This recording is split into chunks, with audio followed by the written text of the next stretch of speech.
Regular City Council meeting for April 9th, 2024. Would you please join me in the Pledge of Allegiance?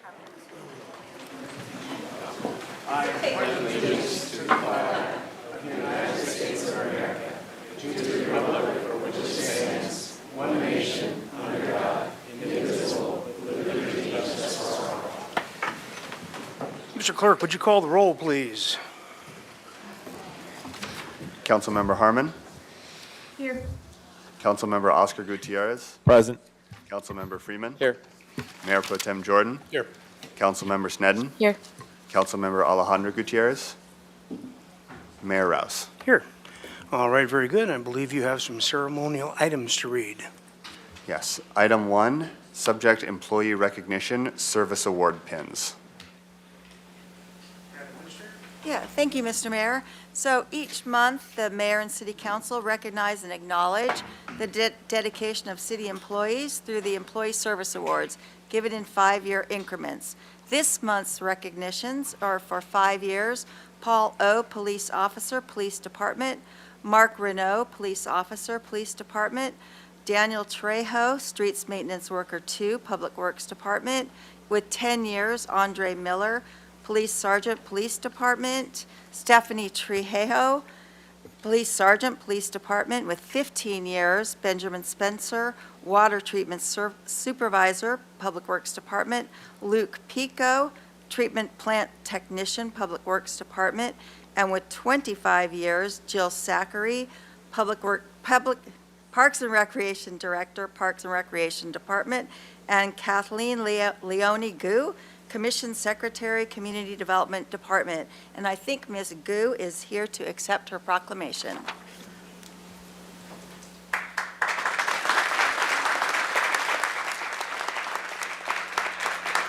Thank you very much.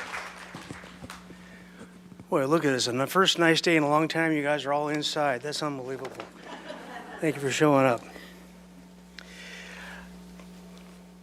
Kathleen Leolani Gu, Commission Secretary, 25 years of service, April 2024. Kathleen's journey commenced on September 8th, 1998, when she began her tenure as a senior office specialist in the police department. From the outset, Kathleen exhibited unparalleled professionalism, unwavering diligence, and a solid commitment to the principles of public service. On March 8, 1999, she briefly assumed an hourly senior office specialist role in the finance department before transitioning seamlessly to support the engineering division of the Public Works Department as a full-time senior office specialist on April 10, 1999. Kathleen brought her expertise to the Community Development Department on September 17, 2005, where she served as a senior office specialist supporting the zoning division. Subsequently, on February 4, 2006, she transitioned to the Community Development Administration team, where her invaluable contributions continue to play a pivotal role. As a commission secretary supporting the planning division staff, Kathleen has meticulously clerked various public advisory groups, including the Architectural Board of Review, Single Family Design Board, Sign Committee, Staff Hearing Officer, and Planning Commission. Her dedication and skill make her an indispensable member of the administrative team, contributing significantly to the department's daily operations and functions. Kathleen's unwavering commitment, coupled with her tireless efforts, has left an indelible mark on the city of Santa Barbara. Her contributions have contributed to the city's growth, development, and prosperity, making her a true asset to the community and deserving of this recognition.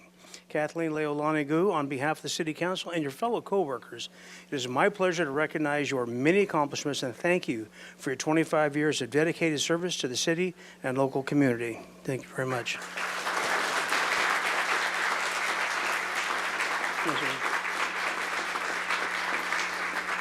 Your pen. Would you like to say a few words? I'd like to say thank you to Sarah, our interim city administrator. She sent me a beautiful letter, and I just thank her so much for that. And I'd like to also thank my entire admin support group, which most of them are here today. And that would be Eli Isaacson, our director, James Hamilton, our manager, Crystal Vaughn, our supervisor, and also Greta, Ryan, Allison, Maria, Mary, Kira, Mariah, Joni and Kathy, who is temporarily holding down the fort at the office, and many, many others over the years who are our great staff to work with over these many, many years. And I just want to thank them so much, and heartfelt thank you for all these 25 years.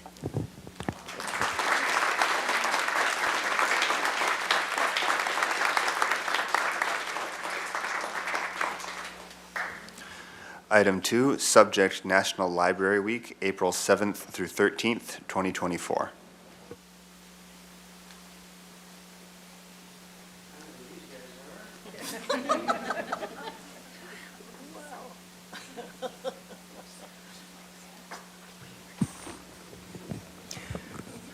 Margaret, would you like to come on up? And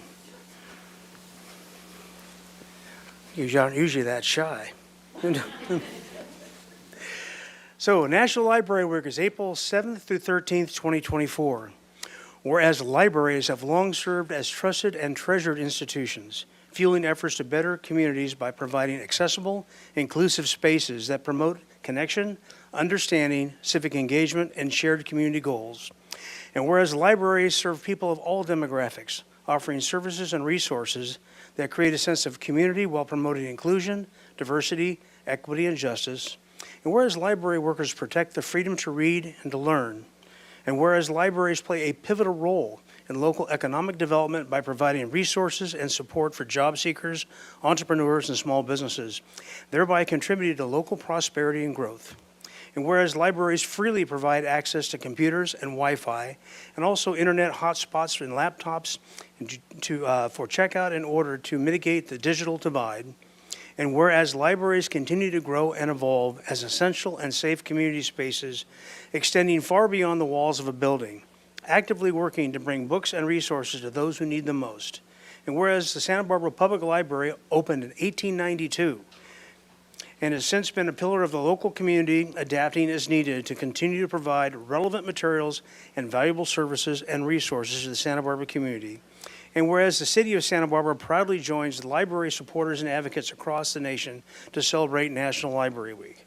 Now, therefore, I, Randy Rouse, by virtue of the authority vested in me as the Mayor of the City of Santa Barbara, do hereby proclaim National Library Week, April 7th through 13th, 2024, and encourage all residents to visit the library this week to explore the library, all that it has to offer, and thank local library staff for their service to the community. Thank you, Margaret.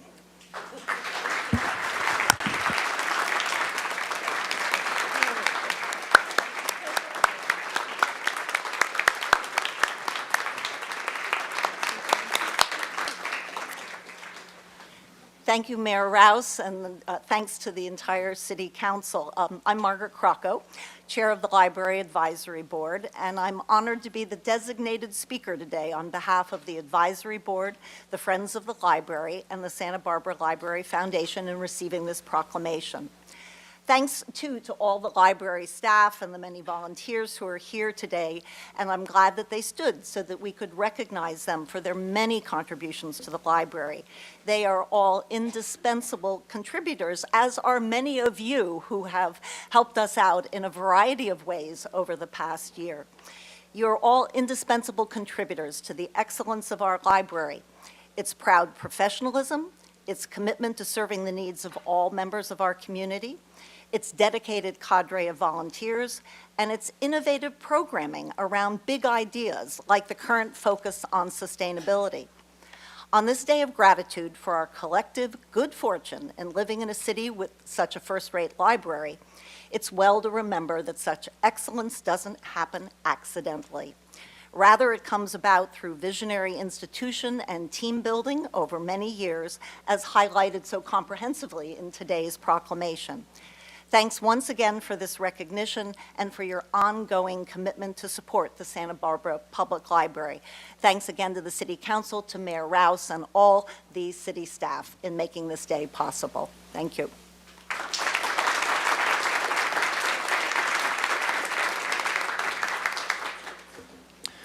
Item 3, subject National Poetry Month, April 2024.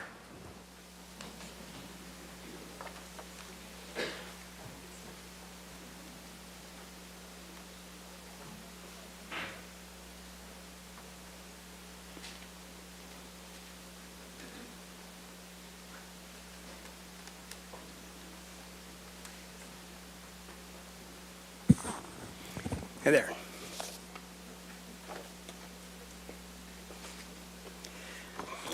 National Poetry Month, April 2024. Whereas Santa Barbara is home to a diverse and talented community of writers, readers, and storytellers who inspire us and elevate our understanding of ourselves and each other.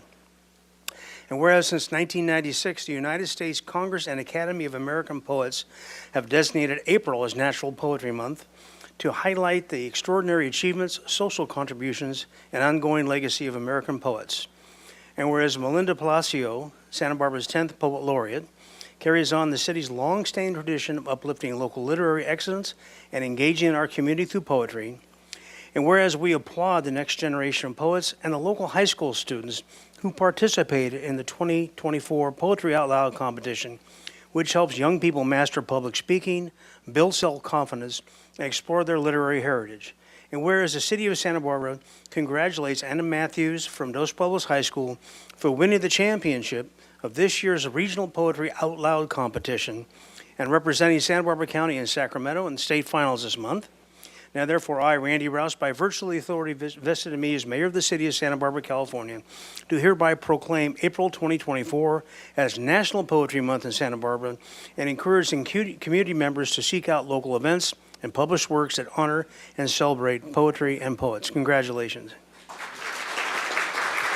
you say a few words? Thank you. My name is Anna Matthews, and I'm a sophomore at Dos Pueblos High School here in Santa Barbara County. And this is the poem that I read at the 2024 Poetry Out Loud regionals. The New Colossus by Emma Lazarus. Not like the brazen giant of Greek fame, with conquering limbs astride from land to land.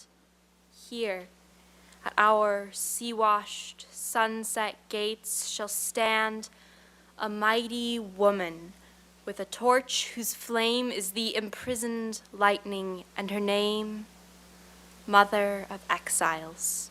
From her beacon hand glows worldwide welcome. Her mild eyes command the air-bridged harbor that twin cities frame.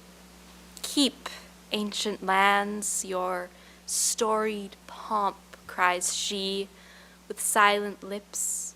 Give me your tired, your poor, your huddled masses, yearning to breathe free, the wretched refuse of your teeming shore. Send these, the homeless, tempest-tossed, to me. I lift my lamp beside the golden door. Thank you.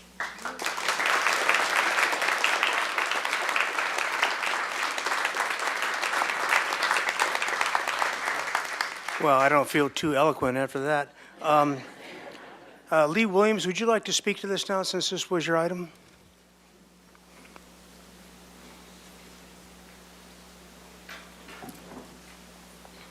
Hi, I'm Mayor Rouse and council members. I spearheaded the Poetry Passages project, and I just wanted to thank you for the Community Arts Grant Program altogether, and for this grant in particular. I'm not kidding, this would not have happened without your funds. And I wanted to let you know that by far most of the money has been spent here in the city of Santa Barbara, and that half of the money has gone to the poets and our translator. So I appreciate you recognizing that artists need to get paid to continue to bring their beauty and their cultural contributions to our city. Just a very, very hearty thank you so much. Thank you.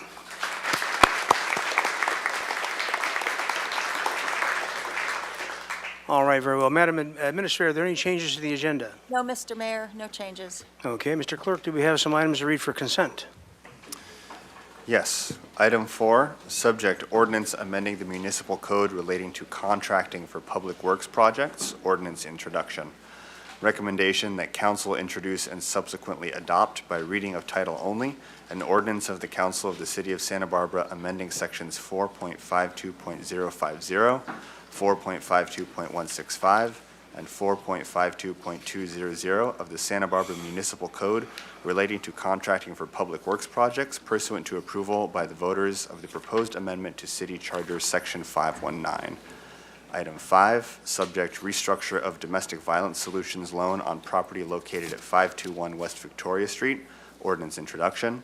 Recommendation that council introduce and subsequently adopt by reading of title only an ordinance of the Council of the City of Santa Barbara approving a restated loan agreement in the amount of $430,000 with domestic violence solutions secured by a restated deed of trust and 90-year affordability control covenant imposed on real property located at 521 West Victoria Street, and authorizing the Community Development Director to execute such agreements subject to approval as to form by the city attorney.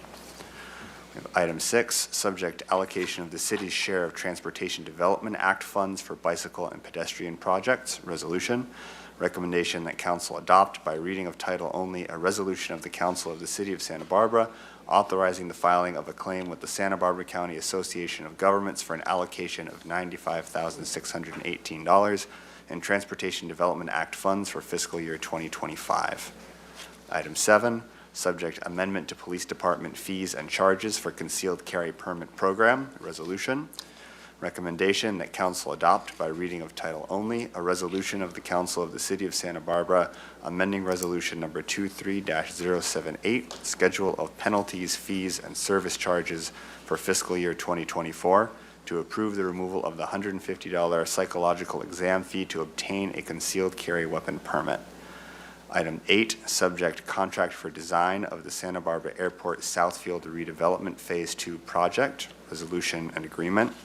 Recommendation that council adopt by reading of title only a resolution of the Council of the City of Santa Barbara amending resolution number 23-076, adopting the budget for fiscal year 2024 to appropriate funds for the Santa Barbara Airport Southfield redevelopment Phase 2 project.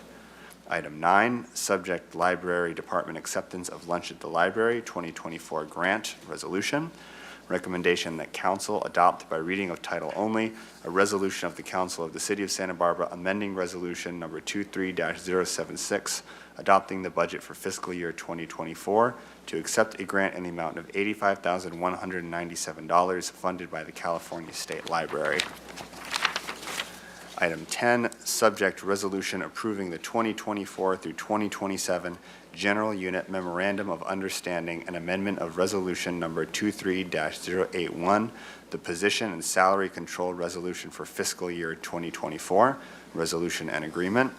Recommendation that council ratify the memorandum of understanding between the city and the Service Employees International Union, Local 620, General Bargaining Unit, for the period of April 1st, 2024 through March 31st, 2027, by adopting, by reading of title only, a resolution of the Council of the City of Santa Barbara adopting the 2024 through 2027 Memorandum of Understanding between the City of Santa Barbara and the General Bargaining Unit, and adopt by reading of title only a resolution of the Council of the City of Santa Barbara amending resolution number 23-081, the position and salary control resolution for fiscal year 2024, affecting the salary ranges for classifications in the General Bargaining Unit 24, implemented in accordance with the negotiated salary adjustments effective April 6, 2024.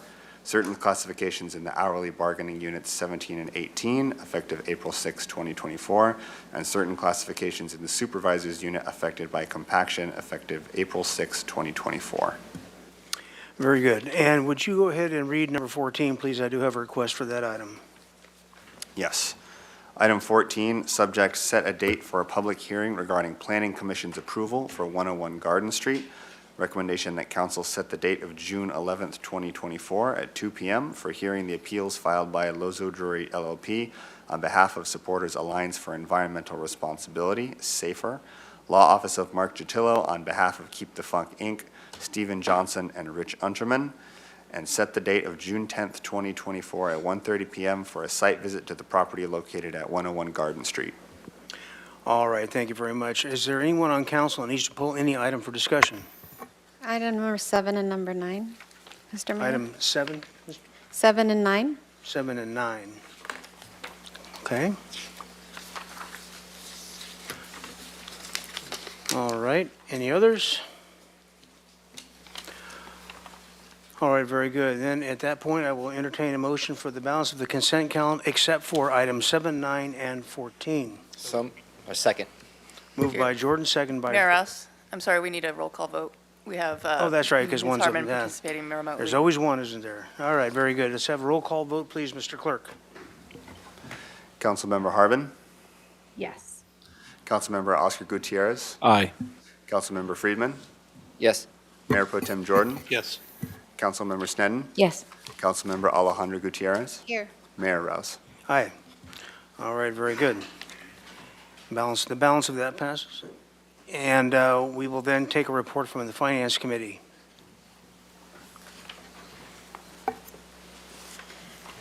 Thank you. Mr. Mayor, we talked about water waste, solid waste rates, and it's also on our agenda today.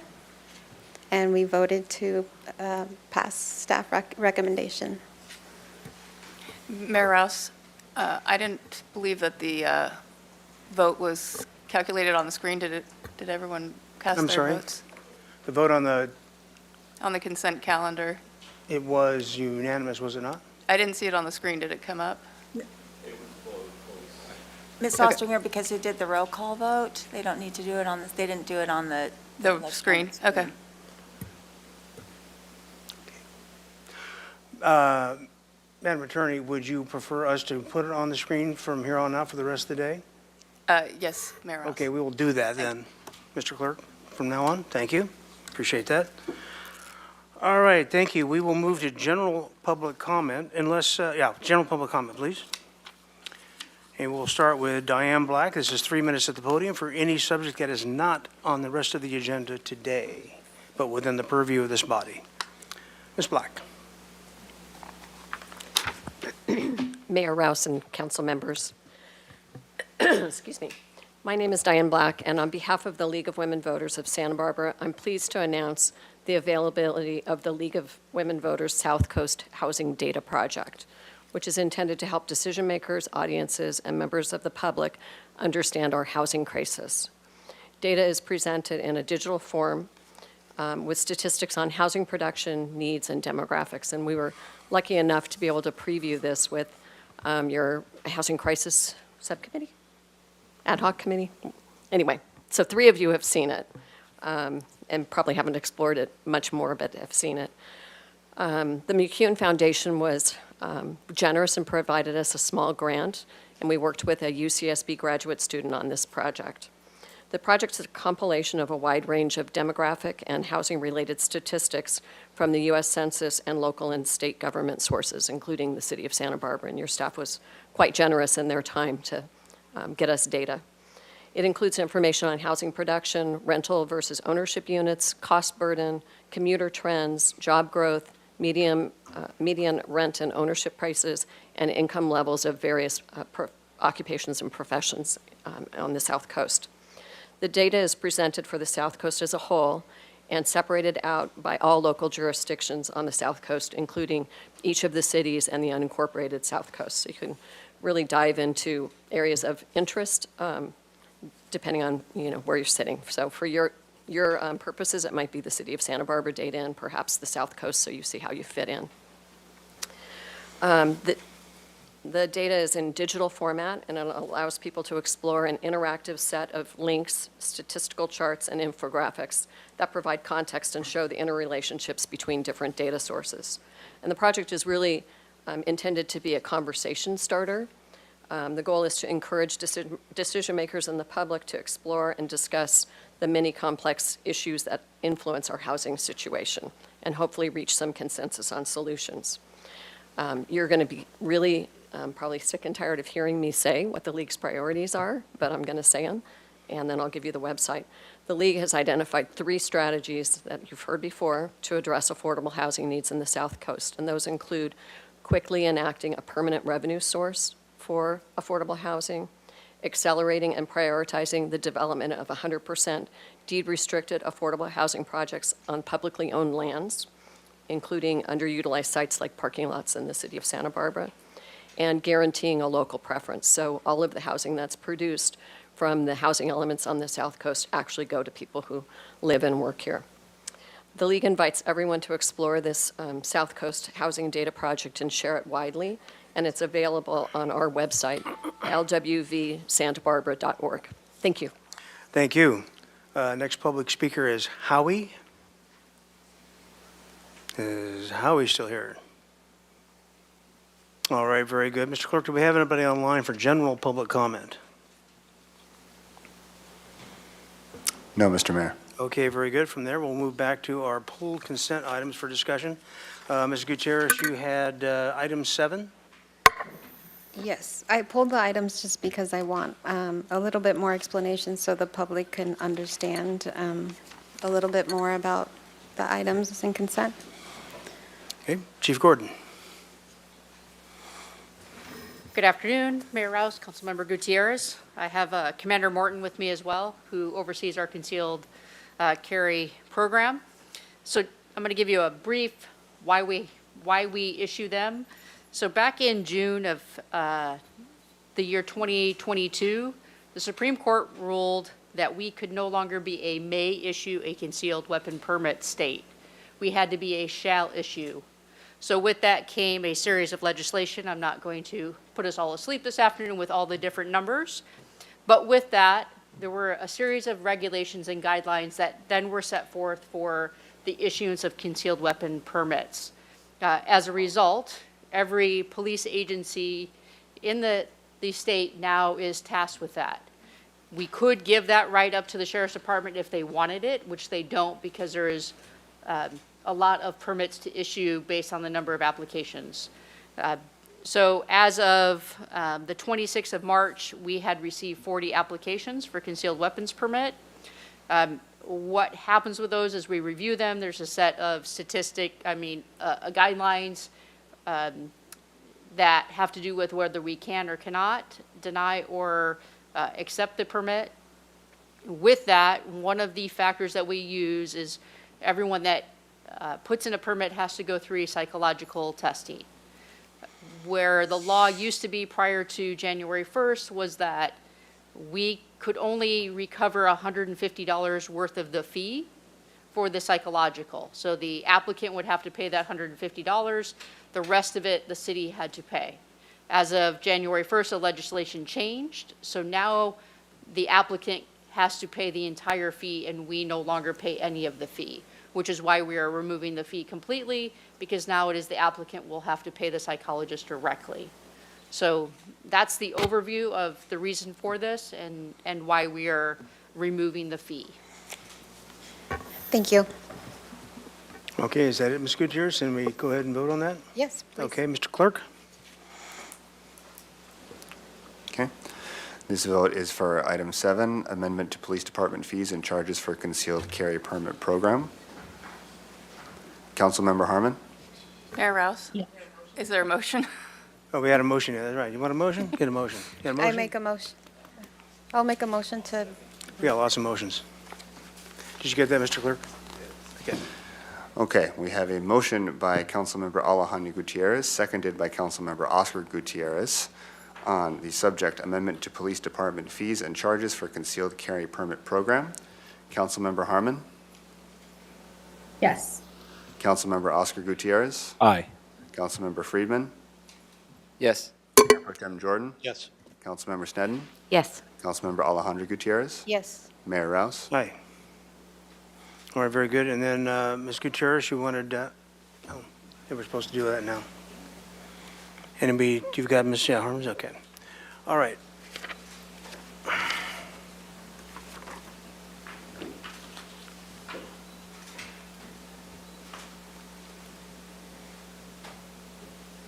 All set? Pass unanimously. Thank you. Okay, item 9, Ms. Gutierrez? Yes, please, can I get somebody from, hello. I pulled this item, I come from the background of education, and I'm just really interested in knowing a little bit more, and I think it's really important for the public to get a little bit more of a background of why we got this grant, and just, I know there's a lot of parents that are looking forward to this, the summer, so if I can get more information on this item, please. Yeah. Mr. Mayor, Councilmember Alejandro Gutierrez, Brandon Bodette, Acting Library Director, put me on the spot, second day on the job. So this is for our Lunch at the Library program that starts during the summer. This is actually an annual grant that we're pretty successful at getting each year. Children and teens are invited to the library to get a free meal and provide services there. The meals are come on a first come first served basis. That usually takes place in the summer. We'll be starting the programming up in June. These funds are used to fund promotional materials, get the word out, as well as actually supplies and services for it. Thank you. That's all. Anything else? Okay, very Yeah. good. We have a motion for that item. Second.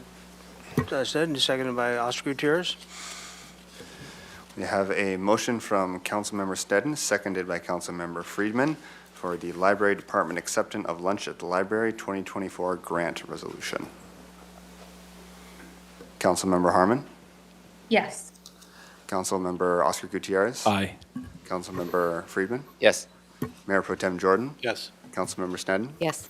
Councilmember Alejandro Gutierrez? Yes. Mayor Rouse? Aye. There we go. Put the board up to confirm. Thank you. Okay, passed unanimously. Thank you very much. And then we have item 14, which Mr. Chitillo asked to pull and speak on. So, Mr. Chitillo, have at it. Good afternoon, Mayor, Mr. Mayor, members of the council. It's catching. Sorry. I'm Mark Chitillo, and I'm an attorney on behalf of one of the appellants, Keep the Funk, Inc., for the appeal that is going to be heard by your council concerning the Garden Street Hotel project. Staff has recommended that a hearing be set on June 11th, and we wanted to appear before you to request respectfully that this be set instead for June 25th. Keep the Funk is one of 4 appellants. I've conferred with all of the other appellants, and for all of those appellants, June 25th is an acceptable date. I've also reached out to the applicant and submitted a letter to the file and have not heard back from them or heard any objections. I also conferred with staff through the offices of the city attorney and received an indication that staff is available on June 25th as well. June 25th would allow us to more fully prepare for it's a complicated hearing and the opportunity to coordinate, but amongst the 4 appellants so that we can efficiently use the council's time and to accommodate a personal scheduling issue that we have with one of the members of our team. So we respectfully request that your council schedule for June 25th the hearing on this item and June 24th for the site visit so that this matter can be heard before your council with the full participation of the appellants. Thank you. All right, thank you. Madam Attorney, we have the appellants saying this. We've not heard from the applicant. What is our position here? How do we handle this? Mayor Rouse, I have actually spoken with the applicant, and while they are not pleased to be pushing the hearing back, they did indicate that the 25th for the hearing and the 24th for the site visit is an acceptable, workable date for them. I spoke with staff, and as Mr. Chitillo indicated, staff is available for that date as well. All right, very good. If there's any other discussion or a motion, I would accept that. Ms. Snedden?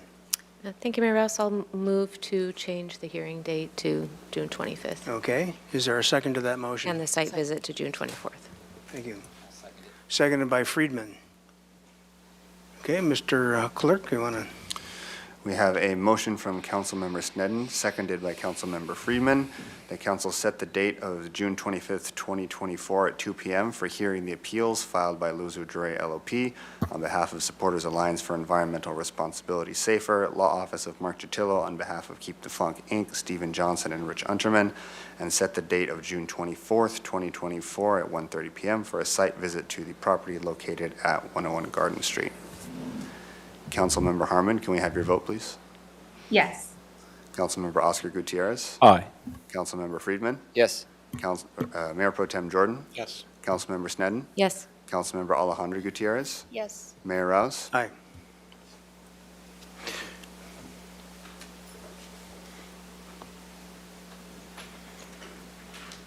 Vote passed unanimously. Thank you. All right, very good. From that is it for the consent calendar. We'll move on to council member committee assignment reports.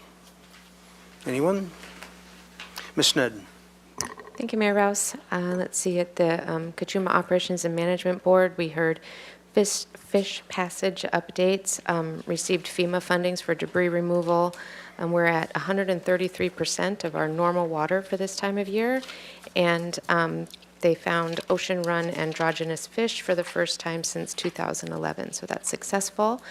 At CCRB, we heard our budget, and it was unanimously passed to be forwarded to the individual agencies. And our Housing Crisis Ad Hoc Committee met with Congressman Carbajal, League of Women Voters, and the Turner Foundation. And Sustainability Committee heard the economic framework as put forward by the Community Environmental Council. Thank you, Mr. Friedman. Also attended the Sustainability Committee and the Central Coast Water Authority, where we just discussed a big item was our budget for the upcoming year. All right, very good. If there are no other further committee assignment reports, we'll move on to the administrative calendar. And Mr. Clerk, you have an item to read. Yes, item 15, subject Santa Barbara Cruise Ship Program Update. All right, very good. And with this, we have a fair amount of speakers for this. We are going to cut off taking any more speaker slips or online applications to speak at 10 of 3 would be the deadline. 10 of 3 if you want to submit a slip or raise your hand online. And with that, we will go to the staff report. Mr. Wiltshire. Good afternoon, Mayor, council members. My name is Mike Wiltshire. I'm the city's waterfront director. I have the PowerPoint up on my screen now, but it's not showing up. Thank you. Here today to provide you all with an update on all the work that's been done over the last 18 to 24 months with the Harbor Commission and Cruise Ship Subcommittee and the public regarding the Santa Barbara Cruise Ship Program. So my hope is to give a little bit of a background on the program, how it all works, but really want to spend the bulk of the time of the presentation going over findings and recommended program improvements that have come out of many public meetings and Harbor Commission discussions. So a little background on Santa Barbara's cruise ship program. So Santa Barbara began welcoming cruise ships in 2002, so a little over 20 years ago. The program is fully managed by the Waterfront Department. Cruise ships visit mainly during fall and spring. So Santa Barbara's had a long-standing practice to not accept cruise ship visits during the summer months, and the winter months, the weather typically makes it not all that desirable for cruise ship visits. Ships typically schedule visits anywhere from 12 to 36 months in advance, so really long-range scheduling.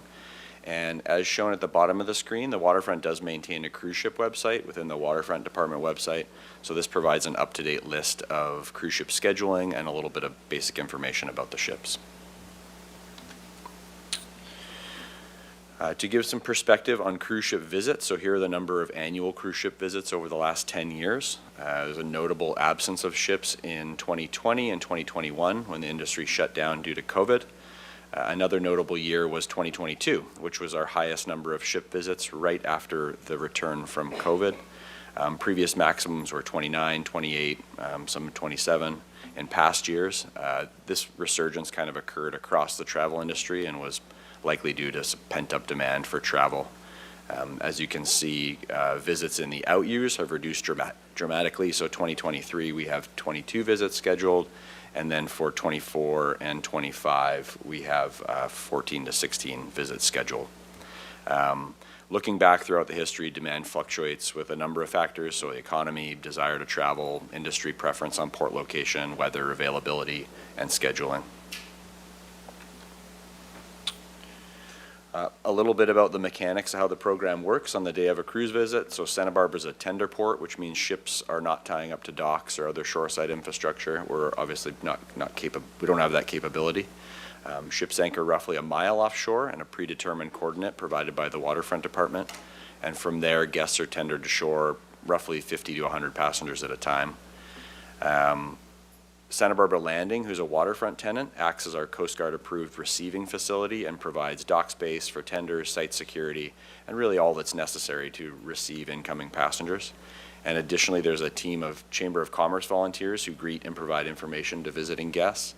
And the Waterfront Department provides a number of shoreside services, restrooms, police department support, staffing, traffic control, and signage.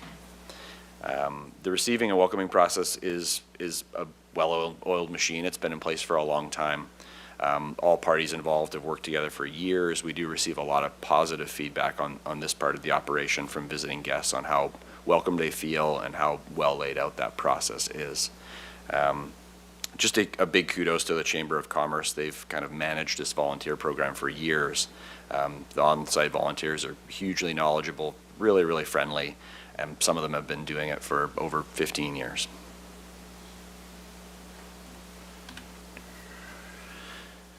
A little bit about the economics. So the Waterfront Department charges fees directly to the cruise lines. We charge $15 per manifested passenger, regardless of if they get off the boat or not.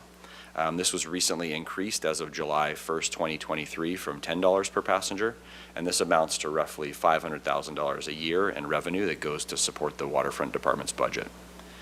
Additionally, Santa Barbara Landing charges a little over $12,000 per cruise ship visit directly to the cruise lines for the services that they provide. So this amounts to roughly $250,000 per year to Santa Barbara Landing. And as a waterfront tenant, the waterfront charges percentage rent to Santa Barbara Landing, so we see a pass-through effect of that as well to the Waterfront Department budget. As far as the broader economic impact to local businesses, Visit Santa Barbara has conducted a third-party economic impact study in 2013, 2016, and more recently in 2023. These studies are available to the public, and they show a roughly $3 million to $5 million economic impact to local businesses. And the studies themselves go into a lot more granular detail than just that overall number. I'll take a little bit of time to discuss the work that's happened over the past 18 to 24 months with the Harbor Commission and Cruise Ship Subcommittee. A lot of this effort was spurred on as a result of coming out of COVID. So the City and Waterfront Department did a lot of work throughout COVID, implementing various programmatic changes, working with council, working with county health and the cruise lines. Back in January 2022, we took cruise ships to the full Harbor Commission. The main point of that discussion was really to kind of focus on planning to safely return after COVID. At that meeting, Harbor Commission was supportive of cruise ships. They drafted a letter to council supporting the return of the program, and in March 2022, we brought the item to council. Similar presentation, the genesis of that was kind of discussing the return to the program after COVID. At the time, council was supportive of cruise ships and discussed plans to safely return. Although there was that support, there was still desire and public input to kind of review and look into the program. And so this is really what spurred on the creation of the Harbor Commission Cruise Ship Subcommittee to review the program, the benefits, the impacts, possible improvements. And in April 2022, this committee was formed and began meeting to evaluate the program.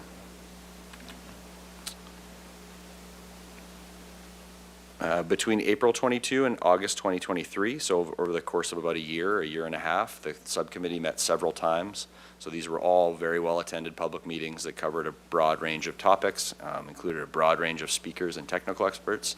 In the early meetings, we really kind of provided a brief overview of the program, heard from the public, laid out the main community concerns. In subsequent meetings, we heard from a number of presenters, Air Pollution Control District, U.S. Coast Guard, Cruise Lines International Association, so the cruise lines themselves, Visit Santa Barbara, Chamber of Commerce, and received recommendations and input from Channel Keeper and Channel Islands National Marine Sanctuary. One of the meetings near the kind of the end of the run was a panel style meeting, which was really, really useful. And so a number of entities had a seat at the table. So Santa Barbara Channel Keeper, Channel Islands National Marine Sanctuary, Chamber of Commerce, Visit Santa Barbara, and Cruise Lines International. And this was really an opportunity for them to have a seat at the table, answer questions, interact with the subcommittee. I think this was a very valuable meeting that directed a lot of what we're presenting today. In the later meetings, we started discussing improvements to the cruise ship program based on all the input received. And so once a list of potential program improvements was put together, the subcommittee and staff reported back to the full Harbor Commission on February 15th of this year, so just a couple months ago.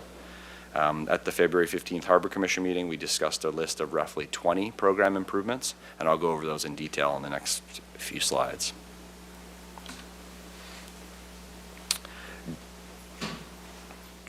And just to touch a little bit on some of the information that came out of the meeting, so touching on the primary community concerns, they really fell into three categories. So kind of environmental water-related concerns, so concerns with cruise ship discharges into the ocean, concerns with how they're regulated, processes and technologies involved. And so we were able to dig into this a little more and provide some information on the topic, including regulatory requirements, agencies, how cruise ships are governed. Staff went down to Port of LA and toured a cruise ship with their environmental staff, and so just trying to gather as much information on how they operate as we could. The next main category is air-related, so environmental and emissions concerns. So cruise ships are greenhouse gas emitters, so there's concerns with how this was regulated and what the impacts are. Having Santa Barbara Air Pollution Control District speak and available for analysis was hugely valuable. Really helped quantify our GHG, the greenhouse gas emissions from cruise ships, and also discussed and heard from regulatory agencies that regulate the industry, such as the Coast Guard. The last kind of community concern is really the social or visual concern, and so concerns with additional crowding in Santa Barbara, visual concerns with the ship just being out there, the idea that there's really no economic benefit and how do businesses actually benefit. So we took this opportunity to kind of discuss the operational capacity, how the day-to-day works, meet with some of the businesses and look for improvements where they could be made.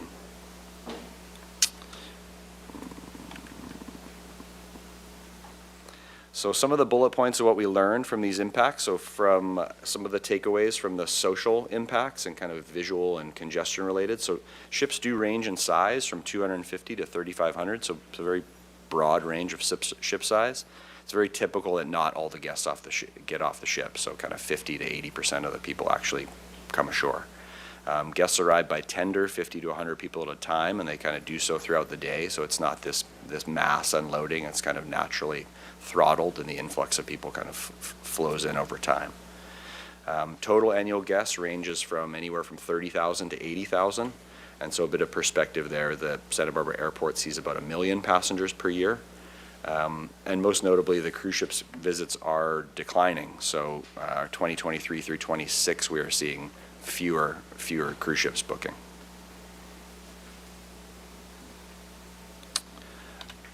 With respect to ocean discharges, so here are some of the takeaways that we discussed in the past meetings. So Santa Barbara has in place something that's really unique, this 12-mile no discharge radius. So this makes us one of the only ports in the world to have a requirement that goes above and beyond the existing regulatory agencies. The majority of cruise ships have advanced wastewater treatment systems, but not all do. And so an advanced wastewater treatment system is something that akin to our El Estero wastewater treatment plant. Any wastewater or gray water is treated prior to any discharging in the ocean. And so the majority of ships do have this, and the industry seems to be moving in that direction to have 100% of their ships have wastewater treatment plants. There has been big changes in regulatory requirements over the past 20 years, and so you've all seen headlines over the past, and so these sort of things drive change in the industry. And so from the EPA onto the Clean Water Act, these sort of things, there has been increasing regulation on the industry. Cruise ships are large ocean-going vessels, and they are regulated by the Coast Guard under the EPA.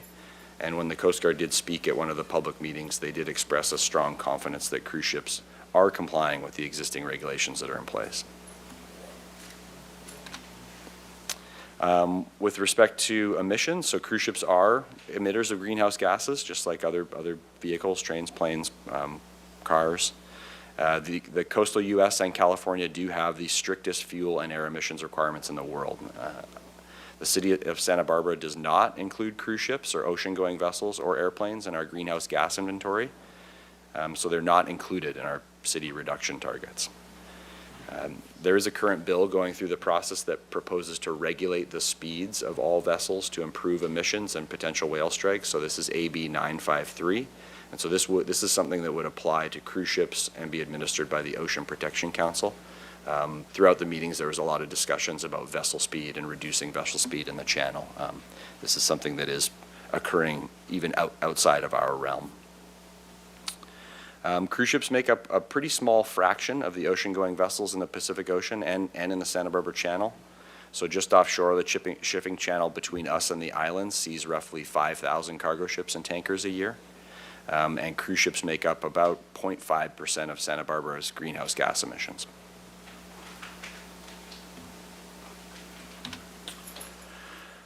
Here's a graphic from marinetraffic.com. So this gives a little perspective. So all commercial vessels are required to be tracked. The graphic on the left shows the locations of cruise ships in blue. The graphic on the right shows all commercial vessel traffic. So the green dots are cargo ships, the red dots are tanker ships, and orange dots are commercial fishing vessels. I only put this into perspective to kind of show the scale of the amount of ocean-going activity that exists. And all of these commercial vessels are regulated the same way by the International Maritime Organization, the EPA, or other state agencies when they are closer to the coast. And this snapshot was taken yesterday, but this website and these services are available to the public anytime. So it's a good resource, marinetraffic.com or cruisemapper.com. You can go on there anytime and kind of click on a ship and get information and see what its history has been.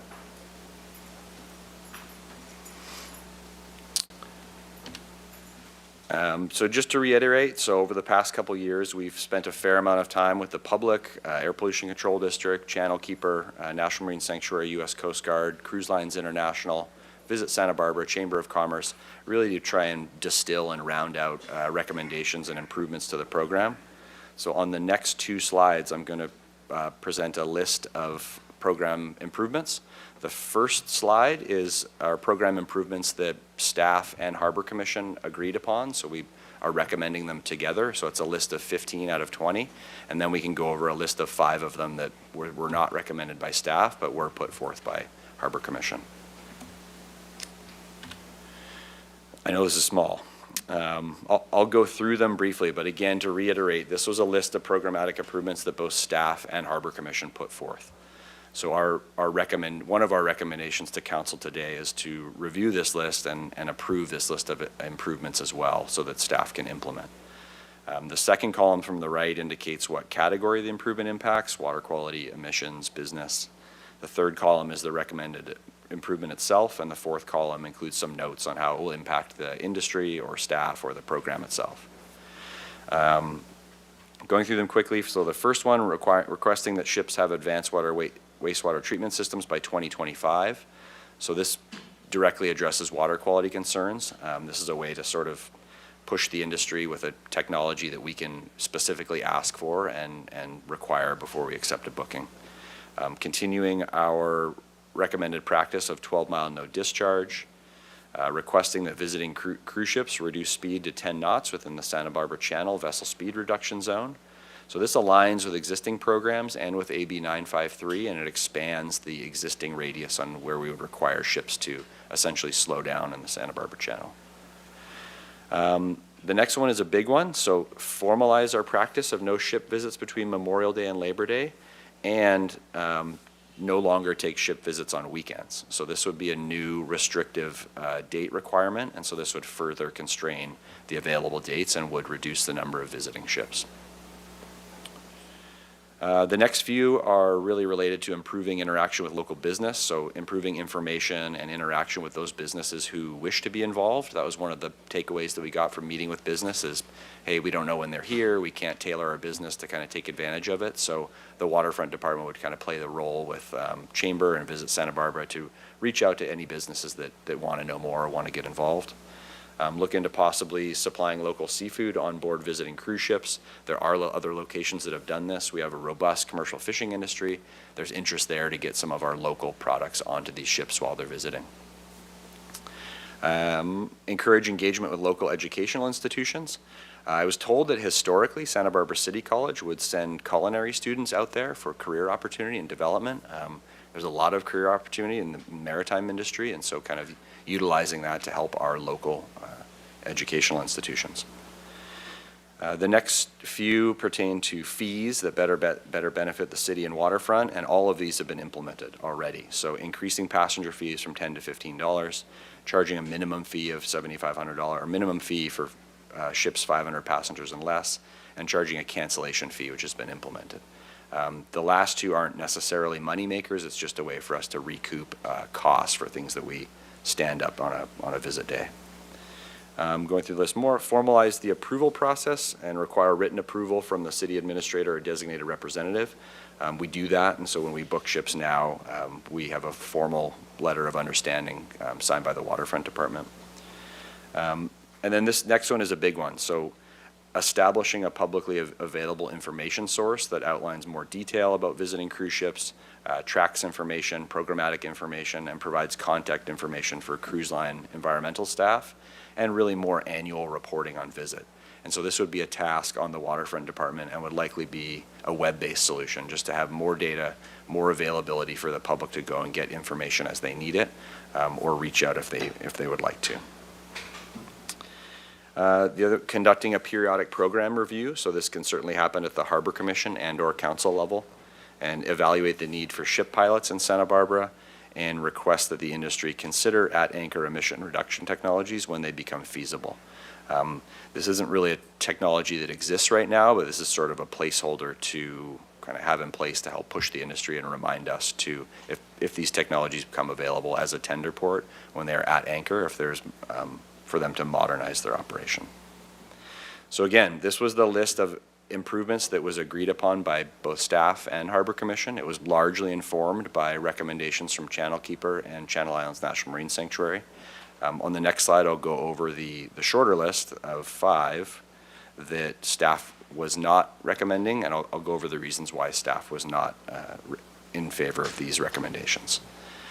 So the main point of discussion is the first on this list, so establishing a cap of 20 visits per year.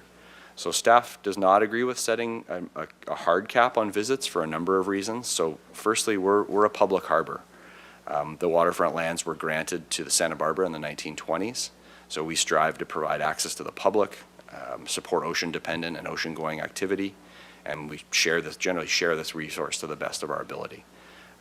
This sentiment's captured in our local coastal program, and the Tidelands Grant, our agreement with the State Lands Commission. So cruise ships are ocean-dependent means of travel that really do provide access and share the public resource that we've been granted.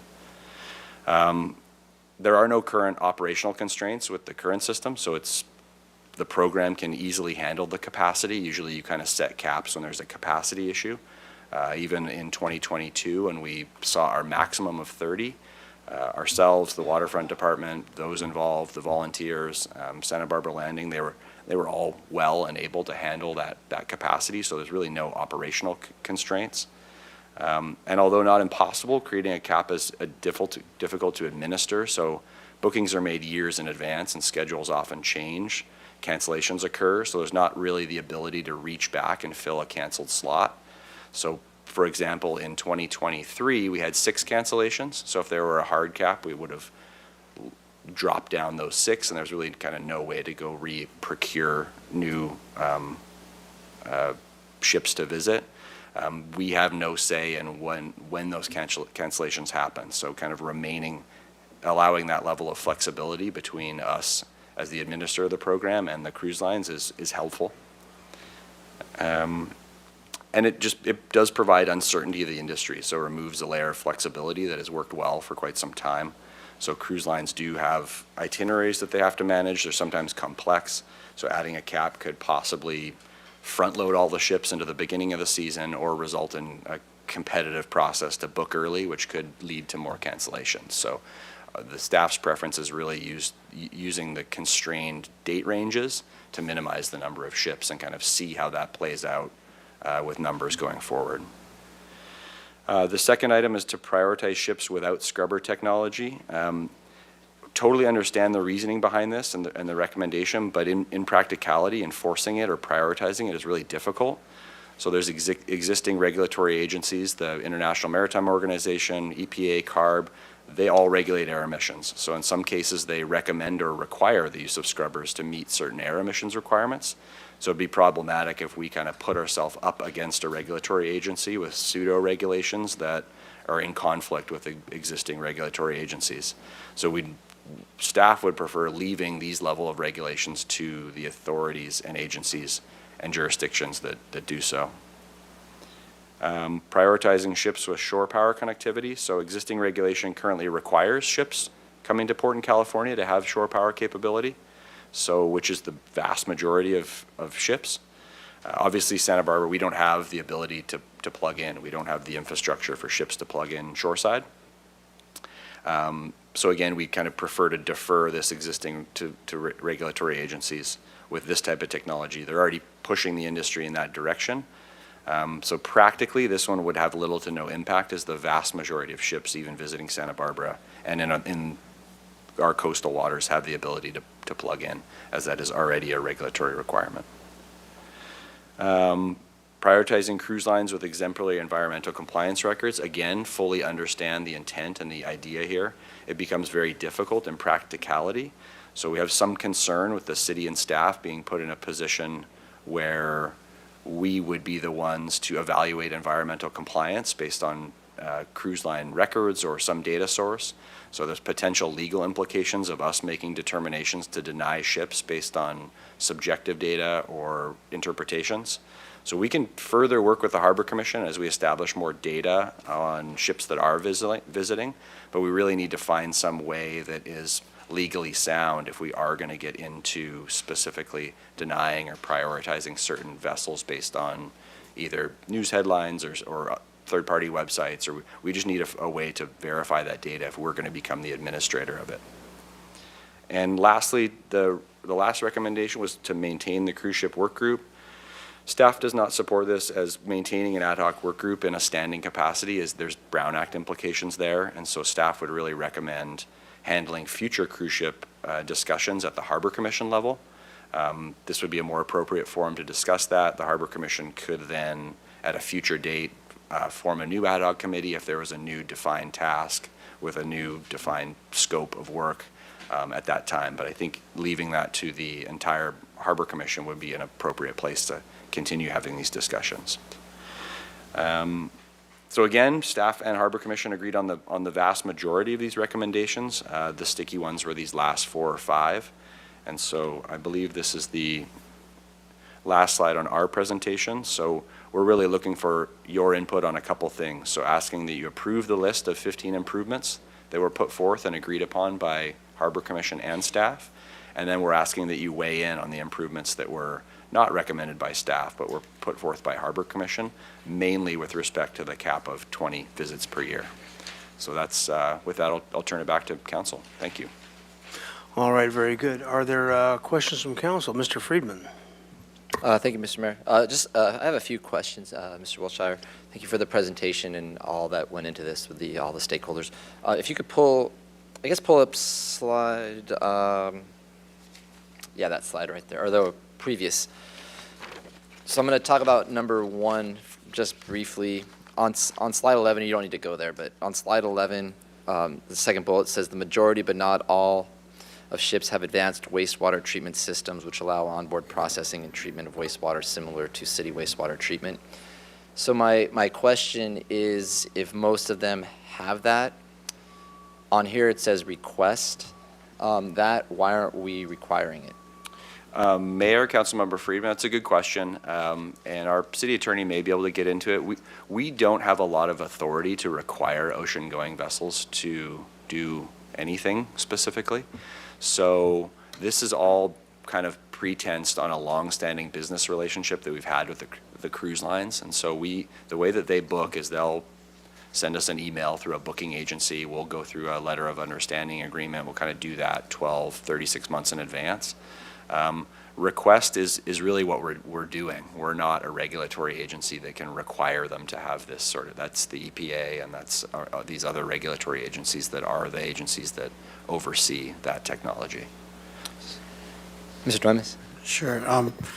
Mayor Rouse, Councilmember Friedman, as Mr. Wilshire said, he's correct. A lot of this that's up there is really working a relationship with the cruise ships, developing relationships, because we are very limited legally from at all regulating, from capping. In fact, we have no jurisdictional control to reduce the amount of cruise ships that enter our waters. There may be, in terms of services for disembarkment, you could work with cruise ships saying we're very limited in being able to do that, but we can't prevent cruise ships from, coming in and anchoring in our water. That is a federal issue. It also deals with interstate commerce. The port master out of LA has that jurisdiction.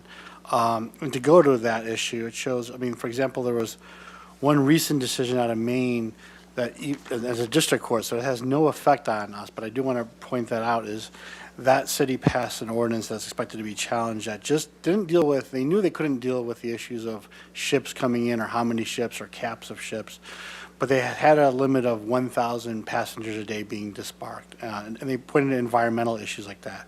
The district court upheld the ordinance having to do that, but I expect, from that case, it's a March 1st decision, significant challenges. And again, that's out of Maine, so it's not even the Ninth Circuit or anything that would have effect on us. But there are case laws in terms of, states trying to even regulate during COVID times, CDC, whether, in some of their programs. So, and that was shot down. So we have very limited authority, jurisdiction. We can't regulate. We're not, as Mike said, environmental protection agency to be issue fines or any of these. This is all based on the incredible working relationship staff has had over the years with these cruise ship to not overload us. So, because I'm sure it will come up in the discussions, but to the point of there's a difference between regulating the ships themselves, and I understand it's federal preemption for the most part. But you mentioned that disembarking in our facilities here. Do we have some capacity to regulate there? So they were to anchor, but they still need to use our facilities to get ashore. That's a great question, Councilman Friedman. Like I said, there's the one case out of Maine, that the first one that I've seen that's talking about regulating, and that has to do with just limiting a cap of passengers, right, not cruise ships. For us, it'd be working with the cruise ship saying, look, we can't offer every day, or we don't have the economic feasibility to offer services to disembark. If you want to be able to do that on your own, then, obviously we can't stop you from coming to our port. But we, as Mr. Walsh pointed out, we offer a lot of services too to these cruise ships in terms of shuttling passengers back and forth, having city staff, helping them, assisting them, giving them guidance when they disembark, going to showing where State Street is, directing traffic. So that's the kind of support we have, and that's kind of the negotiating tool we have with these cruise ships, is like our limit is this much a year in terms of that, where we can offer these full services. And so that's where that relationship comes in, because, a cap is really an artificial term because we really don't have that ability to cap these ships from coming in. But it's working with them and the cruise ships understanding that to give our customers the best service, we should have these kind of negotiations and talks with city and waterfront. So that's where the impetus comes. So I don't want anything misleading that we can really, have ability on enforcement on this, because it's extremely limited. So that's how we deal with it in terms of that. Like, this is our limit, let's find a schedule that works for everybody kind of conversation. So you go into my second question you mentioned on the cap, because if you go to the next slide, I think it shows that there was the disagreement on the 20. So if we were to, go forward, the council wanted to do a 20 annual cap. You're saying we can't. Can you go into more detail of why we can't? But also, we have, by the data, that 30 was the highest, but it could go higher than 30, couldn't it? So that's a concern there, is we're about 15 to 20. That's where we've been historically. That's where, when I was on the Harbor Commission a decade ago, we were just under that. We're about that 10 to 12 range. And so, but we could be seeing more than 30. We could, but I'll let the Director Wiltshire speak into how that's been controlled over the years.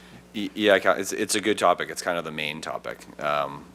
The good thing here is that we've had 100% compliance from the industry through all of this. And so since I've been on board, if they make a request, if we deny them because it's a triathlon or because it's Harbor and Seafood Festival, where, when they make that request, that's kind of the time when we have that agreement and we can either accept or deny it. So that request could be made 18 months in advance, could be made 3 years in advance, but they have honored our response to that every single time. The legal issue hasn't really been challenged by the industry, so we have that relationship, which is a good thing. As far as the cap itself goes, that would be the tool. And so we would essentially say yes or no when they made requests. But to Attorney Doimus's point of view, that may push that legal consideration. If we start choosing kind of arbitrary or subjective reasons to deny ships, they may come back and say, hey, why is this happening? Why are you choosing one over the other? Why are you capping it? What's the limit? And so we haven't really got into that situation yet. And one follow-up to it, Councilmember Freeman, as well as when we have this cap, the cruise ships know we're providing services to them for disembarkment. So that's the whole thing in terms of where we have any type of chips in, as you could say, in terms of the game. It's more in terms of, well, here's our limitation in offering services. We don't have a law or regulation. It's just, this is how much we can do or all that. And again, it's relationships. A perfect example was on the onset of COVID, where we knew we didn't have the ability to stop them from coming and disembarking, but we requested through a letter that they do so, and they adhered to those requests too. So the relationship part is really important on that, because we know too, in terms of our limitation due to federal law, federal law covering environmental issues, due to interstate commerce, we're very limited in that issue. Just one more question. Actually, two more questions. First one, on the pilot, on the issue of the pilot, can you explain some of the benefits to having it or not, and is this something that the council could require as well? Or at least look into it, get more information? Yeah, and that was the request, was to look into it and get more information. We spoke about it at the subcommittee level a number of times. The general consensus and staff's opinion is that pilotage is typically reserved for areas with difficult navigational characteristics. So you're looking at inner waterways, large harbors, that sort of thing. We're not that. They're essentially departing off of a shipping channel and coming to a coordinate. Pilotage is regulated as well, and so this is something that the state could require, and so it's different in Northern California and Southern California. There's essentially two different pilot unions, but it would be, the request is to essentially look into that more and evaluate the benefits and implications of what that would look like. That's a perfect segue to my last question.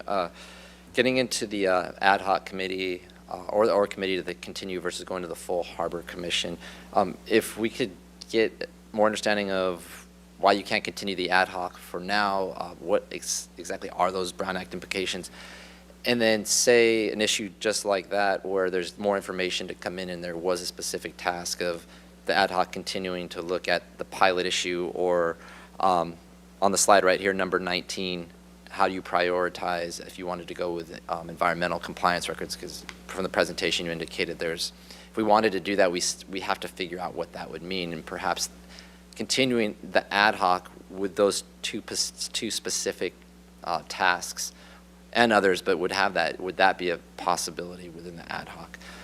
So again, if you could just, what's the Brown Act issue, and if we could continue it on specific issues like this? Yeah, Councilmember, no, it's a good question, and we've been going through it a lot lately. Really, the Harbor Commission can form an ad hoc work group with a specific task in mind that has an end duration. The idea is that those groups shouldn't be made to be off forming decisions on their own. They're really informative groups. And so an ad hoc work group has a specific set duration and a specific task. And so that can be a non-Brown Act group of 3 commissioners or less to go and figure out something just like this and then bring that information back to the Harbor Commission. So the Harbor Commission would have that option to assess how they want to address these, whether they want to, rather than us saying create it, the Harbor Commission themselves could discuss whether they wanted to create an ad hoc to address some of these specific issues. Absolutely, and that would be our recommendation, is that allow the full Harbor Commission to discuss, review, and come up with a collective decision on how to move forward. If it's something they can handle at the Harbor Commission level, if they need more information on a specific thing, form an ad hoc work group for that specific thing, report back, then that ad hoc work group is disbanded. Thank you. Mr. Jordan. Thank you, Mr. Mayor. You can stay on that slide. I'll come back to it, but I just wanted a couple quick questions on the nexus to your economics. The $500,000 a year that goes directly to the waterfront department, what's your net on that after expenses? Councilman Jordan, good question. We spend roughly $50,000 a year on shuttle bus services, staff time, shoreside services. That 500,000 ebbs and flows depending on how many passengers come in, so we can estimate that, but if the ship is 80% full, we only receive 80% of the funds that come in, and then we all do also receive that revenue in the form of rent, and so $500,000 is a pretty good net number that we take back, ebb and flow. Okay, thanks. And then you mentioned the money that goes directly to the landing. Do we have any legal consequences there? Let's just say we stop cruise ships, and they, in their lease agreement or contract with the city as a tenant, do we have any legal consequences there with taking away that revenue? Attorney Doimus could speak on it, but my understanding is that as our tenant, they are allowed to provide those services. So there's a potential that those services could continue to be provided, but yeah, there could be an issue with them kind of building that amount of, maybe not a legal issue, but at least sort of the moral discussion of they've sort of built that revenue into their business model, and it would certainly mean jobs and pushback and concern on that. We're charging a base plus the pass-through percentage on, let's call it under the assumption when that all went into place that this was part of the business plan, right? Potentially, yeah. Okay. I'd assume that they would think that way. And then, Mr. Doimus, I guess I'll just ask it a little more bluntly. So if we don't want a cruise ship to come here, but a cruise ship wants to come here, can a cruise ship still come and anchor up a mile off? And can they make their own arrangements with tenders and shore-based facilities without our permission? Honorable Mayor, Councilmember Jordan, the short answer is yes, most likely they can. And then to go to your previous question, I think we would face liability. And if we also kind of continuously interfered with disembarkment, I think because the purpose you have here is with this cap is a good policy point, right? It's a policy point of having this cap. I think if we also had a consistent way of refusing to cooperate at all, I think we could face liability there, or challenges too from the cruise ships as well. So that's why this is a good arrangement. So I hope I answered your first question directly. The yes was okay. And then, Mr. Wiltshire, if you'd go back one slide, and then we'll come back to this one too. So I don't understand the words back and forth on request and requirement. So, and help me here because I know I'm not going to explain this right. We have a local agreement that each captain has to sign with the city of Santa Barbara. And I know as part of that agreement is number 2, the requirement of discharges, which is in excess of anything they would potentially legally have to do without that agreement. And that is rightly on there called a requirement. And so that, the requirement in this case is used as a requirement because the cruise line agreed to it, correct?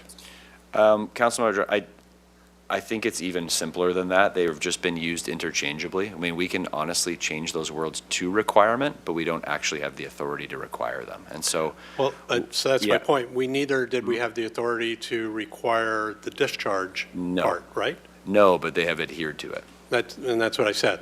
Said we can use the requirement word on that line because the cruise ships agreed to it, right? Correct, but they don't even have to agree to it going forward. No, I understand that, but they did agree to it. Yes. So I'm at a loss to understand the semantics here on 1 and 3 on why we could not have the discussion to require advanced wastewater treatment systems and they could agree to that. And we could also have the discussion on reduced speeds in the VSR zone or VRS zone, and they could agree to that. That would be possible, right? Absolutely, and that's the intent. And so the intent here is for us to no longer, when they bring a request in, to no longer accept that request if it doesn't meet these. None of these have been enacted yet because we're still going through the process, but the intent is for us to do our best as the waterfront to deny ships that are not meeting these requirements. We're just trying to honor the reality of the fact that we're stepping a little bit out of our legal bounds here. And Okay. so the I wording. don't want to argue with that, but at some point historically, we didn't adopt that same strategy with discharges. We made it a requirement, and we made the captain sign. You have a word for that document. Correct. And that operated under the same pretenses as this. We just were not necessarily receiving the same legal definitions of what we can and can't do. So today, currently putting together a list of recommendations, we're trying to stay as realistic as we can. But if the idea is to change that word to requirement, great, that is the intent. We are happy to do that. I just cannot promise what our ability to require that is. It would be a conversation. Yeah. No, I get that. And then on the next page on 16, on the onshore plug-in technology. All these ships, maybe except for those little cute ones that come with the sailing schooner ones, right?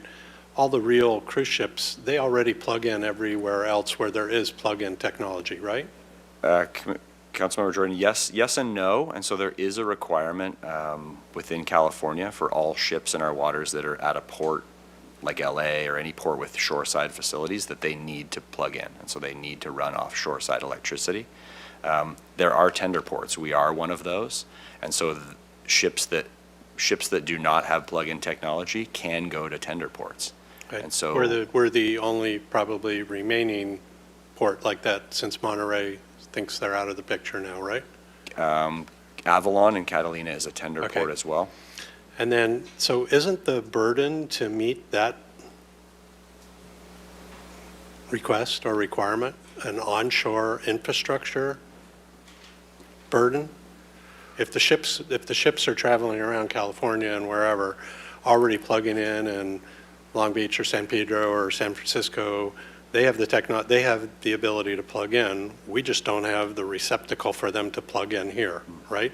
Correct. And in your wildest dreams, do you ever imagine that we could build such a facility to handle that in this small harbor?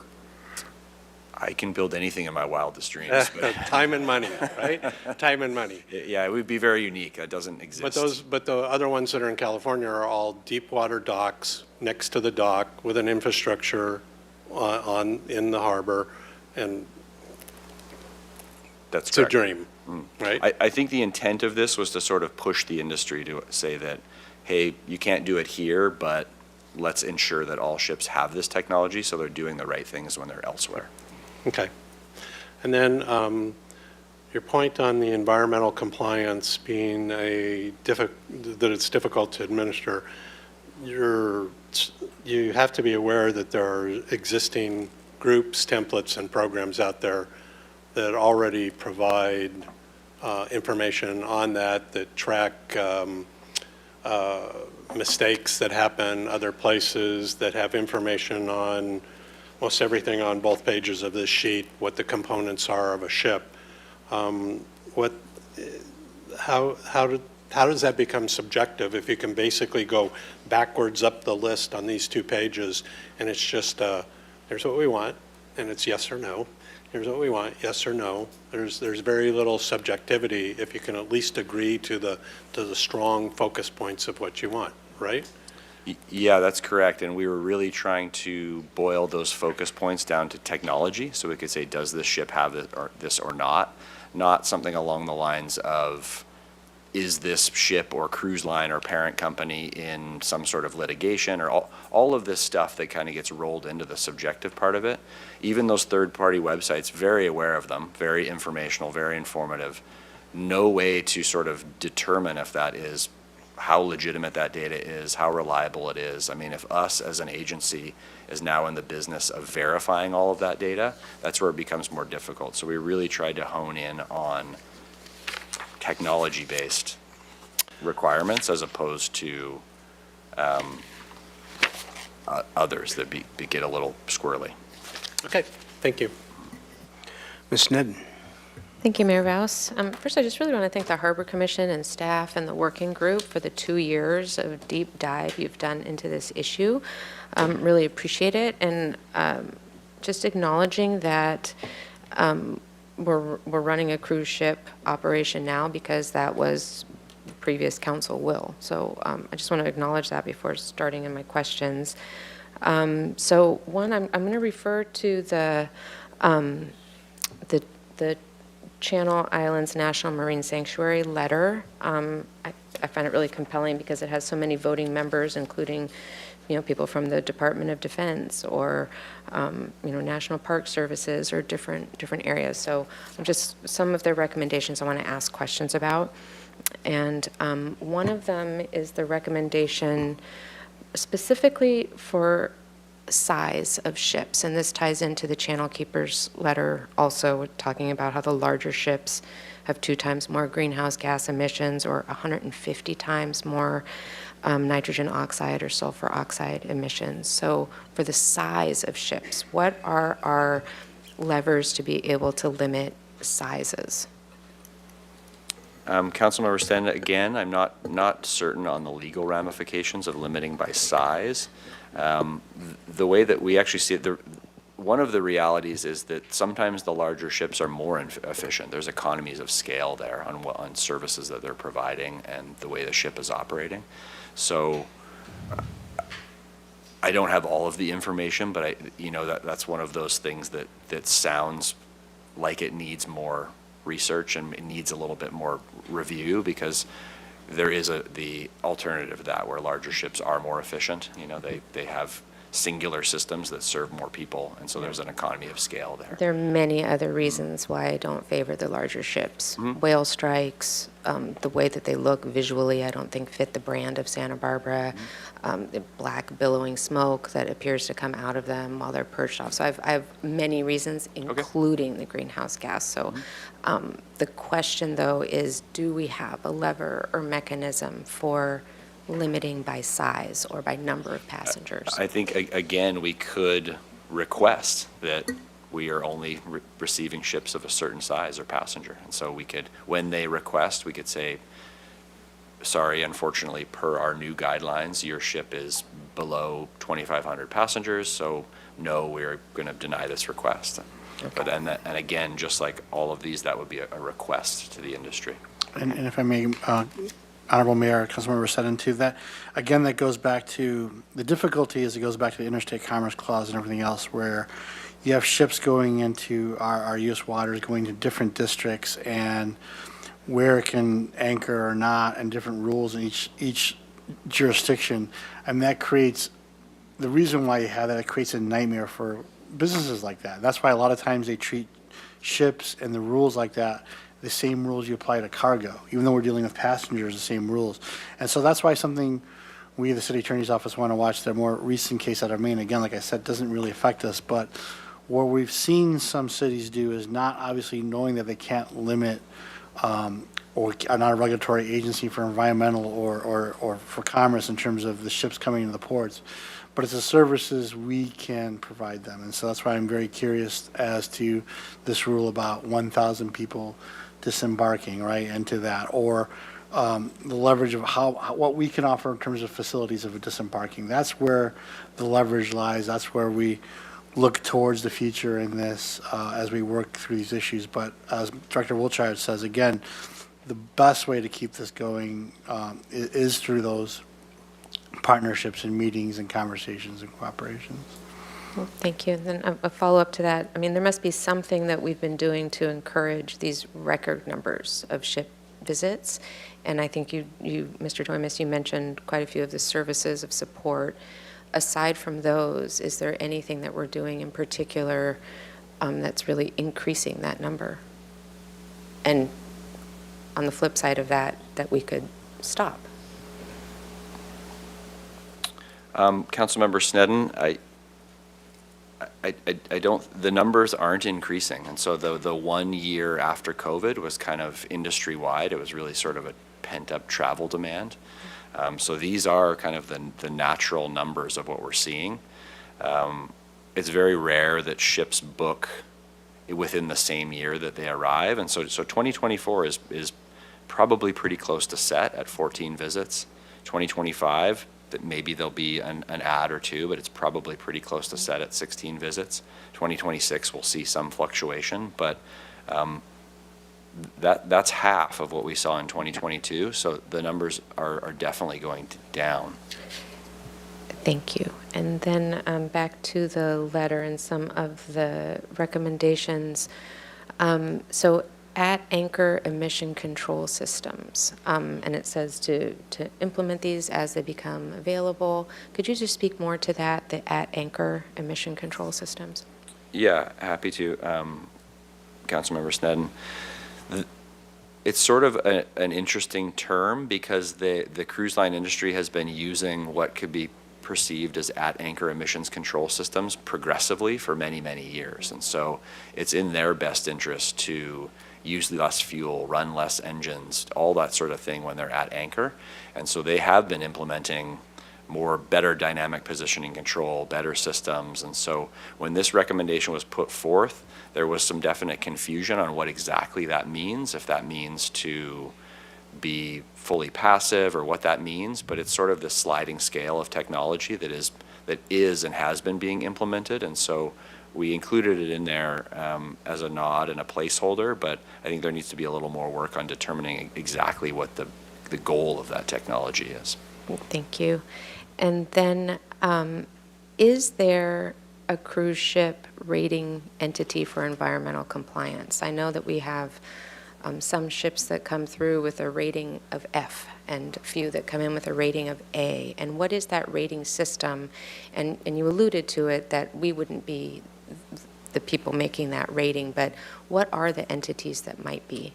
Yeah, Councilman, I think what you're referring to is Friends of the Earth. So they're kind of the main entity that's been brought up a lot through this.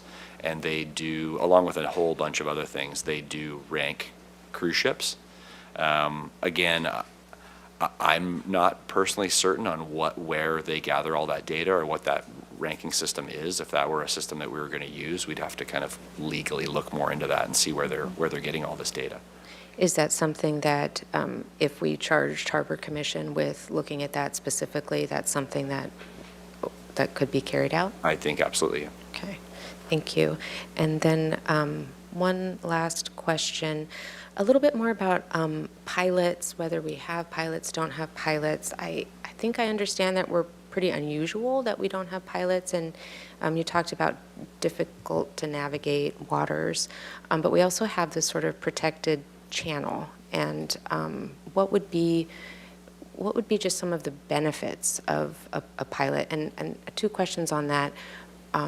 Follow up also that I hear in Monterey or in other areas that it's not the city itself that's paying for that program, but it's the cruise ships themselves who are paying for that.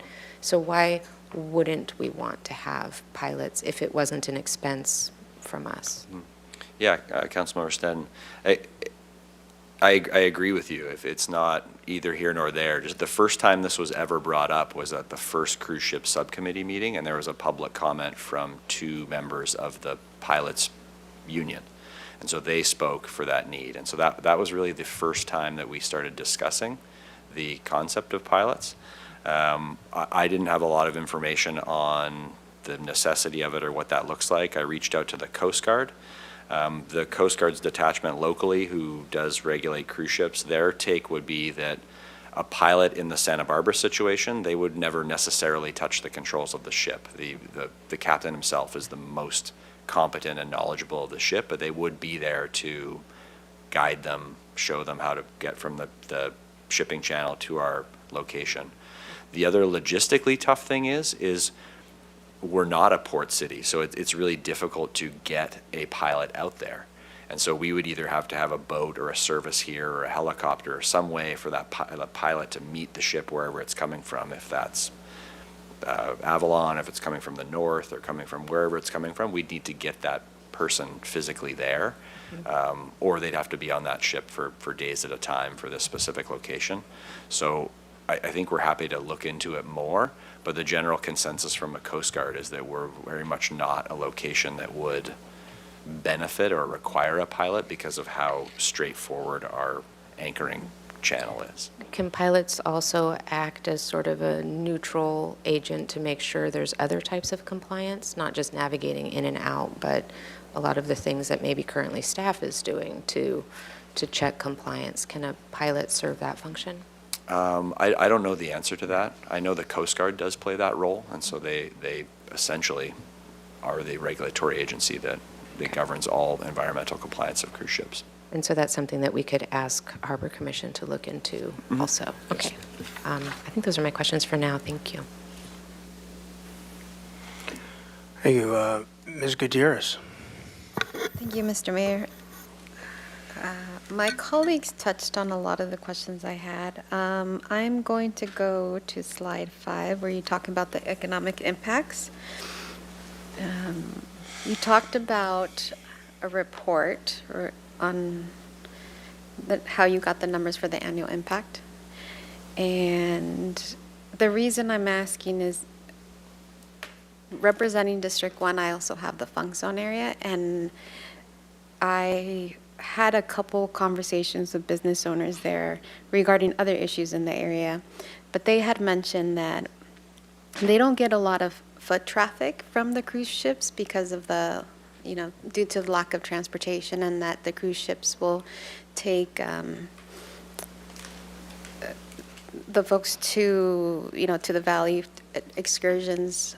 Could you talk about if that was shown in the report, how much of the foot traffic that the ships bring actually benefit our local, like a breakdown, if you can, please? Councilmember Gutierrez, the report goes into extreme detail on that, kind of like dollars per spend, where they're spending it, what they're spending it on. We hear that too from local businesses and businesses in the Funk Zone. I attended a workshop with Visit Santa Barbara and the Chamber of Commerce. The other thing too, the cruise ships are often early. They're in early, and so if businesses want to capitalize on that, they can possibly open earlier. It sounds a little weird to have a beer or drink wine at 9 a.m, but people are on vacation. That's exactly what they want to do. So it's just about knowing when those come in. I would point to all 3 reports that Visit Santa Barbara for that level of detail. The other kind of interesting thing is businesses may or may not know if somebody is in there from a cruise ship or not, even if they're going to San Ynez or Solvang or grabbing a cup of coffee or at Brophy Brothers or wherever they may end up. They don't necessarily have a badge, or there would be no necessarily real way to tell if they're from a cruise ship or not. And so that was something that was brought up as well when we were discussing it at the Visit Santa Barbara meeting.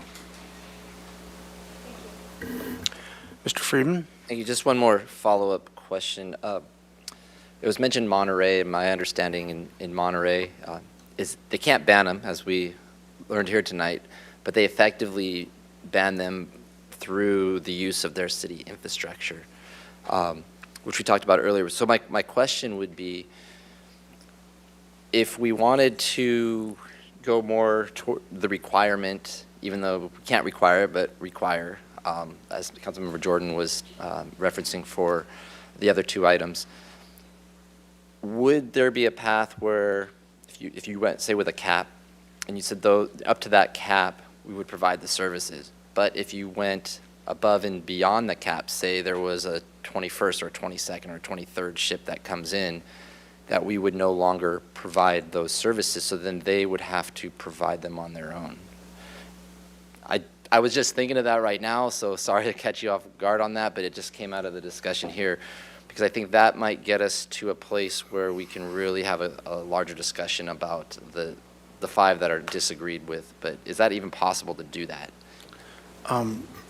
Mayor Rouse, Councilmember Friedman, that's what some cities have done in the discussion. I've seen Monterey, other conversations. It would be our greatest area of power. I don't know, though, 100% if it's free of liability if we were to do that. That's why it's so important, again, when we're cultivating these relationships, because also what the cruise lines don't want to do is cause disruption for their customers as well. But, so going in that and we would have to provide, obviously, reasons why we're not providing such, services at the time too. So it's a risky strategy, but in terms of an enforcement of like controlling the numbers, if we need be push that button, it'd be at least potentially the only one we have. Thank you. All right, very good. We'll now go to public comment. We have a lot of slips and a lot of folks online, well over an hour of public comment. I'm going to make it 2 minutes per speaker. And you don't have to feel obligated to use the entire 2 minutes. Please stay to the subject, and you can just say ditto or whatever you'd like to say. I'm going to call out a couple of names at a time. I'd like you to be ready on deck and ready to jump up here and speak so we get a chance to hear from everyone. And we'll start with Dustin Hoyseth, followed by Kristen Miller.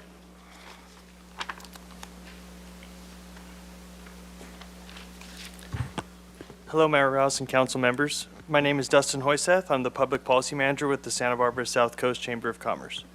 I'm here today to share the Chamber's support for a cruise ship visitation and to ensure the continued positive economic impact of this program. The Chamber is focused on the economic development and success of our region, and we are dedicated to making the South Coast a place where local businesses and community members can thrive. The cruise ship program is an important part of that success, bringing in up to $5 million in economic benefits to Santa Barbara, benefiting businesses and the city alike. I believe that staff answers to council questions addressed some of the major issues with implementing a cap, but I'd like to talk about, our top issue tonight is regarding discussion on the proposed cap. We ask that you please consider the broader economic implications of imposing an annual limit on cruise ships. Such a limit does not account for the variance among cruise ship sizes and passenger counts.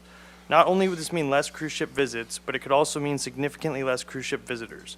This would introduce uncertainty regarding the city's cruise ship revenue, as well as for the many businesses that rely on steady cruise ship visitation. I'm just going to skip through this. I've planned for 3. The Chamber, through the Visitor Center, works closely with local businesses in the waterfront to ensure a strong relationship between these businesses and cruise ships. Through these efforts, we've seen firsthand the benefit this program has on our city's positive reputation, as well as the well-being of local businesses. One other thing I wanted to be able to mention was that if a cap were to be implemented, the Chamber would like to see further conversation around what kind of mechanisms will be in place to adjust that cap if needed. A 2-year process like this cannot be the answer every single time. Please do not implement the proposed cap, and consider the cruise ship program's essential role in the vitality of our local economy, and consider the impact, any limitations on this program, and to support its continued success. Thank you for your time. Thank you. Kristen Miller, followed by Rueri Battison. I don't think I got that name right. Hello, Mayor Rouse and members of the council. I'm Kristen Miller, President and CEO of the Santa Barbara South Coast Chamber of Commerce, and I'm here to support the city's work on the cruise ship program and the Harbor Commission's work, and to really complement the great research that's been done. But as Dustin mentioned, we are opposed to the cap for a variety of reasons. A cap on cruise ships would create unnecessary uncertainty around when cruise ships will arrive year to year and how many total passengers those cruise ships will bring with them throughout the year. Businesses across the city, and particularly in the waterfront, rely on the influx of visitors brought by these cruise ships. As has been mentioned, injecting approximately $5 million into our local economy. These aren't just numbers on a spreadsheet. These are jobs. This is livelihoods and the vibrancy of our community. Many of our local businesses plan their staffing operations around these schedules and have told us that any uncertainty in that does create repercussions. I had one local restaurateur tell me that limits on cruise ships would mean the difference between a part-time and full-time job for some of his employees. The cruise ship program is a lifeline for many local businesses, but also it's not about one-time transactions. These create lasting impressions that turn visitors into repeat customers. Local people have made their careers out of offering the experiences that draw visitors here in the first place, and we locals enjoy those services as well. This is an important part of the city's waterfront operating revenue. I understand you have a lot of decisions to make today, but I hope our message is heard, and we encourage you to consider the critical role this program plays and do not place an annual limit on cruise ships. Thank you. Thank you. Larry Bateson. James Snell following? Did I get close on that name or what? Close enough. All Brewery right. like a brewery. I have the great, wonderful task to welcome the visitors. So I love and sometimes don't enjoy the cruise ships all the time. Yesterday I'm a little bit tired from the 3,000 that came in. I can directly attest though, as a person, who I run the visitor centers for in the district, and days that they're in, my sales are up. And the time that it made the most important last year, I've said this on your reports before, was when we had the storms last year and businesses were hurting. Like I thought I was going to have to we have 10 staff, local people in the store, and I carry about 10 local artists or manufacturers, people in ink. I couldn't do orders and I couldn't employ people, and it wasn't for the cruise ships on those that generate the money to do those. I don't know how we would have done last year. So that was the one we're in specifically, where it's like, this is where it's a benefit. Because up to then it was kind of like, is it a benefit? We get the tourists anyway. But last year, they specifically saved 10 of my staff and a host of artists and jewelry makers and stuff that I sell in the store directly. So please come down, and council member, if you ever want to come down and see the figures for the day, I'd love to see you down, and I'll show you, just the correlation, so it's not just BS on my behalf, okay? Don't cap, love it, and come down to the cruise ship someday. Thank you. Thank you. James Snell, followed by Ted Morton. James? Did I butcher your name that bad, Jim? Okay, Ted Morton. Or are you James? Okay, Tennant, okay. Hello, Mayor and council members. I am James Tennant, managing member of Santa Barbara Landing and owner of Dive Santa Barbara. There are voices among us calling for the outright banning or severe limiting of cruise ships, but I propose a different path, a path that embraces the potential for change and progress within the industry. Instead of shutting down dialogue and limiting ships, let's seize the opportunity to shape the future of sustainability and growth within this industry. We have before us a roadmap for progress set forth by the Waterfront Department. These policies touch on every aspect of ship operations and offering a blueprint for environmental sustainability and fiscal responsibility. By implementing these measures, we not only safeguard our surroundings, but also encourage the industry to embrace a greener path. But why should we allow cruise ships to continue operating if they pose a threat to our local environment? The answer lies in the ability to affect change. History has shown us that progress is achieved through collaboration, not through isolation. By engaging with the industry and not capping our influence, we can steer them towards a more sustainable future. Santa Barbara can show the world that economic growth and environmental protection are not mutually exclusive, but rather two sides of the same coin. With the waterfront recommendation, the cruise ships will embrace more eco-friendly practices. Picture a world where they use renewable energy to power these vessels, where the waste is recycled and where marine habitats are protected. This is not impossible. It's a vision within our grasp if we have the courage to pursue it, and if we don't give up our ability to do so by capping our influence within the industry. In conclusion, I implore you not to turn away from the challenge we face today, but to embrace the opportunities for growth. Let us work together to shape the future of the cruise ship industry by setting the bar for high environmental standards. However, remember that capping ship calls and thus our influence will forfeit our chance to drive any meaningful change locally and worldwide within the cruise ship industry. Thank you. Thank you. Ted Morton, followed by Mimi DeGree. Good afternoon. My name is Ted Morton. I'm the Executive Director of Santa Barbara Channel Keeper. During the public meetings, the overwhelming majority of public statements and written comments called for significant improvements to the program, such as addressing the large number of ships calling on Santa Barbara and minimizing water and air pollution and greenhouse gas emissions. Channel Keeper worked on developing a set of recommendations that included a cap, but also a list of practices that we were expecting cruise ships to implement if they were coming to the Santa Barbara area. The recommendations adopted by the Harbor Commission 2 months ago reflect the ones we put forward, in addition to recommendations of the Channel Islands National Marine Sanctuary Advisory Council, many local conservation groups, and community members who participated in the meetings. Today, we urge you to approve the full set of the 20 cruise ship program improvements adopted by the Harbor Commission on February 15th with 2 changes. First, we recommend requiring ships that visit Santa Barbara have installed advanced wastewater treatment systems rather than requesting this of the ships. Recently, I reviewed the Friends of the Earth report and found that most of the cruise lines calling on Santa Barbara have already installed the technology on the vast majority of ships. Second, we would encourage you to establish a deadline for staff to determine how we prioritize the ships using advanced technologies calling on Santa Barbara.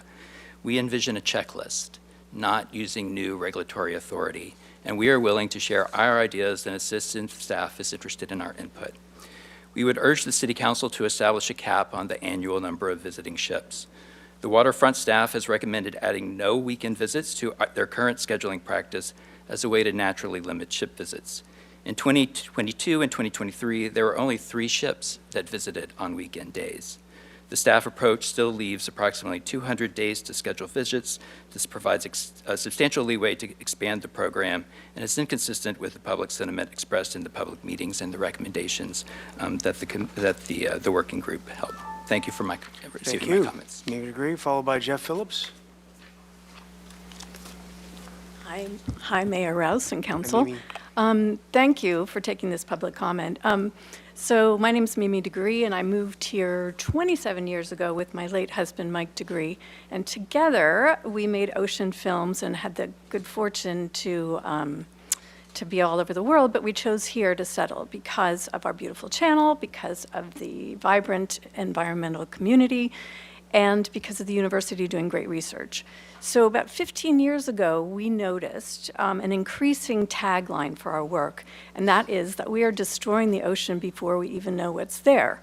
And that was most notable in the Gulf of Mexico for the BP oil spill, where the scientists said, we don't really know how to predict what the outcome will be because we have so little baseline data. It made me think of here, where we don't know what the effect of these cruise ships will have on the harbor, on the channel. And so I would ask you, do you want to make a decision based on short-term financial gain over the long-term health of the channel? And I would advocate for A, everything Ted said, and B, even more so, an outright ban as Monterey has done, which now I'm understanding is more complicated than it sounds. But I think that it's too big a risk to let it go unchecked. Thank you. And Jeff Phillips, followed by Nate Irwin. Jeff Phillips. Nate Irwin. Hey, Nate. Hey, Mayor Rouse and council members. Thank you so much for taking up this important issue today. My name is Nate Irwin, and I'm the policy associate with the Santa Barbara Channel Keeper. The disparity between the environmental impacts and economic benefits from cruise ship make it clear that the risk is not worth the reward. Channel Keeper's recommendations that mirror those of the Harbor Commission address these issues and provide a foundation for the City Council to implement a more environmentally responsible cruise ship program in Santa Barbara. Without changes to the program, we're leaving our community and coastal environment at risk. And by creating a cap, we can prioritize ships that are doing things in the right way, so therefore we're giving them an incentive to do so. The findings of the 2022-2023 Santa Barbara South Coast Visitor Profile and Economic Impact Report shows that cruise visitors spend only $53 per day, where land-based visitors spend $202 per day, and those that stay overnight spend $323 per day. These figures make it apparent that we need to assess the economic and environmental trade-offs with cruise ship tourism. And it's debatable on whether or not a cruise visitor will come back again. According to cruising.org, 83% of cruise visitors will take a cruise as their next vacation. So we submitted a sign-on letter in support of our recommendations with support from 9 local environmental organizations, 2 elected officials, and supported by countless community members. And they aim to strike a balance between the economic contribution of cruise ships and the environmental threats posed by them. We urge you to adopt these recommendations and ensure that the city's cruise ship program will protect our environment and serve as a model for other communities to follow. And thank you so much for listening and for taking proactive action today. Thank you. Kathy Janaga Dykes, followed by Gail Ward.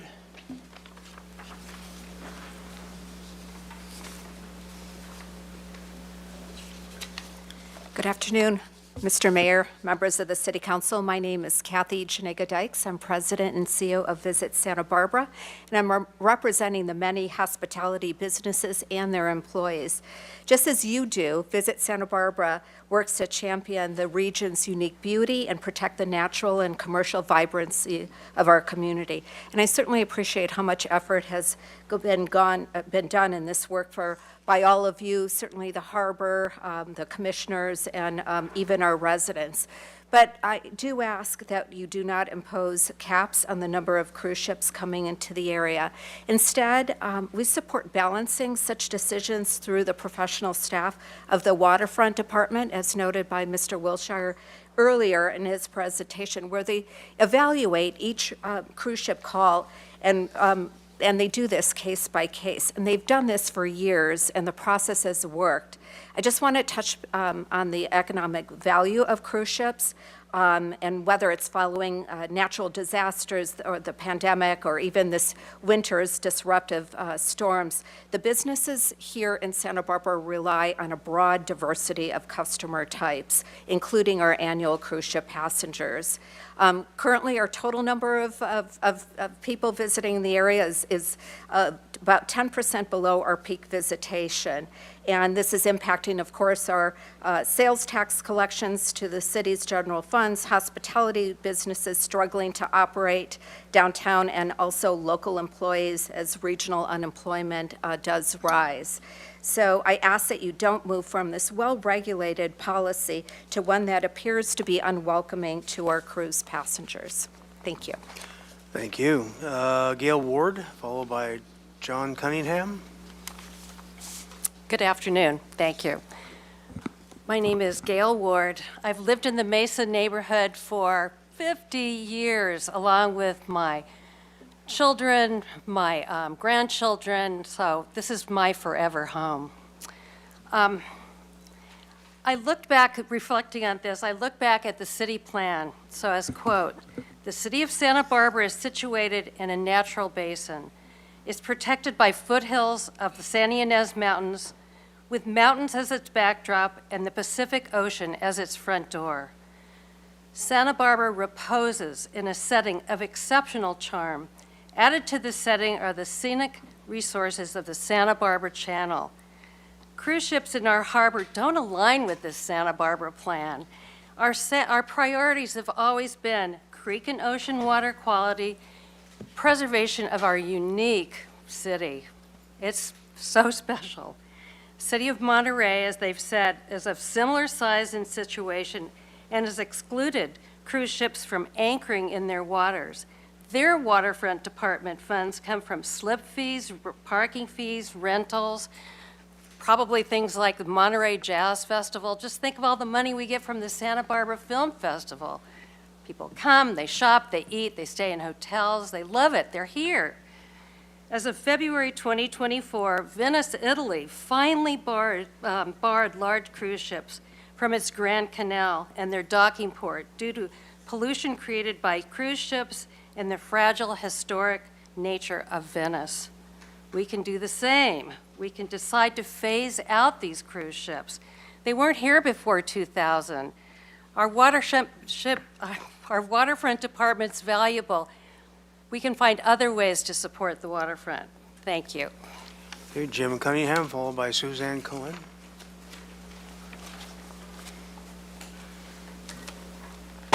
Good afternoon, Mayor and Council. It's John Cunningham. I'm sorry, John. And I live with my wife on the Mesa in the home where she grew up. I support all the Harbor Commission recommendations, even the 5 that the staff did not support. I've attended several meetings of the cruise ship program and feel there are some compelling reasons to reduce the number of visits each year. The data from that Visit Santa Barbara Tourism Survey is pretty powerful, and it should be required reading by anyone who wants to support the tourism industry in this city. It's an excellent roadmap for success, and it arrives at an unbiased conclusion. Cruise ships don't bring much revenue or value to our city and are profitable for only a very select number of merchants. Restaurants, hotels, and most downtown businesses certainly don't benefit. Cruisers eat a big breakfast before they arrive, they leave before cocktails and dinner, and then they sleep in cabins on board the ship. I propose that these ships are actually competition for the hotels in our city, and phasing them out of our future would be the best thing for our local economy. Economically, the facts are striking.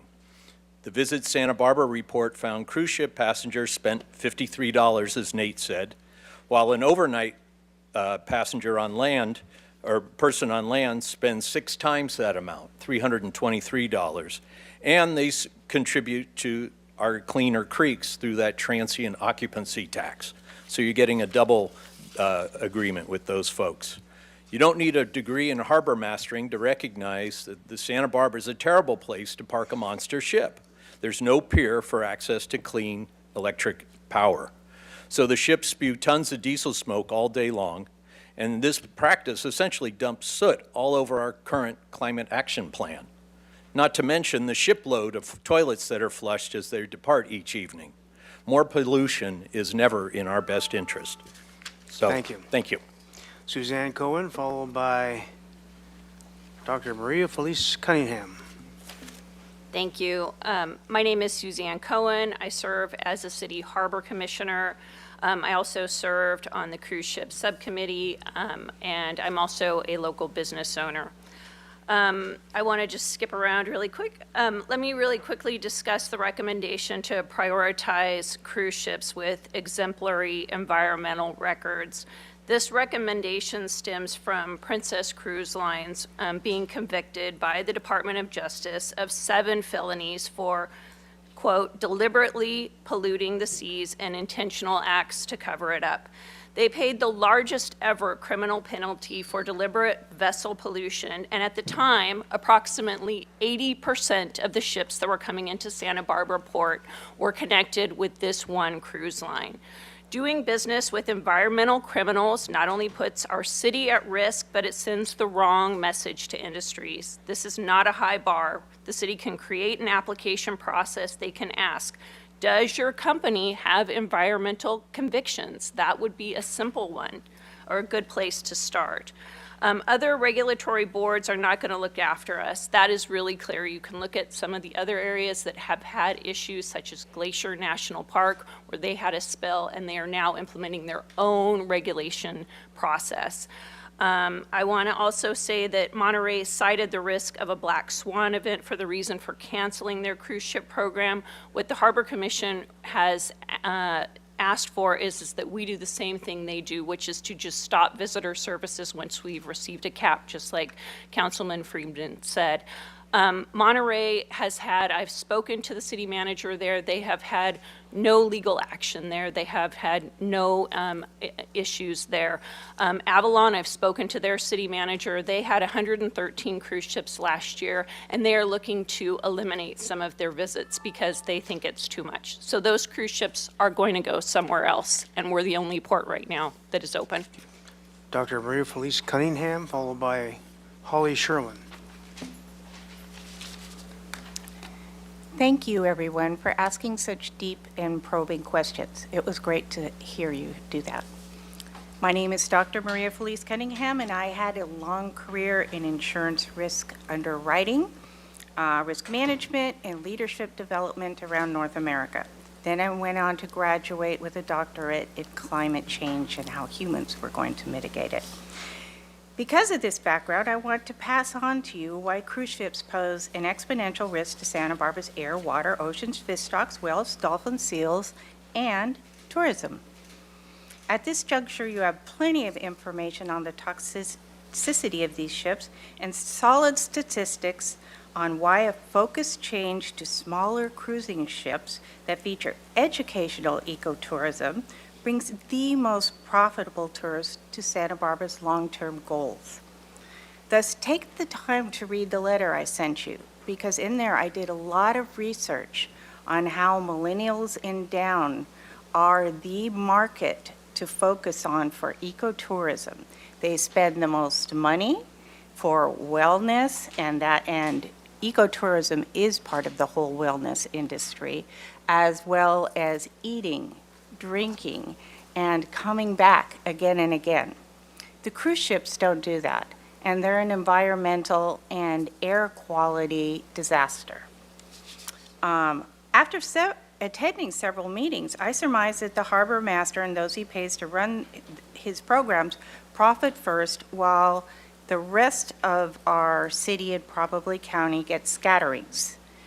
I have talked to probably 15 to 20 different businesses up and down Santa Barbara, and they told me that they are the keychain people. And the clothing stores told me they'll come in, but they go to Marshall's, and they do know who they are. Thank you very much. Holly Sherwin, followed by Jonathan Ullman.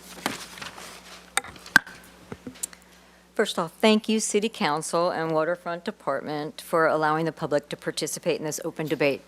My name is Holly Sherwin. I am an outrigger paddler, an open water swimmer, and a supporter of Santa Barbara Channel Keeper. As we all know, this has been a topic of discussion and debate for many years now. We know the numbers, the statistics, the arguments for and against cruise ships. But the reality is our present-day cruise ships are indeed floating cities. Thousands of people with all their waste and the needed resources to shuttle them, to entertain them, and to protect them. It's a lot. We know the numbers of how much money gets brought in. That's an easy thing to calculate, how much revenue. But how can we put a value on the health of our oceans and air? What is it worth to you? It's worth a lot to me. We know that the cruise ships are not going away, and we're not asking that. They're here to stay. But the simple proposal to limit the number of cruise ships that visit our harbor and to be discerning about what companies are allowed to come according to their environmental practices is not a big ask. It can be achieved if this is what we want. We can affect the change. That's what I envision in my wildest dreams. I believe that what we need to be asking ourselves is what we can do. What are our responsibilities? What can we give to our community and the wildlife species that share this finite planet with us?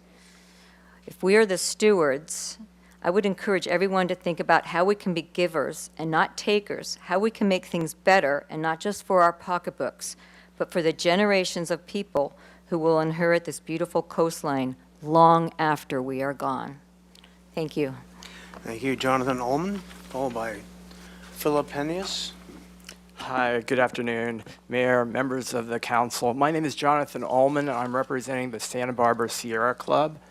We have been involved in this issue, but I wanted to say, as far as this proposal by staff, I think it presents a much rosier picture than the reality represents. I know this because I'm from Miami. And Miami, as you know, is the cruise capital of the world. There are so many cruises, Royal Caribbean, Norwegian Cruise Lines, Carnival, they're all based there, even though they have their flags in other countries. They are about building more and more, expanding more and more. And you have an asset here that they want, Santa Barbara. This is a big asset for them. And they want as many cruises in here as possible. So when staff says, let us negotiate or let us have relationships with them, you can't have a relationship until you understand what you are dealing with. I'm going to just say some things very quickly. We support 20 ships only if that in reality means 16 to 18 ships that actually come next year, okay, 20 bookings. These ships, every one of these ships is larger than they used to be. There was a 5.6% annual capacity increase in 2023, 26.5 million, double occupancy in 2022. They predict a 38 million passengers in 2028 and 30 million in 2024. That's now, 30 million. I think a lot of the increase in those numbers of passengers is because of the size of the ships, and I think that's going to be reflected here. Lastly, I'll just say, Key West, Juneau, Alaska, they can all tell you tales. Listen to them. Okay, Philip Hanius, followed by Brian Troutline. Thank you. I'm here to speak in support of adopting the recommendations of Santa Barbara Channel Keepers.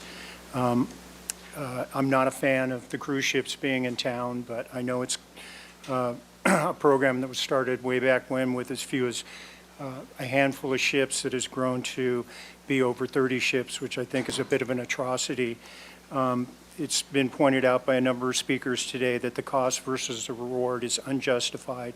The emissions of the ships, an early draft report by the Air Pollution Control Board estimated that an equivalent amount of car trips per passenger that visit via ship emits more than twice the amount of CO2 and 150 times the amount of nitrogen and sulfur dioxide. Their cost, everybody that spoke in favor of no cap is due just to the sheer dollar volume that can be produced by increasing the amount of tourism that's already a bit out of control in Santa Barbara.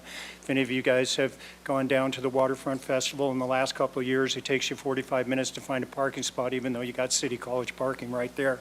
And if you want a lobster for lunch, it's going to take 2 hours to get one, let alone it's pretty much elbow to elbow down there.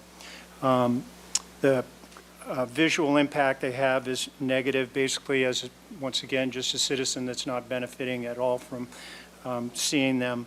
I'd rather not when I walk Shoreline Park or dining at one of my friends' houses has an ocean view that don't seem too thrilled about them either. I think the Waterfront Department overstated the benefit. The fact that we have a 12-mile discharge limit, it's 23 miles out to Channel Islands, that still means they're dumping in our channel.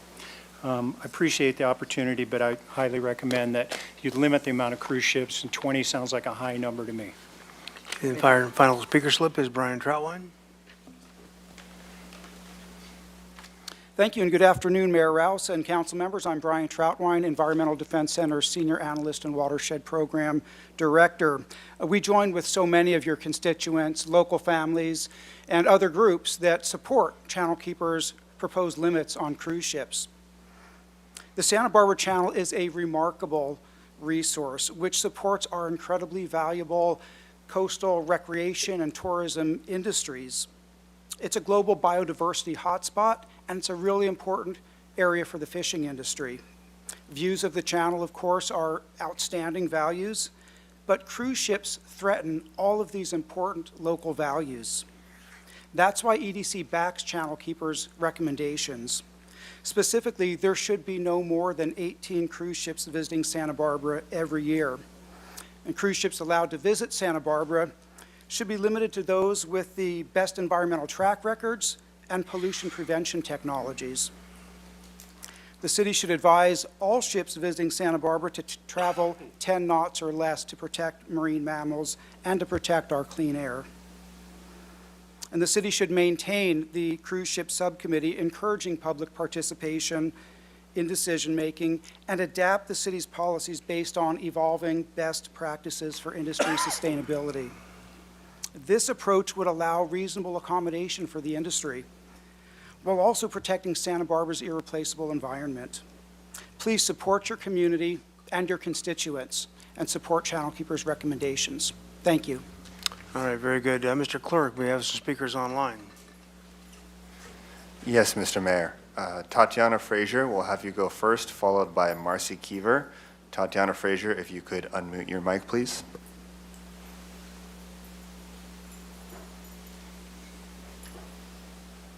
Hello, everyone. My name is Tatiana Frazier. I'm the Oceans and Vessels Fellow at Friends of the Earth. I have family in California, and I have been lucky enough to visit the California coast many times. Your coastline and communities are special. They are one of a kind. When I first joined the fellowship, I was surprised to learn how destructive cruise ships are on the environment, and how the cruise industry does not seem to be concerned with its harmful impact. I was also shocked to learn that cruise ship vacations emit 8 times the amount of carbon dioxide emissions per day compared to those taking land-based vacations. 8 times the amount. Cruises pollute and contaminate the air and water they travel through. This harms sensitive ecosystems, hurts and kills marine life, and negatively impacts the public health of coastal communities. This is preventable. The cruise industry has the means to improve their system and impact. Friends of the Earth supports limitations on the number of cruise ships coming to Santa Barbara and improvements in the environmental control technologies of the ships that travel through. Many people in Santa Barbara are saying no to more cruise ships coming into their waters, and their voices should be heard and respected as the people who actually have to live with the consequences from these ships. It is important that people who are in decision-making positions use their power to make a difference by caring for their environment and the communities they are supposed to be helping and protecting.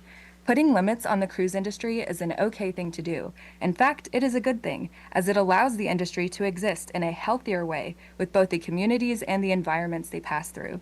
You have the power to protect current and future generations in Santa Barbara from harmful and preventable cruise ship impacts. Thank you.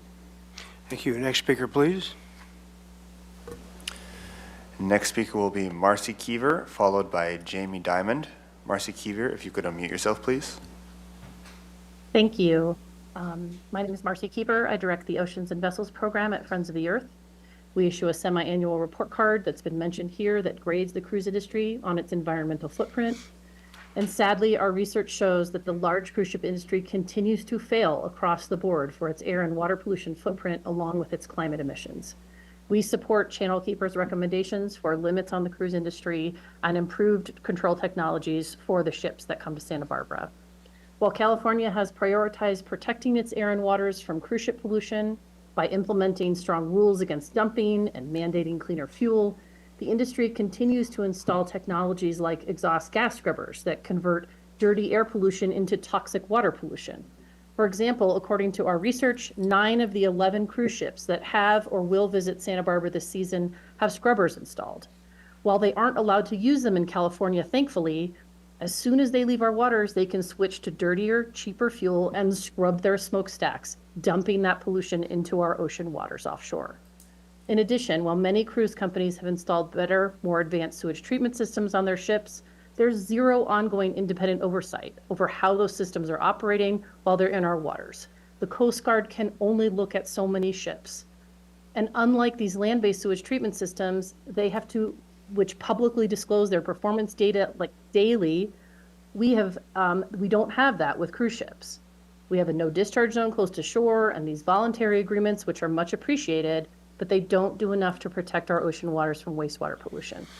And it was already mentioned, Carnival Corporation, which is Princess and Holland America's parent company, was on federal criminal probation, and it took whistleblowers to end up with that prosecution. There is no ongoing independent oversight of this industry, and we need to rein them in. The cruise industry continues to prioritize their bottom line over environmental and community protection.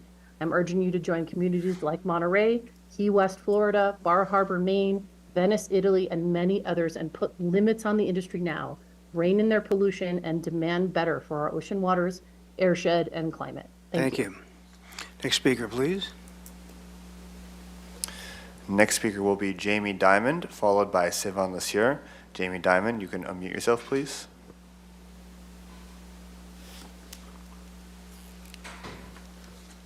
Good afternoon, Mayor Rouse, council members, and staff. I am Jamie Diamond, CEO and General Manager at Santa Barbara Landing. Santa Barbara Landing serves as the facility that receives cruise ship tenders when they come to visit. We orchestrate the tenting and fencing and security for these ships, and as well as welcoming guests to our amazing city of Santa Barbara and everything it has to offer. I'd like to thank our harbor commissioners and waterfront staff for their time during the work group meetings. The amount of information that was shared by the experts during these meetings was invaluable, dispelling many myths about cruise ships and underlining all the existing regulatory agencies these ships operate under when in U.S. and California waters specifically. We will never be Long Beach, San Diego, or even Avalon, Catalina. They all have dedicated terminals for these types of activities. Santa Barbara does not now, nor will it ever. Santa Barbara Landing's capacity to receive cruise ships really is limited to the off-peak, weekday-only schedule proposed. We are a small business comprised of multiple other small businesses, which require unobstructed access to our facilities in order to succeed. It's a big job to orchestrate a day of tender services, and we just couldn't do it on the capacity that others suggest could happen.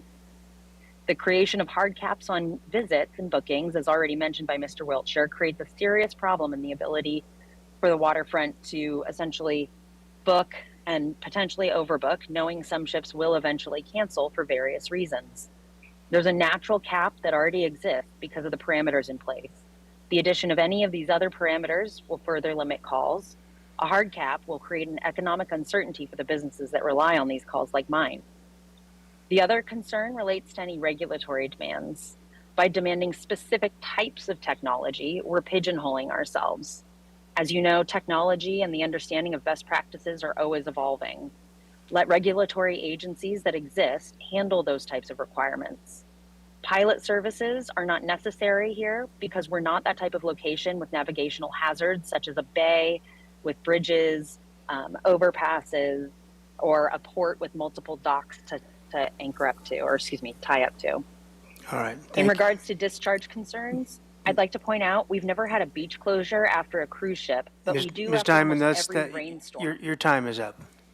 No, thank you. It wasn't Thank showing you. on my end. Next speaker, please. Next speaker will be Sivan Lasieur, followed by Carol Miller. Sivan, you can unmute yourself, please. Good evening. Thank you for allowing me to speak. I've been in contact with several of the people over time about pilotage in Santa Barbara.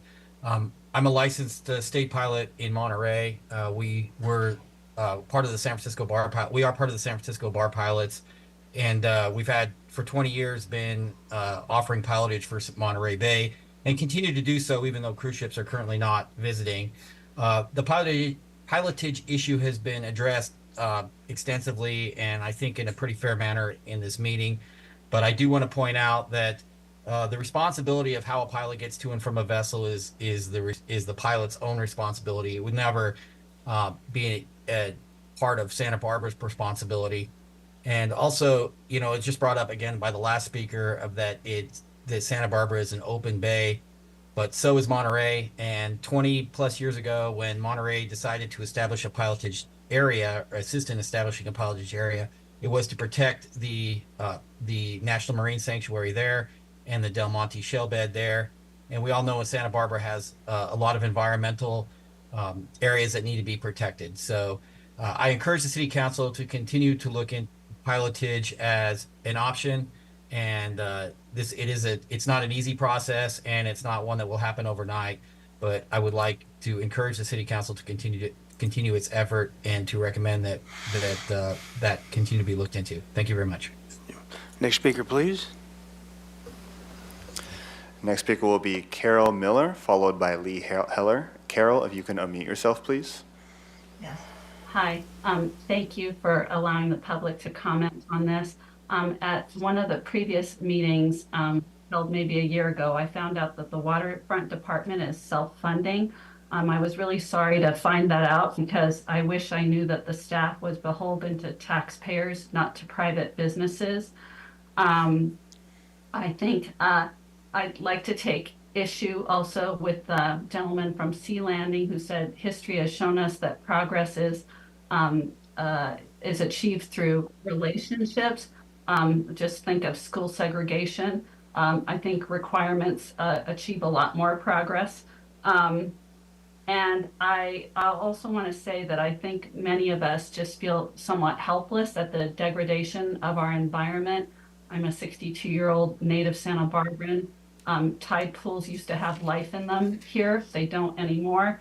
This is something we can do something about, and maybe it's a little bit the domino effect. We start with cruise ships, we go to cargo ships, and it goes on like that. And I appreciate that City Council is beholden to taxpayers, and I just encourage you to do what obviously the majority of the citizens of Santa Barbara want. Thank you.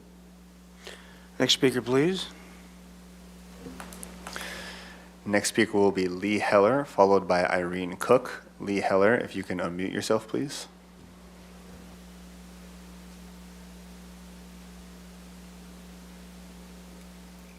Lee Heller.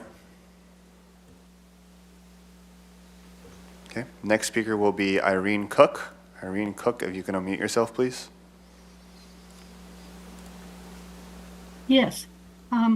I'm Irene Cook on behalf of the Society of Fearless Grandmothers, Santa Barbara. We signed on to the Channel Keeper recommendation letter, but I have some additional remarks. We want to respectfully remind the council that what we do here impacts millions of creatures in the Santa Barbara Channel marine ecosystem. Climate change is already impacting this habitat, and we who are privileged to live nearby have a sacred duty to be good stewards here in the birthplace of the environmental movement. So it's hard to reconcile this with the city's policy that apparently encourages large vessels to pollute our waters with no consequences whatsoever. I was horrified to learn about the volume of sewage, gray water, and oily bilge water that is discharged by cruise ships. But the implication in the staff report is that just because it will be discharged 12 miles away into the channel, basically halfway to Santa Cruz Island, it's okay. Unfortunately, it's not okay. For the marine life, it's not okay with thousands of your constituents who are concerned with the health of this precious ecosystem. As has been mentioned, Monterey has voted to end its city services to cruise ships, and the quote I read from Monterey's mayor was, quote, "Folks don't want to come here and visit Monterey and take a picture with a cruise ship in the bay. We want to be able to enjoy the natural environment. This is about our beautiful community, our natural environment. This is about taking care of this little place of the planet that we have." Hear, hear, Mayor.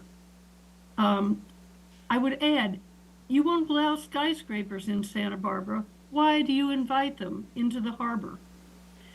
Finally, I hope that given the amount of community interest in this subject, the council will guarantee that the cruise ship program will receive consistent and frequent monitoring and reporting. Thank you. Thank you. Next speaker, please. Our final speaker will be Barbara Greenleaf. Barbara, if you can unmute yourself and go ahead and speak, please. Yes, I'm Barbara Greenleaf, and I'm representing Eco Team. I was very disappointed that we seem to be both courting, that the same entity is both courting cruise ships and regulating them. So I really want to speak on behalf of keeping the subcommittee on keeping the subcommittee on cruise ships, so that you can, so we have somebody actually minding the store. And let's not forget, we are Santa Barbara. We're the birthplace of the environmental movement. Earth Day is coming up, and we can't keep chipping away at our environment and expect a good outcome. So I too believe in what the channel keeper is saying, but I'd like to see an overarching philosophy on the Harbor Commission and the city, that they want to keep improving the environment. And how are they best going to do it? Because we now know that these big cruise ships, which by the way were never envisioned by the original rules and regulations, are polluting our air, water, and endangering our sea life. Thank you. Thank you. One more speaker. Go ahead, Mr. Clerk. Okay, our final speaker will be Lee Heller. Lee Heller, if you can please unmute yourself and begin speaking. Mayor Rouse and members of the council, sorry about that. We welcome visitors to Santa Barbara, but we need to be mindful of how people come and the environmental impact of their visits. At one of the cruise ship subcommittee meetings, the APCD staff gave a presentation on air quality impacts of cruise ships. The same number of passengers traveling here by car, assuming a similar route up the coast, would emit half the GHGs and pollutants of a cruise ship, running as they do on diesel engines in floating cities. As a member of the APCD Citizens Advisory Committee, I'm charged with promoting efforts to reduce greenhouse gases and particulate emissions. Cruise ships as a means to visit come at an environmental price. To be clear, no one is talking about preventing anchorage or passage or imposing fines or penalties which are indeed outside the city's legal purview. This is a false representation of what is being proposed. We are talking about saying no to assisting passenger disembarkation unless they adhere to these rules and if the cap is met, as Councilmember Friedman suggests. Capping the program at 20 visits, disembarkation visits, would give us room for a few cancellations while getting us to a more tolerable number. That's the revenue the city has relied on for a decade, so we're not asking for reductions, just a return to status quo. But we should not rely on natural caps that may shift as they did right after the pandemic. I would like to see council require rather than request two very different things: advanced wastewater treatment systems and closed loop scrubbers, depending on their technological availability, in order to receive services for passengers to disembark. Finally, I also urge you to direct staff to come back with a list of environmental best practices that can be used to prioritize ship visit requests, not to enforce ships observing them, to ask for evidence of compliance as part of the visit request process. Let's have Santa Barbara be a role model on cruise ships as we have been in other areas of environmental policy since 1969. Thank you. Thank you. All right, very good. And with that, it's back to council. Mr. Friedman. All right. Thank you, Mr. Mayor. So first I'll say it's a good thing that back in 1977, Aaron Spelling did not take a trip up the coast from Beverly Hills, or we would never have that horrible song stuck in our heads from the Love Boat back in the day. But all seriousness, Santa Barbara is not the Love Boat. And there are really real implications of what we need to do in terms of protecting our environment, but also our economy as well, and ensuring that we have a vibrant economy. And they are not mutually exclusive. I think we can do both, and I think there's a path to get there tonight.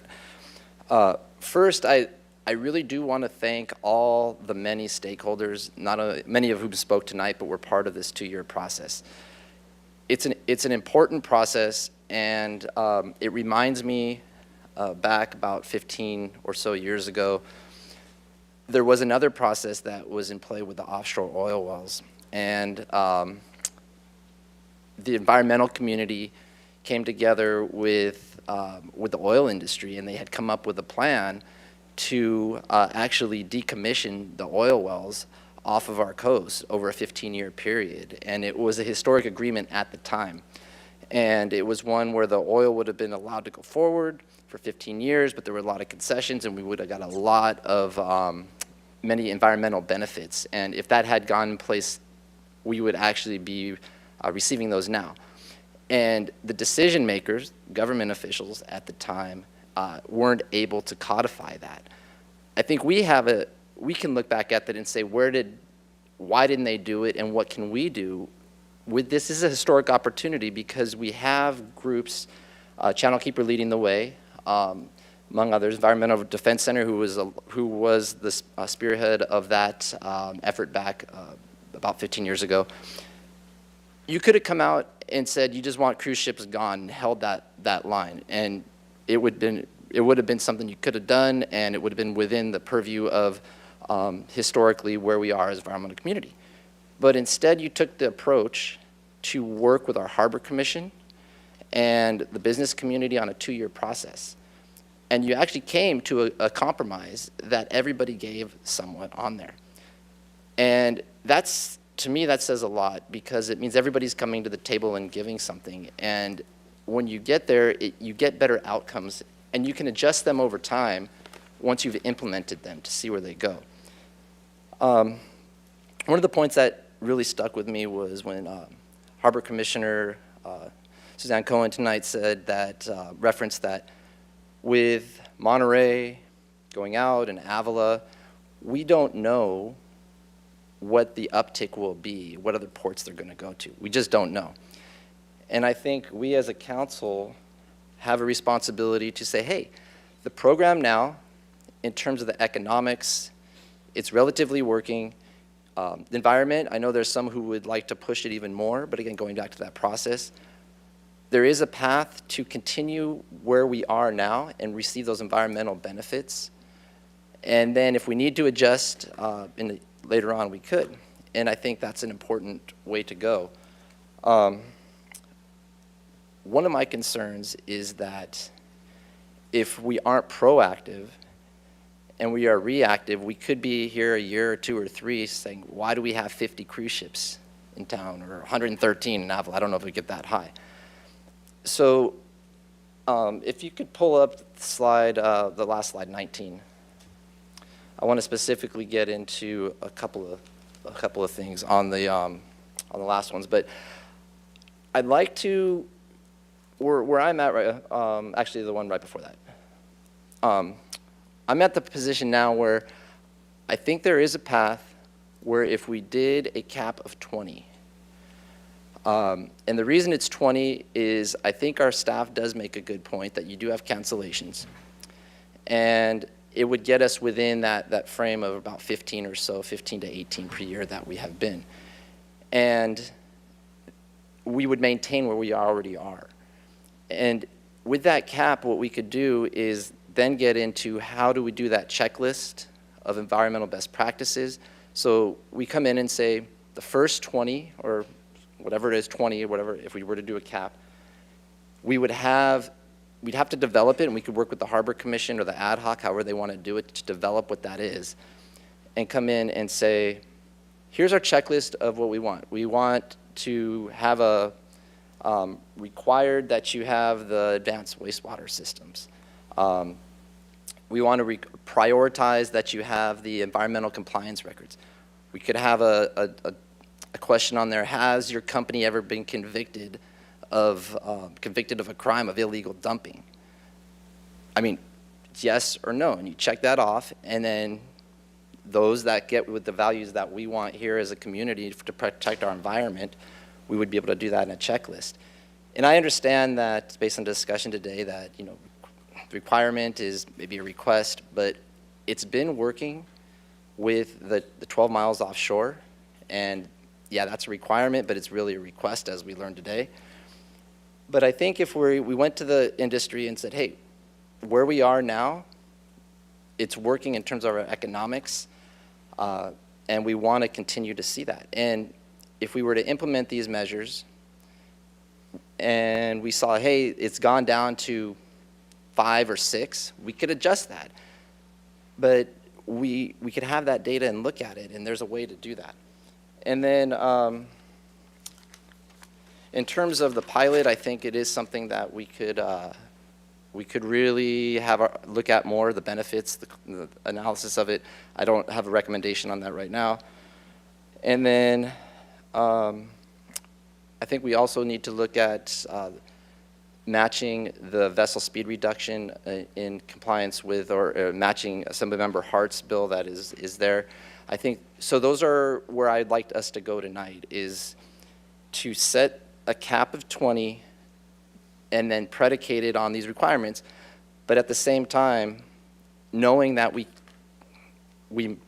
it's federal preemption in there, that if it went above 20, then we would have a discussion on just not providing the additional resources that we have. Because I think the community has spoken, our values environmentally are that we don't want to expand it to an unknown number. And if what I'm proposing, and it's not, well, I'm saying it up here, but I know it was proposed by a lot of our environmental groups out there. So what you had proposed and refining it up here through the council is, we will see. And if we're still getting 15 a year, then I think that would be the biggest win of all. The last thing I do want to acknowledge on the economic side of this, because I think this is very, very important, and I appreciate especially the work that Visit Santa Barbara has done, is there is an economic benefit. It is during the week, and it's during the off-season that they're here.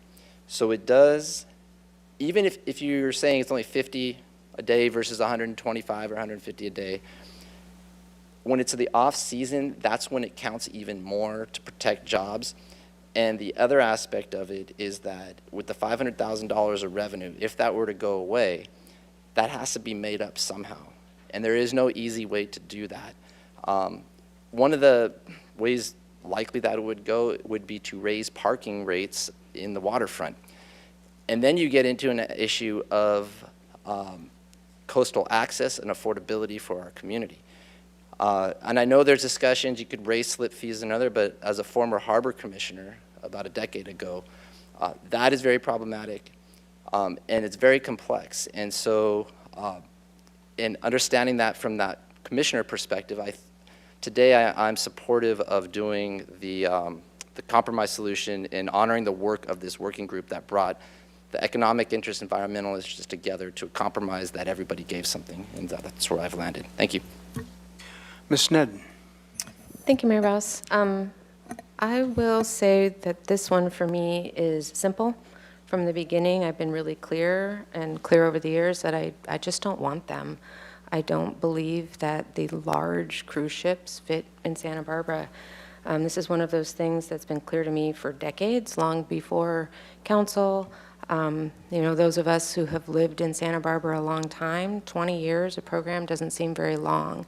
And having memories of just the unobstructed view of the ocean is not something that I've forgotten.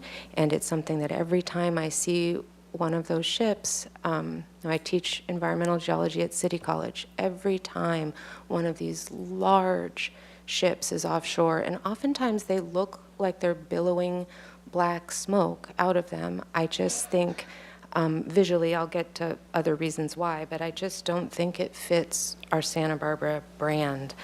I don't like the argument, the economic argument, and to carry the day, I don't want it to have that much weight. This is one of those things that I believe boils down to just core values. I'm going to make my comments from the perspective of the Channel Islands Marine Sanctuary and emphasizing the word sanctuary, looking at the uses for this sanctuary that are compatible with sanctuary waters, compatible with conservation community members, also compatible with Chumash interests, historical and current. The Channel Islands National Marine Sanctuary goals, they highlighted in their letter, maintain the natural biological communities and sanctuaries, and to protect and, where appropriate, restore and enhance natural habitats, populations, and ecological processes. Not just do the bare minimum, but to enhance, protect, and restore. In the broader picture, it's a delicate Channel Islands ecosystem. They're migrating whales, other marine animals, and particularly the larger vessels, those that I take particular exception to, risk of whale strikes, the air emissions, the greenhouse gas emissions. Climate change is real. Sea level rise is real. The impacts of these are real. And even though our jurisdiction is this small city, inviting in an industry that then continues to carry on down the coast contributes to ocean acidification. We've had issues with domoic acid poisoning, algal blooms.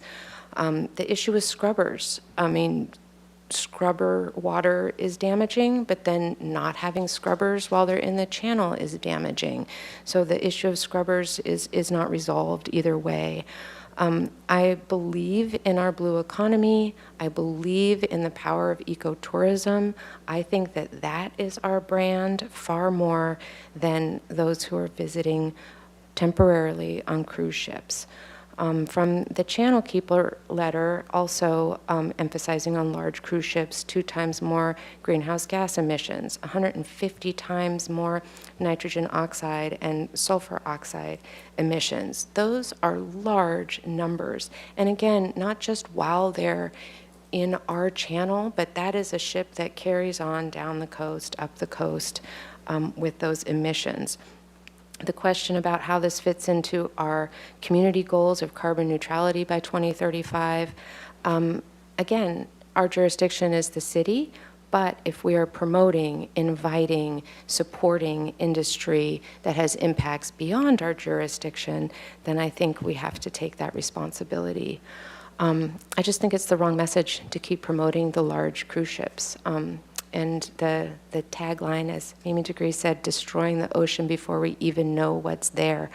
We also have an economy here. We have UCSB. We have our marine fisheries. We have the commercial fishermen. We have many studies going on in this area, and we don't fully know what's there and what we're protecting, but we know it's worth protecting. Again, there's room for other economics, for ecotourism, wellness, blue economy, return visits. I don't think we should sell ourselves short on what we believe brings visitors here. I don't think it is the cruise ships in enough of an amount that counteracts the negative impacts. When we say reducing the cap to no more than, I would say 18, but I think the bigger issue is the size of the ships. So I would want to limit it to no more than 18 and limit them to smaller ships. I'd like to look more deeply into the need or the benefit of pilots. Again, not at the expense of the city, but within that program itself.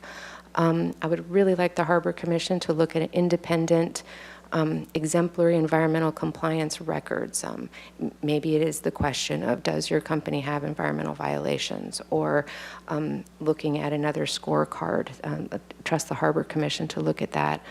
When we're looking at phasing and scheduling, we could already phase down based on who's already scheduled. Looking out 3 years, 14 scheduled out in the third year. There really wouldn't be much of a phasing down past that if we just already kept it what it was and then phased down past those 3 years. I would like to match the vehicle speed reduction.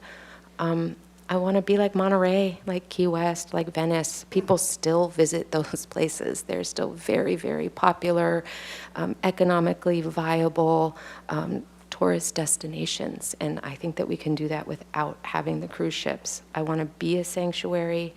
I want to lead by example. I think that we can be that kind of leader. And it's not just at City College or at the Mesa.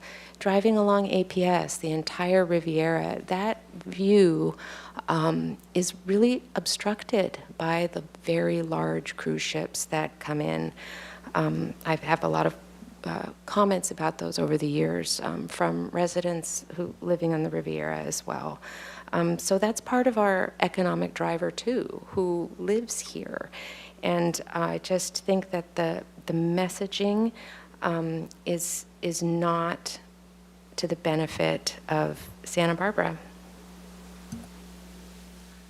Ms. Gutierrez. Thank you, Mr. Mayor. I'm going to keep my comments short. I'm really, really cold, and I start shaking. My colleagues said a lot of the comments I had wrote down.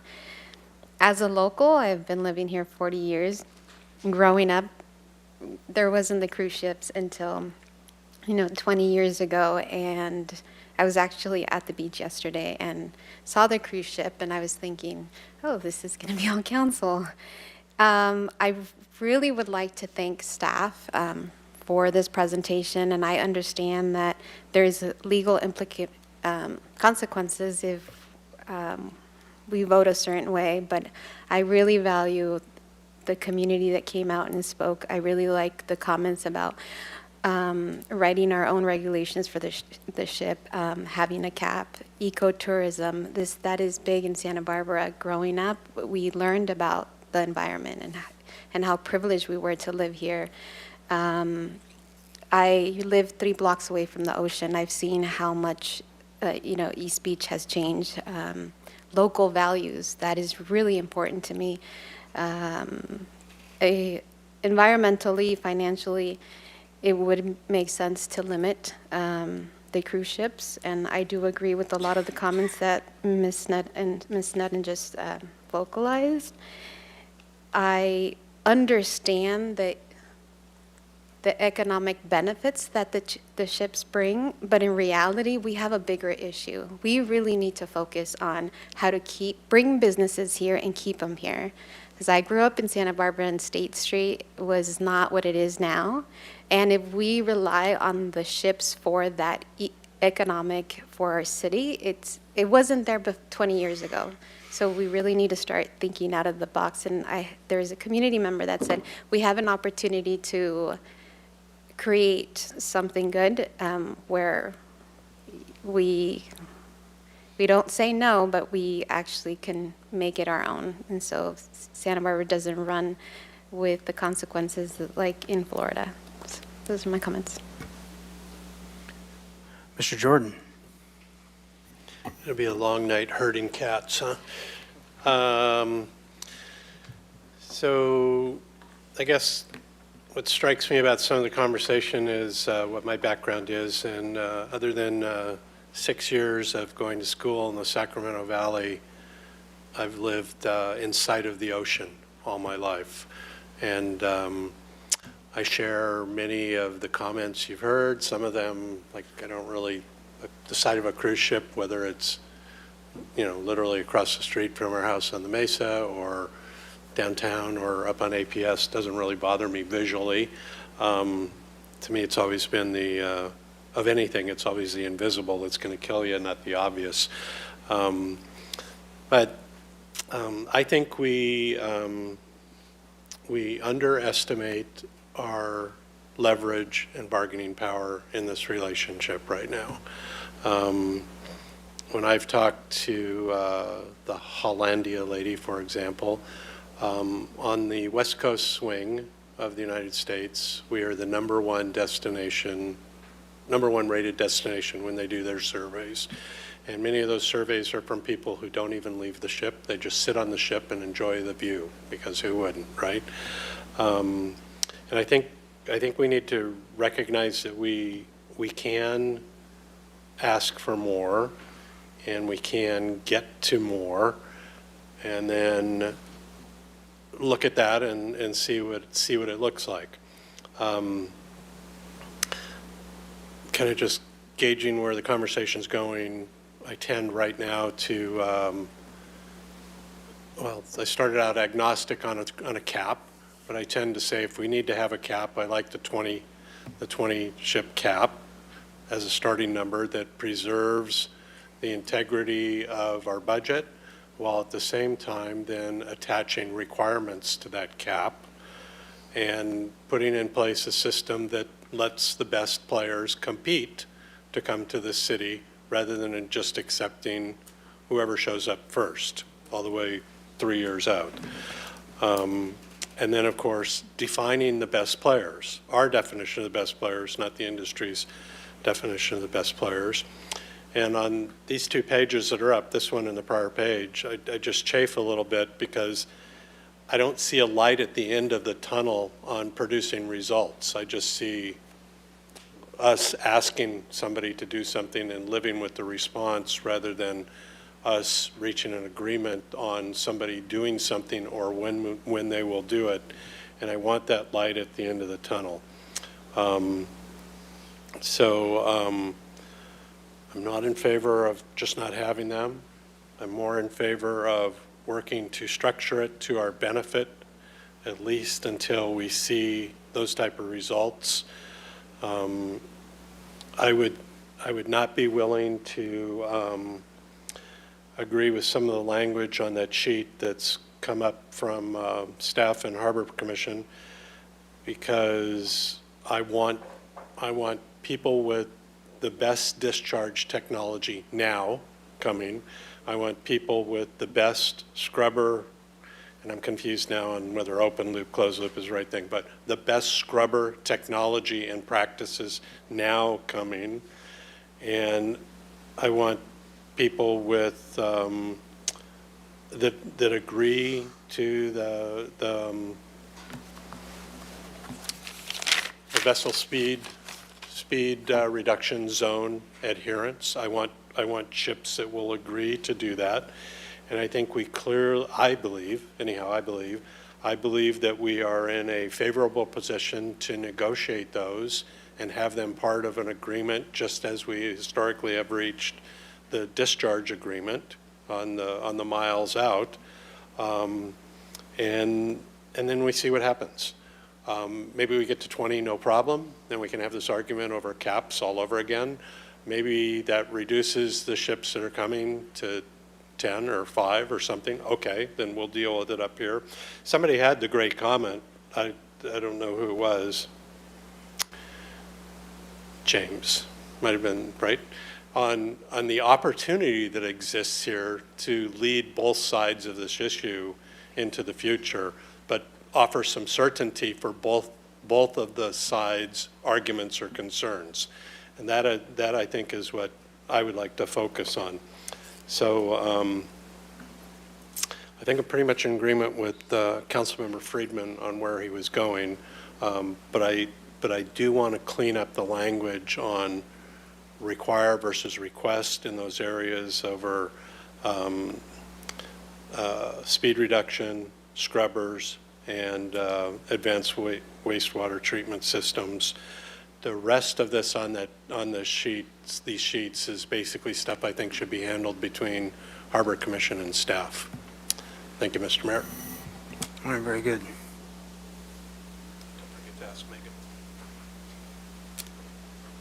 Go ahead, Mr. Gutierrez. Thank you, Mr. Mayor. I want to thank everyone who's shown up and given us their ideas, concerns, and input about this situation. A lot of you have done a lot of research and outreach on both sides of the issue, and it's really much appreciated from us. And I want to thank my colleagues for their ideas to try to address this complicated issue. And I too agree with my colleagues about how special Santa Barbara is, especially environmentally, and how this is something somewhat new to us. Historically, people have been arriving in Santa Barbara via ships since its, I guess you can say, founding by Europeans. So it's not something that's too alien, but what is different is the amount of impact it's had on the environment. And that's something that we can't ignore. So I, with my colleagues, agree that we need to be more restrictive on who and what is allowed through our channel and our beaches. So I will be excited to hear a motion and and see be willing to support it. Thanks. Ms. Harmon, did you have a comment? I did, Mr. Mayor. Thank you. I'll be very brief. Just, of course, I have to start. There were some really resonant comments by council members today, particularly about our environmental legacy here in Santa Barbara, and I really appreciate those and agree about our leadership position vis-a-vis environmental protection. So thank you for that. I also wanted to particularly associate myself with the comments from Councilmember Jordan. I agree with him wholeheartedly about the opportunity we have here and the leverage we have to really design a program that fits in with our status as environmental leaders here in Santa Barbara. So I think he pointed out 4 points in particular, the cap and a couple of others that were really important. I agree with him 100%, and I'm happy to hear that it seems we're really all on the same page about moving forward with something that is going to benefit our community and keep our community safe and protect our coasts moving forward. So thank you. All right, very good. All right, well, as far as I'm concerned, hear everybody's comments, and I really appreciate the work of the subcommittee, and I appreciate the staff who very respectfully considered all the subcommittee things, even the 5 recommendations they didn't recommend. And a lot of it was because of the possibilities, both practically and legally, of doing certain things, and there's our ability to do it. We can make a statement about certain things that we can or can't control. But I do think that the Harbor Commission has made has done great work and fabulous results. As somebody who is a very active ocean user, both waterman, diver, sailor, and whatnot, and I work with the commercial fishing fleet every day on a lot of issues. Matter of fact, they're talking to me right now. They are somebody who are amazing stewards as well as vigilant, because their species, especially shellfish species, bottom-dwelling species, are completely dependent on as pristine conditions as possible. So they understand it, and they know it. I've also talked to them about the potential of what goes on with cruise ships, particularly when it comes to anchorage and sediment disturbance and whatnot. And they frankly haven't had the issues, but I've gone out to those cruise ships a few times now, and each time on the tours, I've spent at least an hour with their environmental officer. And I was blown away at the amount of data and the amount of documentation they have. Basically who's doing what in what cabin, and more detail than you ever want to know. Plus also, I don't think the staff mentioned, but there's also ground support or third-party support on shore in the event of some kind of a catastrophe or disaster. So they're doing this stuff. But the last ship I went out to was the one, it's a high-latitude cruising ship, and it goes to the Antarctic and the Arctic. And they go to incredibly sensitive environmental areas. I mean, we're a sensitive environmental area, no doubt about it, but these are incredible. So their standards and their documentation and things they do and don't do are pretty amazing. Types of fuel, we talked about scrubbers, we talked about water treatment, we talked about distances offshore. These ships are all are cutting edge. So I think we've taken that all into consideration. Regarding the hospitality part of it, I've worked with the Chamber of Commerce. I've worked the desk, or I should say the exit interviews as they come off of whatever shore visits they had and when they come back. And I don't know where anybody else got statistics. Most people I talk to are stoked and they're coming back. They love our town. They love being here. Seeing Santa Barbara from the ocean looking in is an incredible sight that unfortunately a lot of people who live here have never seen. So it's quite a phenomenon. So there's a compromise here, and I really think that staff and the Harbor Commission have come to a compromise. But we are in fact a hospitality industry. We don't have a lot of. I mean, it'd be great if we had other more diverse types of way to run our economy. But we're hospitality based by more than twice the next category in terms of sales tax. So it is important that we do those things that bring people to our town and enjoy our town. Somebody mentioned overcrowding, all these people. I'm going, yeah, that's kind of part of the deal. But we do limit the seasons. We have the winter seasons, fall and spring, when we do these things. That's a limiting factor. My one problem with putting in a hard cap is what the waterfront director mentioned before, is that may have people jumping on reservations 2 or 3 years in advance that actually won't. It'll take away the competition rather than create competition. They may want to fill in those slots so they ensure they have them. So I'm a little bit cautious of that. So I tend to favor the way this was presented to us. Those 15 out of 20 points that the subcommittee and the Harbor Commission worked up and recommended to us look like winners to me. I believe that if we could put a speed limit on it, great. I think that's part of Mr. Hart's recommendation for the Blue Whale, Blue Sky legislation. But other than that, the rest of it has been already covered by both Mr. Doimus and Mr. Wiltshire. So I think that, once again, they've done a great job, and I think we can move forward with something tonight. With that, Mr. Friedman. I think Councilmember Jordan, I think, will be able to get us to something. I think we'll be able to get there with you had a lot of ideas, and I think you've been writing them down. But what I would say, just to try to help walk us through this, is if we could look at slide 15 and a couple of the changes, I think we're on the same page. For example, in item 1, some of those items, and then we'll go to the next slide and any changes we want to see on this slide and then the next. And then one thing, as part of we work through this to address actually the mayor's concern and the concern with the cap, is what would be a reasonable cancellation fee if a company was doing just that, trying to game the system, and then they would cancel? Because if we have because if they have all intentions of coming, they would never pay the cancellation fee. But if they cancel on us, then there would be the fee. So, and maybe that's something that staff could work on some more. Is that fee too high enough where you could mitigate that risk that the mayor just mentioned? So I don't know if we need to put that number into the day, but we could look at that fee. So I don't know, Councilmember Jordan, if you want to walk us through it. Well, yeah, just real quickly, though, to that whole thing about the cap and cancellation fees and whatnot, the shortened period in which we allow cruise ships to come is in itself almost a kind of a cap. I mean, it does limit it, and we're seeing a diminishing number of ships coming in now, but I think if we limit the season and limit the number of visits already, I mean, we already kind of do just by the time period. Isn't there, we put specific dates out there, don't we, Mr. Wiltshire? Yeah, we do. We have a standing practice of not accepting ships in the summer.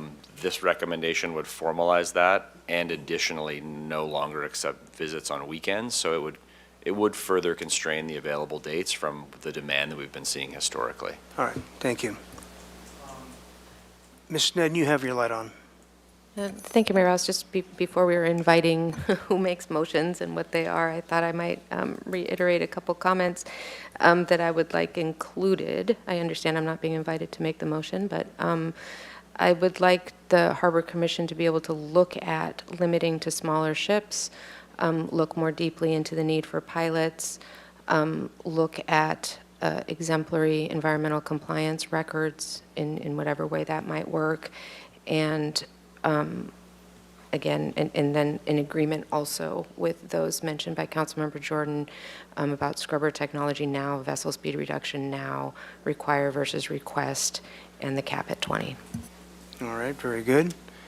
And you don't have your light on, Mr. Jordan, but are you ready to light it up or what? So the only question I have is on the scrubbers issue. And does anybody sitting out there have like some real expertise? And can I call somebody up to ask a question? If you have somebody specifically to do it, I mean, I don't know, what is the expertise? Well, I don't understand the existing state of scrubbers and how long it would take to bring us to the best state of scrubbers. Well, and even to add to that question, Mr. Doimus, what is our ability to actually require that? So we've talked about this already. Our Yeah. ability to require is a request and an acceptance by the cruise lines. That's our ability to require, right? And I would add, Honorable Mayor, Councilmember Jordan, it's kind of what you said, Councilmember Jordan. Our best negotiation is the services we offer in disembarkment, right? So as what Councilmember Friedman said, what Monterey did was they said, we're not going to offer you services anymore. It doesn't say hey, if a ship wants to come and disembark on their own and come there, that's it. So that's kind of, it's kind of a request requirement, but knowing that our best tool is our offering of our facilities and services. I'm acutely aware that we can request and they can say no, and that's the end of the requirement conversation. But also on the flip side is I believe we sit in a position of strength also that we can request, and if they say yes, that can become a requirement. And Councilmember Jordan, I don't have all the numbers, but from my sense of meeting with the cruise lines and going through this whole process, scrubbers are in place due to other regulatory agencies, so they were a solution to air emission issues. And so if we were to not require them, it would alienate or eliminate a pretty large number of cruise ships because that was a technology that they were kind of pushed towards to meet not requirements within 200 miles of the coastline, which is CARB and a different level of regulation, but internationally. And so that is a very big tool that cruise lines use to meet emissions requirements, and that was... So where do we want to get to in that regard? That's, I guess, my question. What's the light at the end of the tunnel in terms of technology to solve that problem? And if it doesn't exist, or not even technology, if it's not feasible economically now, when could we get there where it would be feasible, or we would just be accepting that we're going to reduce the number of ships who come with that requirement eventually? I think locally that issue is handled. So between 0 and 200 miles from the coast is designated an environmentally sensitive zone by both EPA and CARB, and scrubbers are not allowed to be used to meet emissions requirements. Okay. So within 200 miles of us, they're not legally allowed to be used to meet those emissions requirements. And what cruise lines do is use cleaner burning fuels.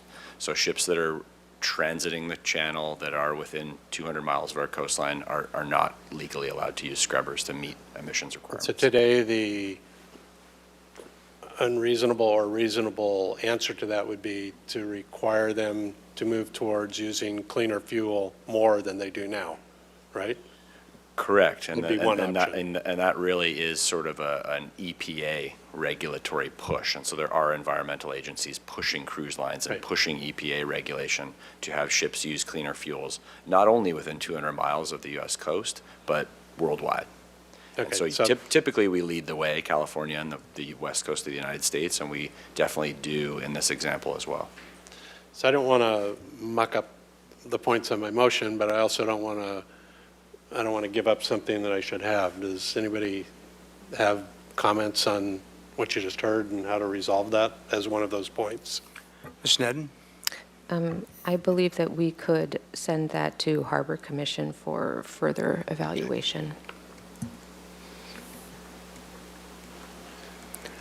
Okay, so you have a way to work that into a motion there, I do. Mr. Jordan? Yeah.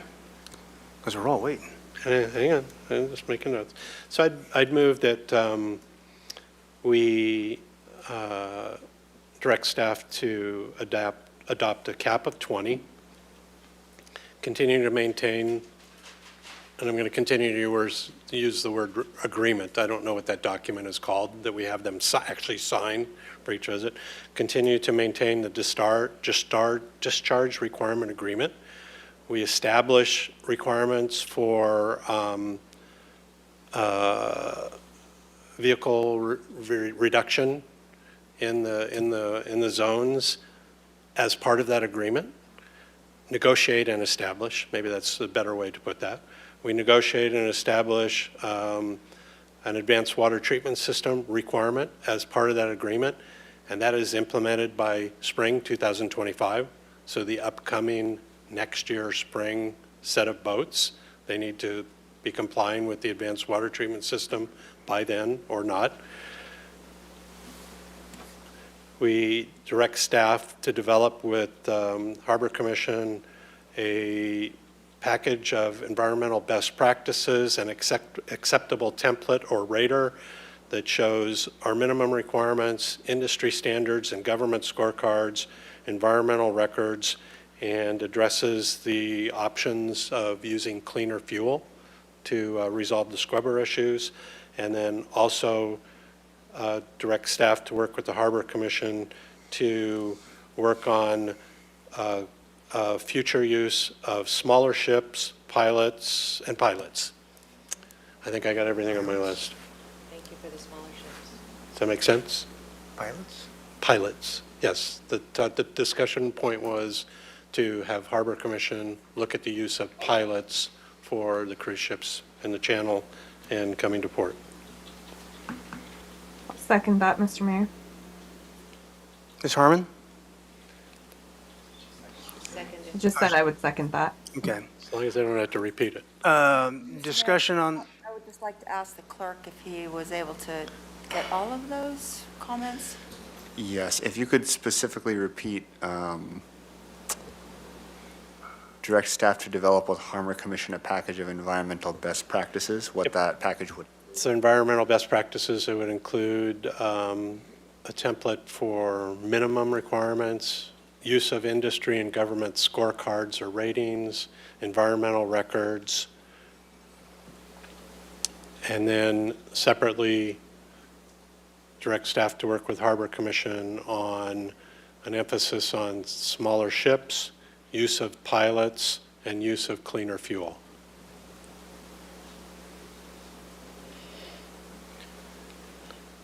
Mr. Doimus.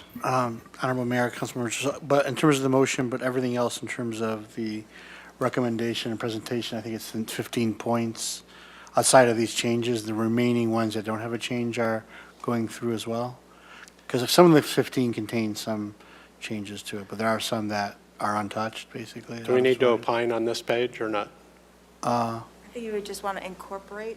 Yeah, incorporate. Okay. Yeah. So, What you had in your so I'll keep going if you're ready. So other than the changes that I've already talked about, say like in 1 and 2 and 3, agree with these recommendations. And then on the next page, only change these as referenced in the motion. So, well, the 20's there. The scrubber would go to a conversation. You're incorporating 16, 17 would go to a conversation at Harbor Commission.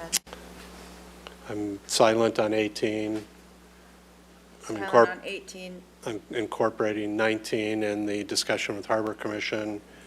And I guess I'm sort of incorporating 20, but with Harbor Commission rather than an ad hoc committee. Correct. Mr. Wiltshire, you have a comment? Yeah, I'm just trying to grasp where this is all going.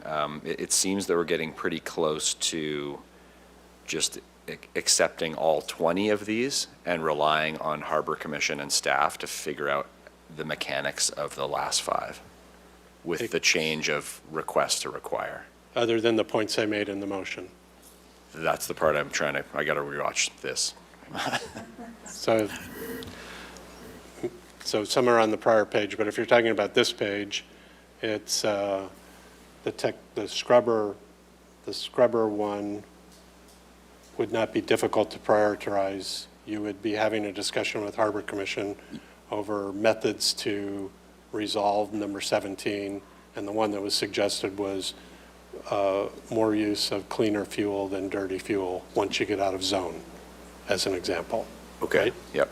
And then for these are all agreed upon? Except other for the than- language other that than affects, changing the words except for the request to language that require. affects particular ones, like negotiate and request as part of an agreement, which would turn that word into require. Yep, I understand, understood there. So that's clear. I think when you watch it 12 more times, like I will, it'll be clearer.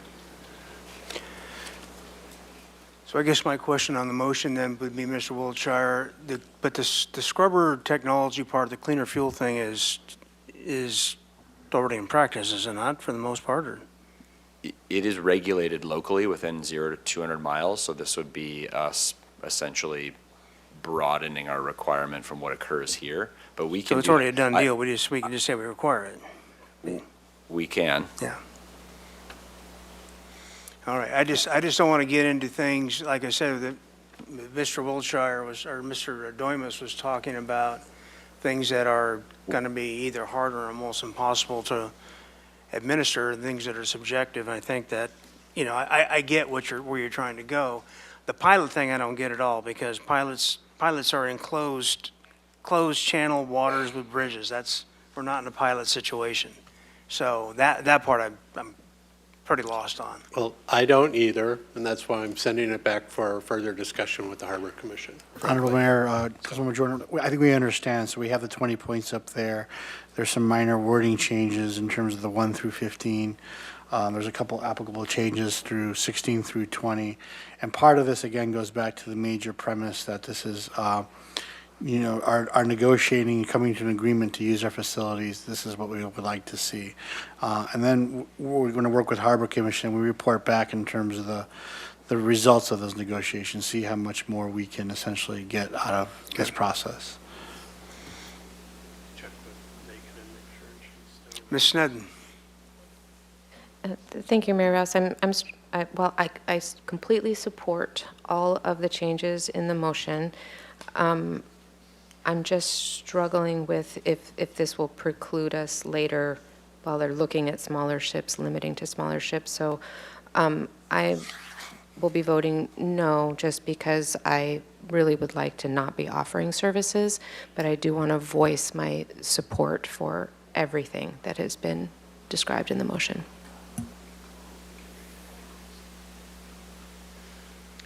All right, further comments? Could you ask Megan, because we talked more about, we refined the motion, could you ask Megan if she's still okay with the second? So, Ms. Harmon, you still with us? I'm with you. No comments. Thank you. Okay, and you followed the motion and the developments that went on? And Yeah, my second still stands. Thank you. okay, well, that makes one of us good. All right. All right, with that, if there are no further discussions, comments, or questions, we can go to a vote. It is a roll call vote. Yes. Would you like me to repeat the motion? Yes, before we please. vote?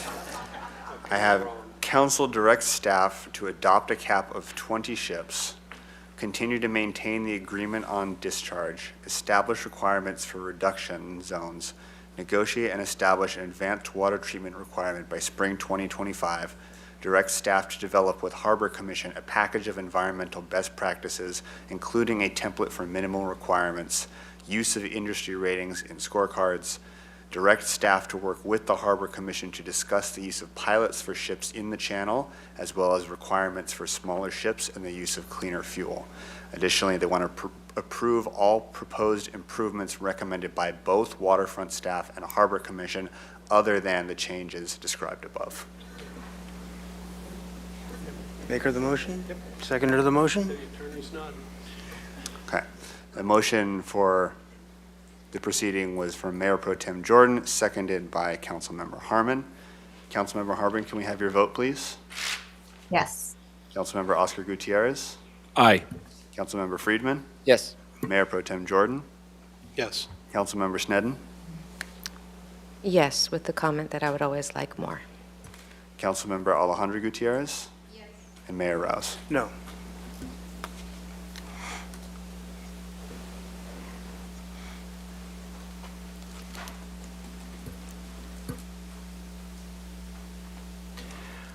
All right, very good. Passes 6-1 with myself dissenting. It's supposed to be on. All right, with that, we're going to take a short break. Be back here at 5:30-ish.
Call this back to order. Mr. Clerk, you have an item to read.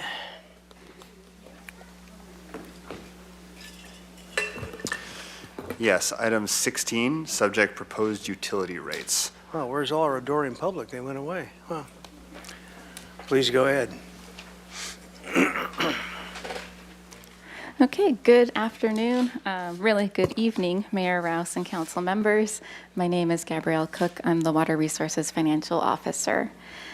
Today, we're going to be going over the proposed utility rates. So those include the wastewater, water, and solid waste rates. We were here back in late February, and we had a pretty in-depth conversation about wastewater and water, the proposed rates there, but this is going to be the first time hearing about the solid waste rates. I am joined by Mr. Korn from HDR and Mr. Merbeck from Sustainability, who will be discussing the solid waste rates. This is an overview of our presentation. So we are going to start with the wastewater and water proposed rates and the recommendations. Then we'll move into the solid waste proposed rates and recommendation, and then the customer notification and outreach, including the Prop 218 notice, and then we'll wrap it up with the next steps and schedule. With that, I'm going to hand it over to Mr. Korn. Good afternoon, Mayor and Council. I'll walk you all through the water and wastewater rate study.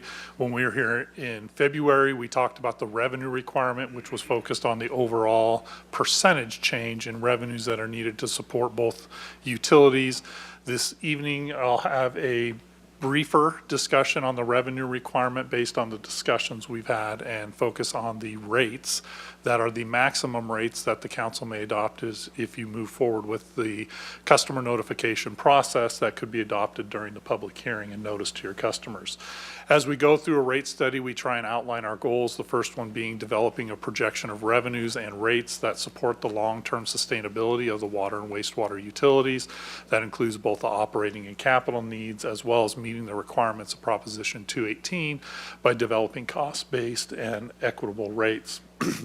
We also think about our prudent funding, our financial planning criteria, including our legally required debt service coverage ratios, prudent funding of capital on a pay-as-you-go basis, and meeting target reserve balances, which will really be more of the focus of the discussion on the revenue requirement. We developed the study using generally accepted methodologies tailored to each system's unique system and customer characteristics. To do that, we go through a three-step process. The first box is what we focused on last meeting. Today, we have the second two components where we think about the proportionality of rates and the subsequent design of proposed rates for the first year, which is a reset year, and years 2 through 4 if adopted by the council based on the overall revenue requirement percentage changes. So as we go through this, last time we had a discussion with the Finance Committee and Council on how we were going through this. And so we have updated the results based on what we heard from you all. Part of that was our understanding of how we would meet the council reserve policy levels for water and wastewater, and how that would impact or could impact rates if we deferred meeting those targets over time. So as we go through this, we're looking at our adequate funding of those costs, including maintaining reserve levels over the time period, as well as adequately funding our capital to support our cost basis for our rates. So here's the first slide to represent the wastewater reserves. So that dashed line is the target policy that council has set over time in the past. Most recently, last year, I believe it was, and that's based on our contingency and disaster reserves, which are 25% of our O&M.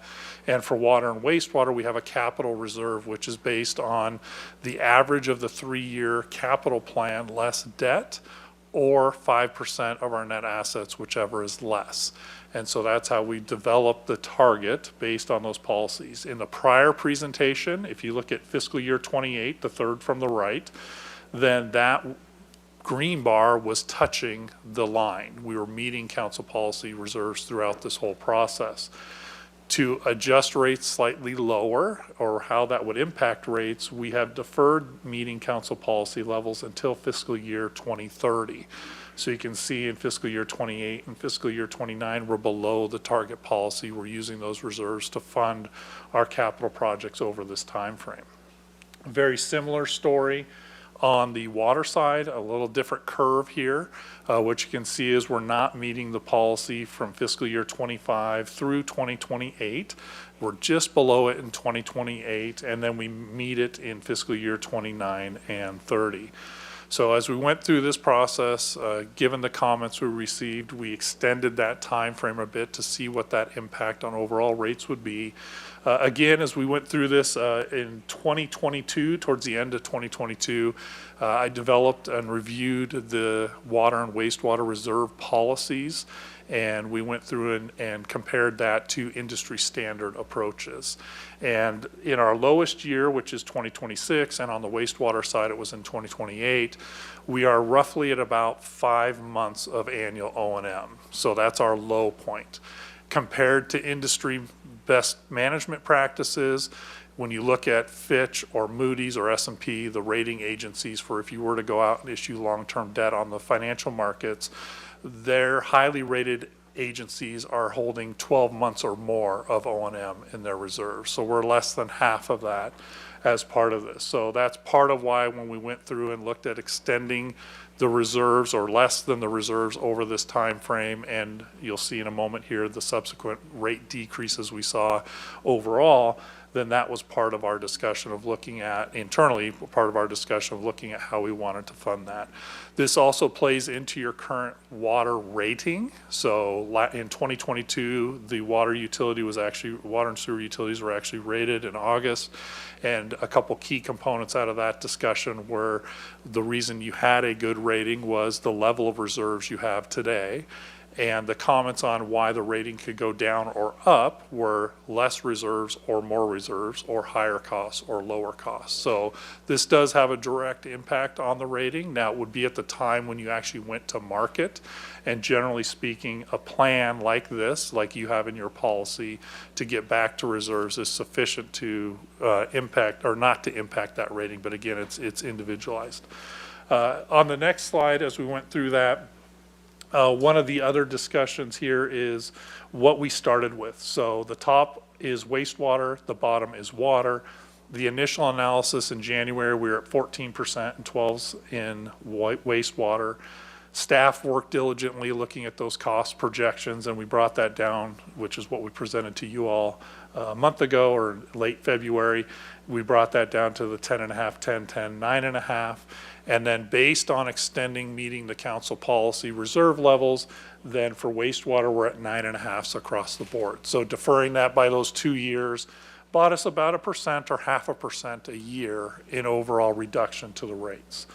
A similar process in water. We were in the 14 and 11. We brought that down to the 12s and 9s by looking at those costs and what those projections would be. And now we are at 10.5 and 10.5, so a reduction of 1.5% in each of those years. but an increase in the last 2 years from 9 to 10%. And part of this is trying to right that ship over time. Is once we start declining in reserves, we have to change that to get that to come back up. So we had to increase those out 2 years to meet council policy in fiscal year 29 in this case. So key driver overall of this, again, is talking about our overall reserve levels, and then ultimately how we get the ratings. And then part of the discussion we also had at council last time was what happens if we don't receive the planned SRF, the state revolving fund loans, which is at a lower interest rate. And so staff did run an analysis that if, as an example, the Vic Trace project that's upcoming here in a couple of years, if that were funded through a revenue bond at a higher interest rate, what impact could that have? When we looked at that, that would be just over $1 million a year increase in annual debt service, which is roughly about 2%. So that would be another 2% increase. Now, having said that, if the council proposes to move forward, as our recommendation is with this, if you change the rates, you would have to go through another Prop 218 process. The good part is the Vic Trace project is out in 27, starts in 26, but there's time on that. So just as that example of how that could impact.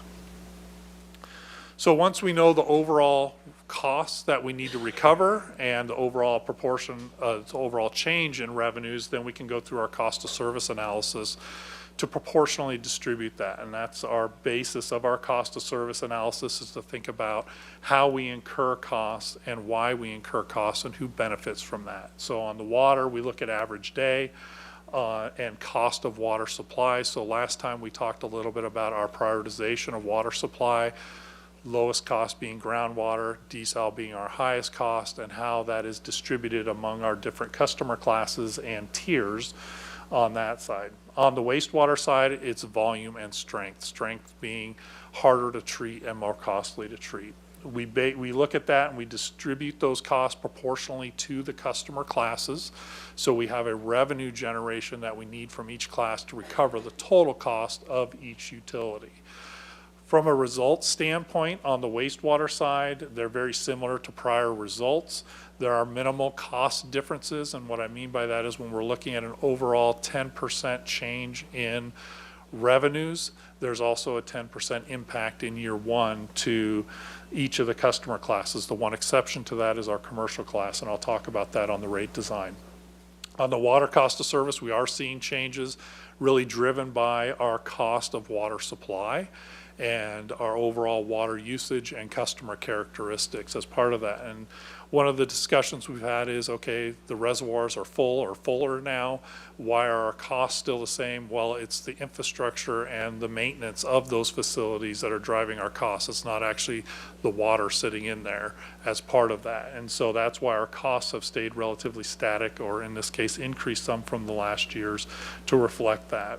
So in year one of our proposed rates, it's what I refer to as the reset year. We reset the rates based on the cost of service, and then the subsequent years are adjusted as a percentage basis to meet our overall revenue requirements.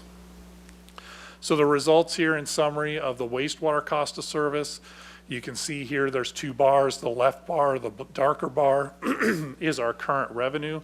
The blue bar or the right bar is our distributed costs. And so you can see the difference in revenue needed for each of our customer classes for the wastewater utility. So if we're residential, they're the vast majority of our customers and our revenue.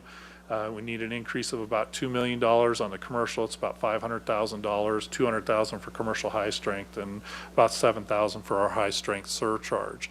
That commercial class is a slightly greater increase than the overall system average due to how those costs have been incurred over the last several years since the last cost of service. And we're seeing this across the board in other agencies. That commercial low class, that strength is getting higher. It's less water. We have water conservation, but the stuff coming down the pipe is still the same. And so that concentration is more, it's harder to treat, more costly to treat as part of that. On the water side, very similar picture. We have our residential, which are the vast majority of our customers, our revenue, and the reason we incur costs. You can see here of our total revenue, 46 million should be coming from our residential class.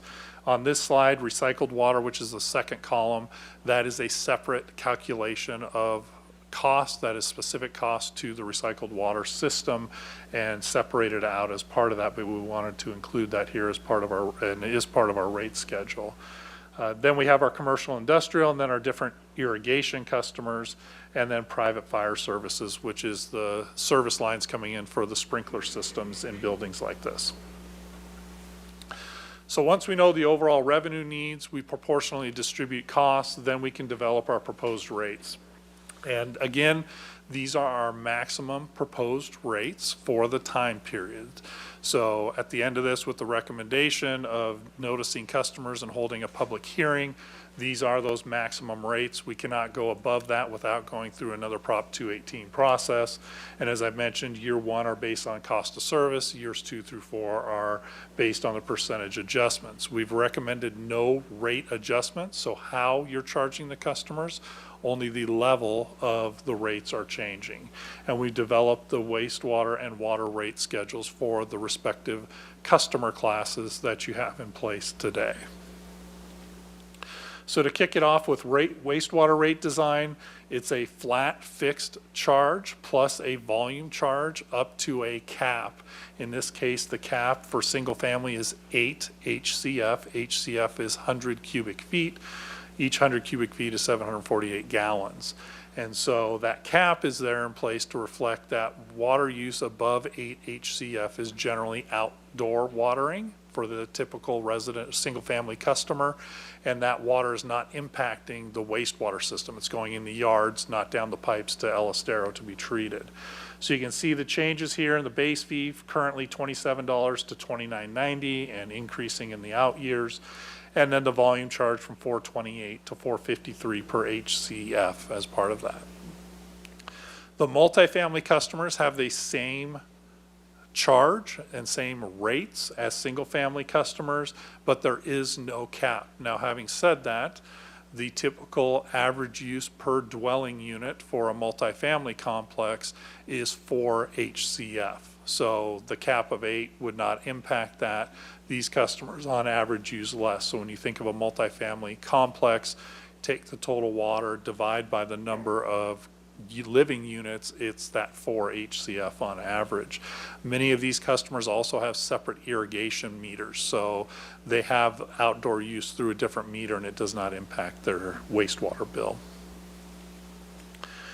For the commercial customers, this is a minimum charge by meter size or a volumetric charge, whichever is greater. And so on the minimum meter charge, you can see it varies by meter size. The larger meters have a higher minimum charge based on the volumes that they can discharge into the wastewater collection and treatment system. And then the volume charge, you can see there currently $527, increasing to $656 in the first year. That is at an impact to some of those larger commercial water users in this case, based on the cost of service result in that first year.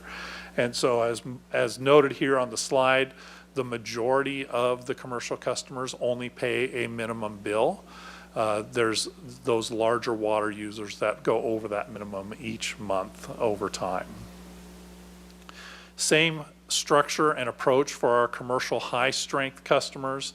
There is the minimum charge and the volume charge. In this case, this is very close to our cost of service results and overall system adjustments, but it's that same minimum by meter size specific for our commercial high-strength customers based on the impacts they have on the treatment from a collection and treatment perspective. So you can see that volume charge increases from $665 to $723. In addition, some of those high-strength customers pay a high-strength surcharge. This is for the wastewater strength that's over and above the typical levels for those customers. So these are more of your breweries, folks like that, Marburg, as they discharge into your system as part of that. And you can see there's a charge per pound for BOD, which is biochemical oxygen, demand, TSS, total suspended solids, or ammonia, and that's calculated on an individual customer basis. So if they go over their maximum, then they pay that. As example for BOD, it's a reduction from 34 cents to 30 cents per pound of BOD. And that's really based on the characteristics of the treatment plant and the facilities and costs that are incurred to treat BOD, TSS, or ammonia. Transitioning to the water rate design, then here is our monthly fixed service charges, again by meter size. The larger the meter, the higher the charge to reflect those demands and capacity constraints that those larger meters place on the system to reflect those fixed costs. You can see, looking at the 5/8 inch as an example, currently $32.60, increasing to $36.21, and increasing into the future as part of this overall plan. All customers pay those service charges, and then each customer class or rate schedule has a separate consumption or volumetric charge. In this case, single family and multifamily, again, have the same rate.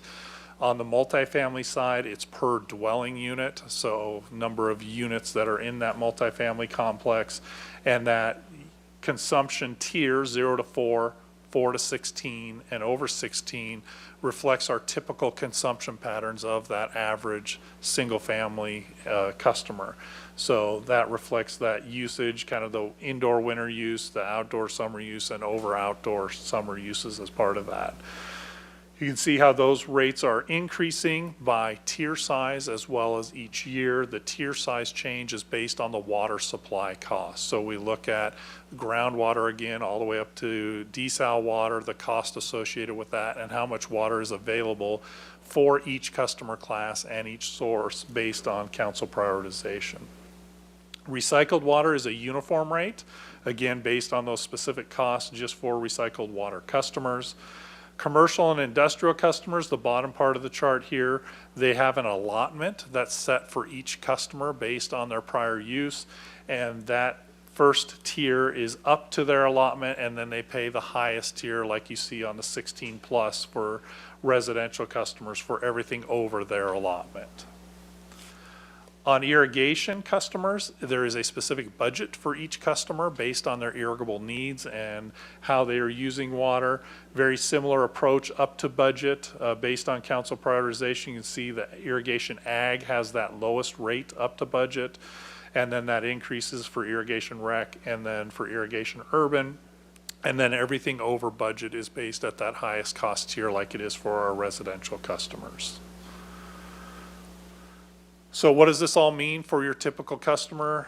This would be our current average bill for our typical single-family customer using 8 HCF, having a 65-gallon trash, green waste, and recycling 1 time a week. And so you can see the current bill of $241.65, including the UUT, increasing to $253.31, so an $11.66 increase, or an overall bill change of $4.88. So looking at this, how does this compare to other South Coast communities? Here you can see on the chart, on the left we have a single family at 4 HCF, on the right we have single family at 8 HCF, and you can see how the city's proposed rates for fiscal year 25 compare to the different customer classes, to the different rates for the different agencies for Galitas and Montecito, Carpinteria, and Summerlin. Again, kind of on that lower end for 4 HCF, kind of right in the middle for our 8 HCF, which is really our maximum rate for the wastewater customer with a cap of 8 HCF. On the water side, very similar, using 4 HCF and a 5/8 inch meter on the left-hand side, lower than Goleta, Montecito, and Carpinteria, and on the right about in the middle there with 8 HCF overall as part of that. Now, if you can tell, Montecito is hashed a little bit. They're starting to go through a process for setting rates. That's why I always talk about these aren't necessarily apples to apples, depending on where folks are in their process of establishing rates and how they've set rates for if they have set rates for fiscal year 25 yet. One of the other conversations we've been having is the impact to our multifamily customers. And in this case, this is an individually metered multifamily customer. Again, if it's a larger complex, they're not individually metered. It comes through that single meter for the multiple units.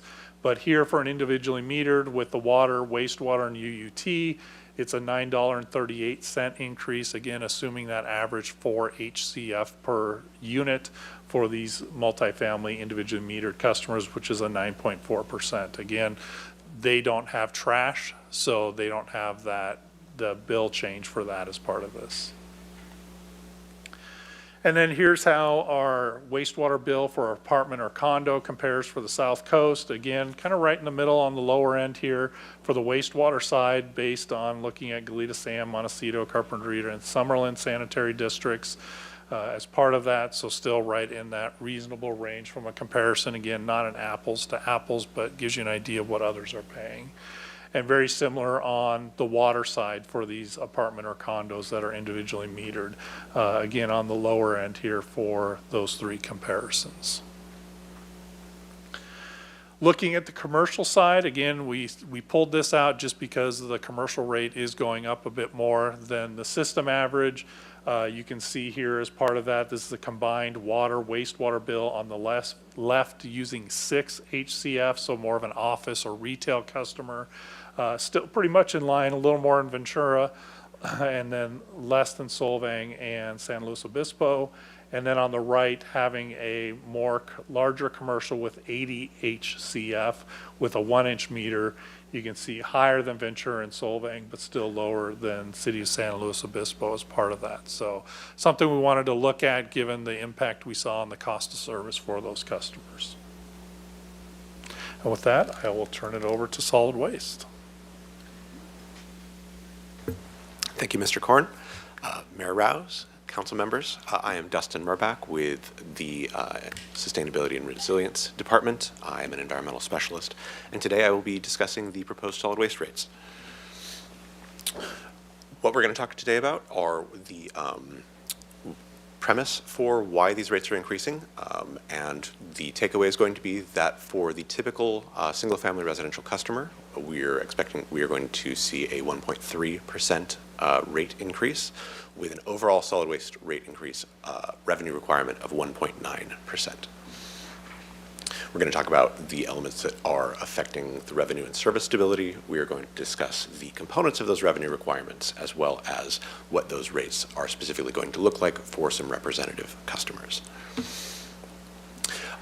One of our components is going to be our solid waste fund, and the fact that it is 90%, it's $40 million, and it is 90% associated with long-term contracts. That's going to be our material delivery agreement for our the content that is delivered by Marburg to the county for processing at the resource center, as well as the franchise agreement with Marburg itself. We also have to account for the solid waste fund policy reserves that we will go into some detail on. This year, for fiscal year 25, under our new franchise agreement with Marburg, they do not actually see a hauler compensation increase in this year 2 of this contract. In subsequent years, they will receive a contractual CPI adjustment, as well as some other terms that had been negotiated and went into effect as of June 8th. But this year it is a flat amount. There is also the 22-year MDA with the county for that organics and recycling processing. And we are seeing this year essentially a near contractual maximum. They can increase the tipping fees by up to 7.5% in 1 year, or up to 15% over the course of 3 years. We are seeing a 7.4% increase this year. That should not be as high in the subsequent years, and certainly cannot go above 15% total over the next 3. And this is driven partly by the costs of inflation, as well as the expenses that they are incurring with the termination of the contract with MSB, their former operator of that facility. Our city reserves policies requires us to maintain a 25% reserve on our $40 million budget. That is going to be $10 million in reserves, and so the rates account for that additional increment that needs to go there. That being said, we are on track to recover the reserves and are able to actually draw down some of our what is currently embedded in our rates, so as to mitigate the total overall impact of the rates. Putting that all together, that means that Marburg, the hauler compensation for Marburg is going to increase to 0%. The processing and disposal of the county is going up 2.8%, which is the ultimate impact of that 7.4% across the relevant part of that $40 million total. And then because we are able to reduce the amount of reserves recovery that we need in FY25 because we are doing well in FY24, that gives us a negative 0.9% adjustment for a total change to customer charges of 1.9% for fiscal year 2025. What we're looking at here are the impacts of rate increases on some representative customers. We show this chart every year. The topmost row is going to be representing our one-unit small residential. This is your typical small single-family residential with one unit. Below that is going to be our 2 to 4 unit small residential, duplexes, quadplexes, et cetera. And then we also have our 5+ unit or large residential customer class that is going to have more containers because of the greater number of dwelling units. And you'll see that the small residential increase is going up by that 1.3%, while the large residential is going up by that 1.39%. Moving on, we see our large residential customers that have service in dumpsters, as well as our business customers, both in carts and cans and dumpsters, representing different size categories within those sectors. You're seeing that 1.39% in the large residential and a 2.18% in the business sector. For comparison purposes, we have here a comparison of the monthly bills between the City of Santa Barbara for fiscal year 25 and the FY24 bills for some of the neighboring service areas. Each of these is likely to increase. I know that the City of Goleta is expecting to increase somewhat substantially. You can see that we are about on par with the Goleta south of Hollister County service area, and we are below the Hope Ranch service area at present. So we are reasonably in line with the overall cost of service throughout the community. And these are going to be mitigated somewhat by the specific sets of services that our customers receive that are in some cases higher than are available to the customers in other regions. So revisiting this chart here, putting this all together, we have the combined impact of the water and wastewater FY25 rate increases, as well as the solid waste rate increases for a representative single-family residential customer. All told, we're looking at an $11.66 a month difference, or a 4.8% total difference.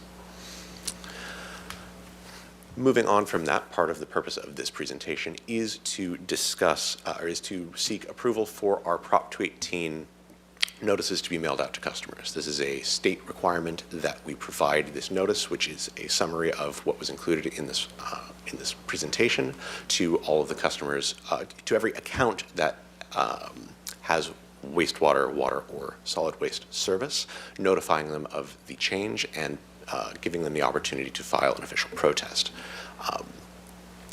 And we will have those customers will have the opportunity, we will be asking for a rate hearing on June 25th, and at that rate hearing, if there has been a total number of protests equal to 50% of the account holders plus one, then those rates cannot move forward, which is the specific terms of that Prop 218 requirement.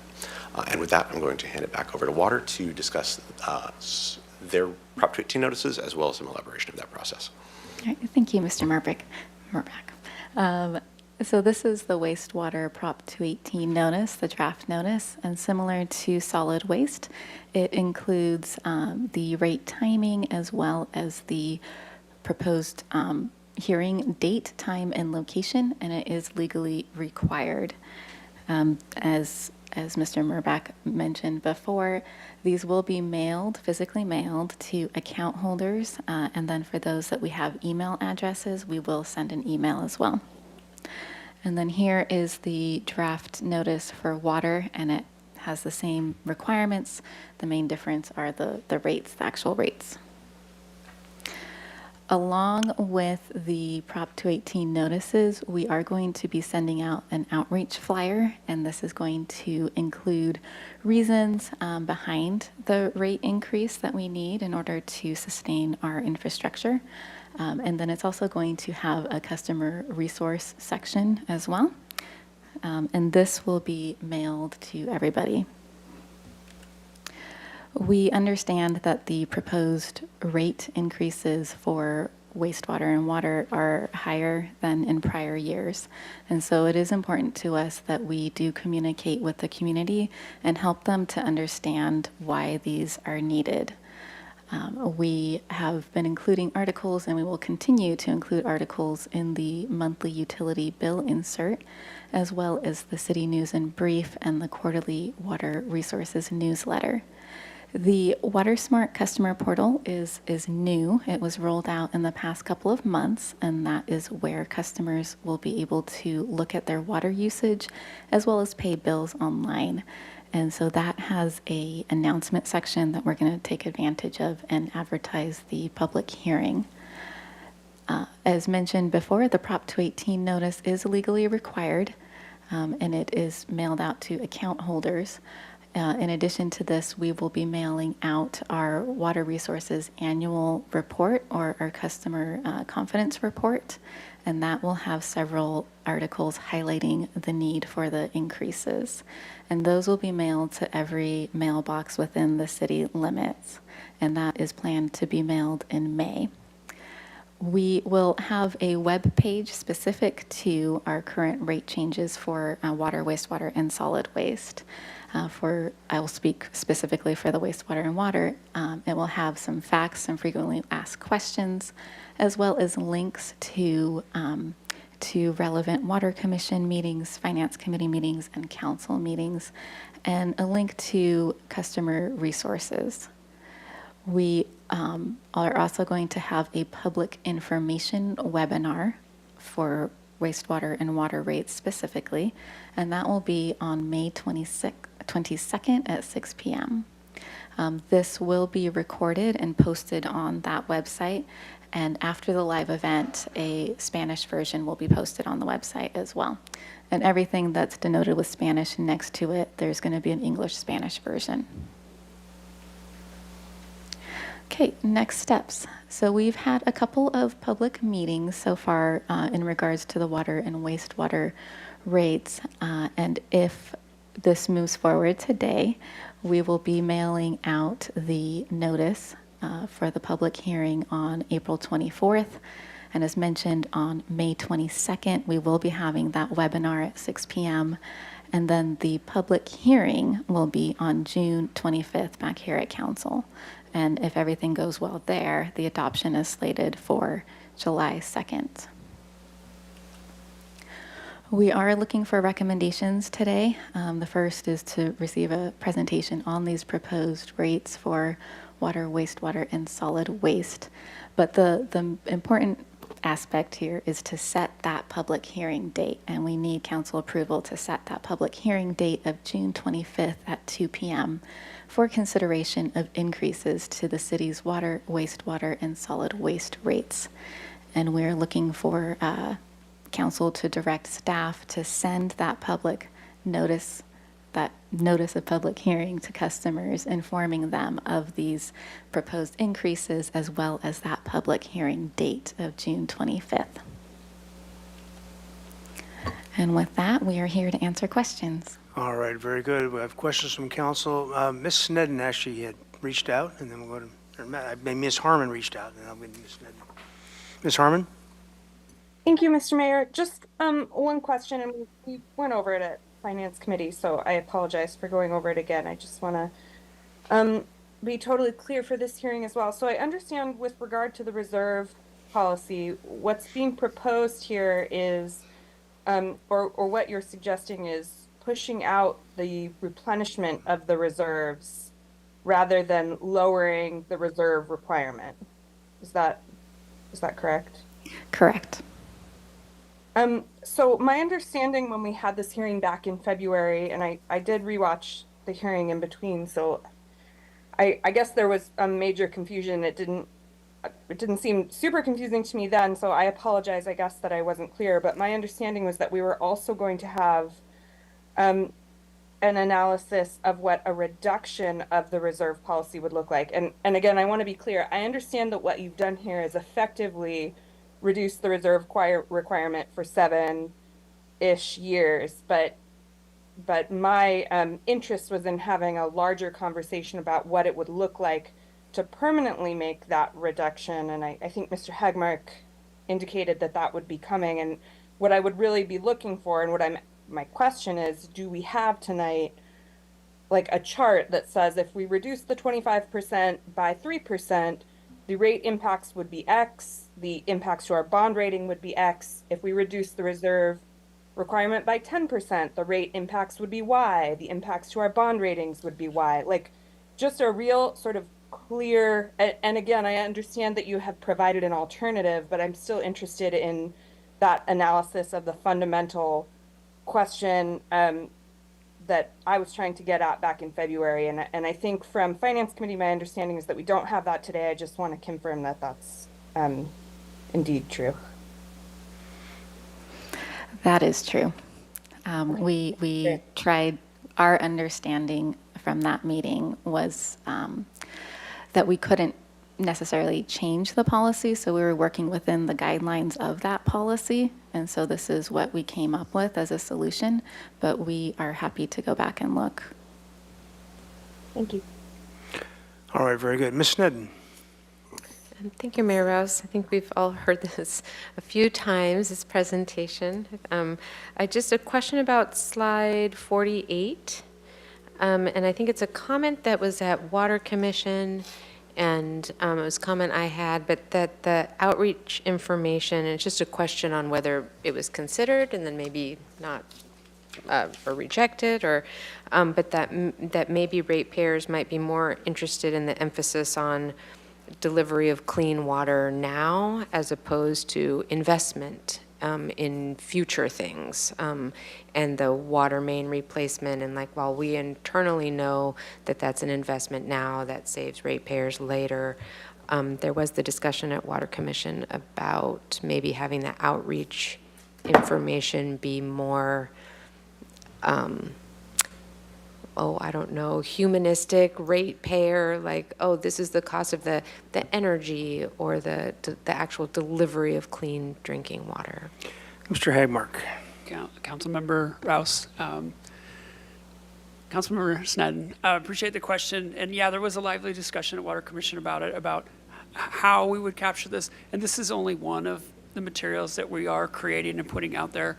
And so, yeah, I heard loud and clear that from the commission that they also wanted to make sure to drive home the investment in the infrastructure along with the water quality. So we will be hitting this on several. This is just one of the materials that we'll be putting out. We are planning on taking advantage of CNIB and other outlets to try and drive home that point. Thank you. All right, further questions of staff? Do we have any public comments on this item online? No, Mr. Mayor, no comments. All right, very good. If there are no questions, are there comments from staff, from council, I should say? Mr. Gutierrez. Thank you, Mr. Mayor. I didn't say this comment in finance because I knew staff was going to be back, but on the outreach slide for the outreach in Spanish and in English, it would be, I would recommend if somebody in your team that speaks Spanish or a city staff member can go on the local Spanish radio station. There's a segment, I believe, on Friday mornings where they share news, and it would be a great opportunity to give this information, but mainly like the breakdown, the why, and also talk about the Water Smart customer portal.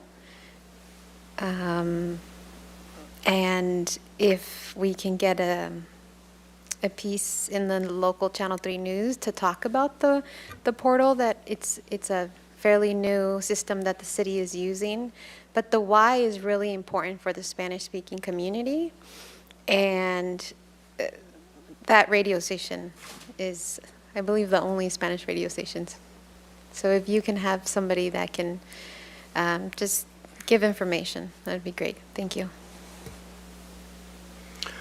All right, very good. I understand Ms. Harmon has her hand back up. Is that correct?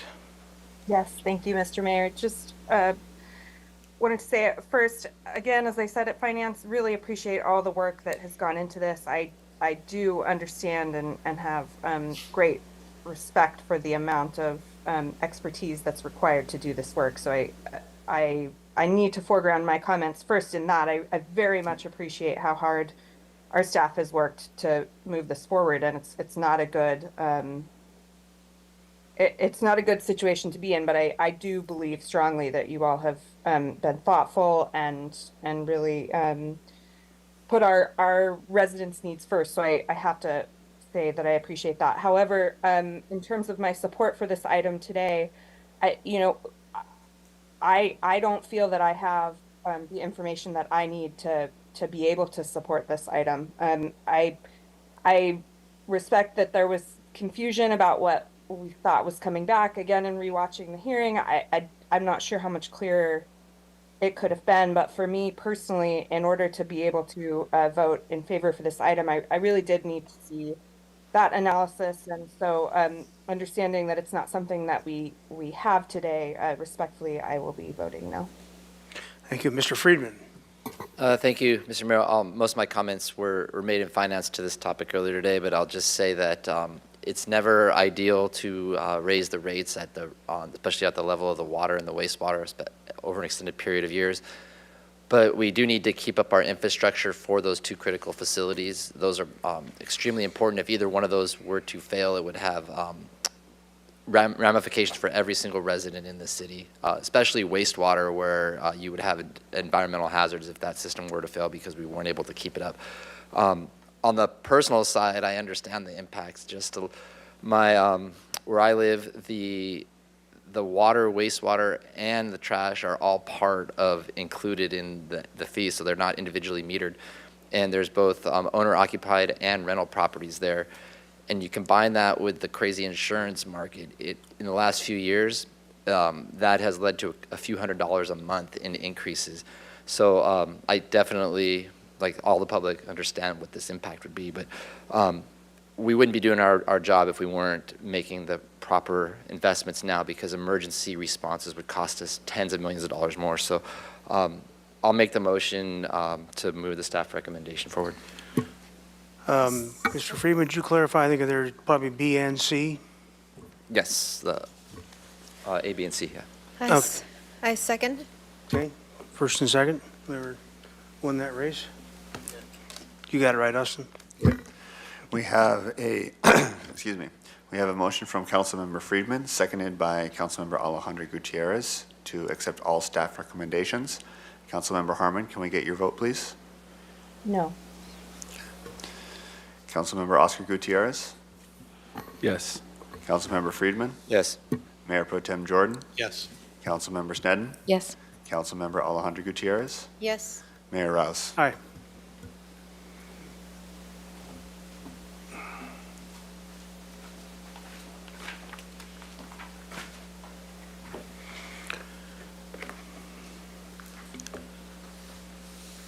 Motion passes 6-1, Harmon dissenting. Thank you. Okay, any council member engagements? No council member engagements? No further public comment? And with that, we'll stand adjourned at 6:23.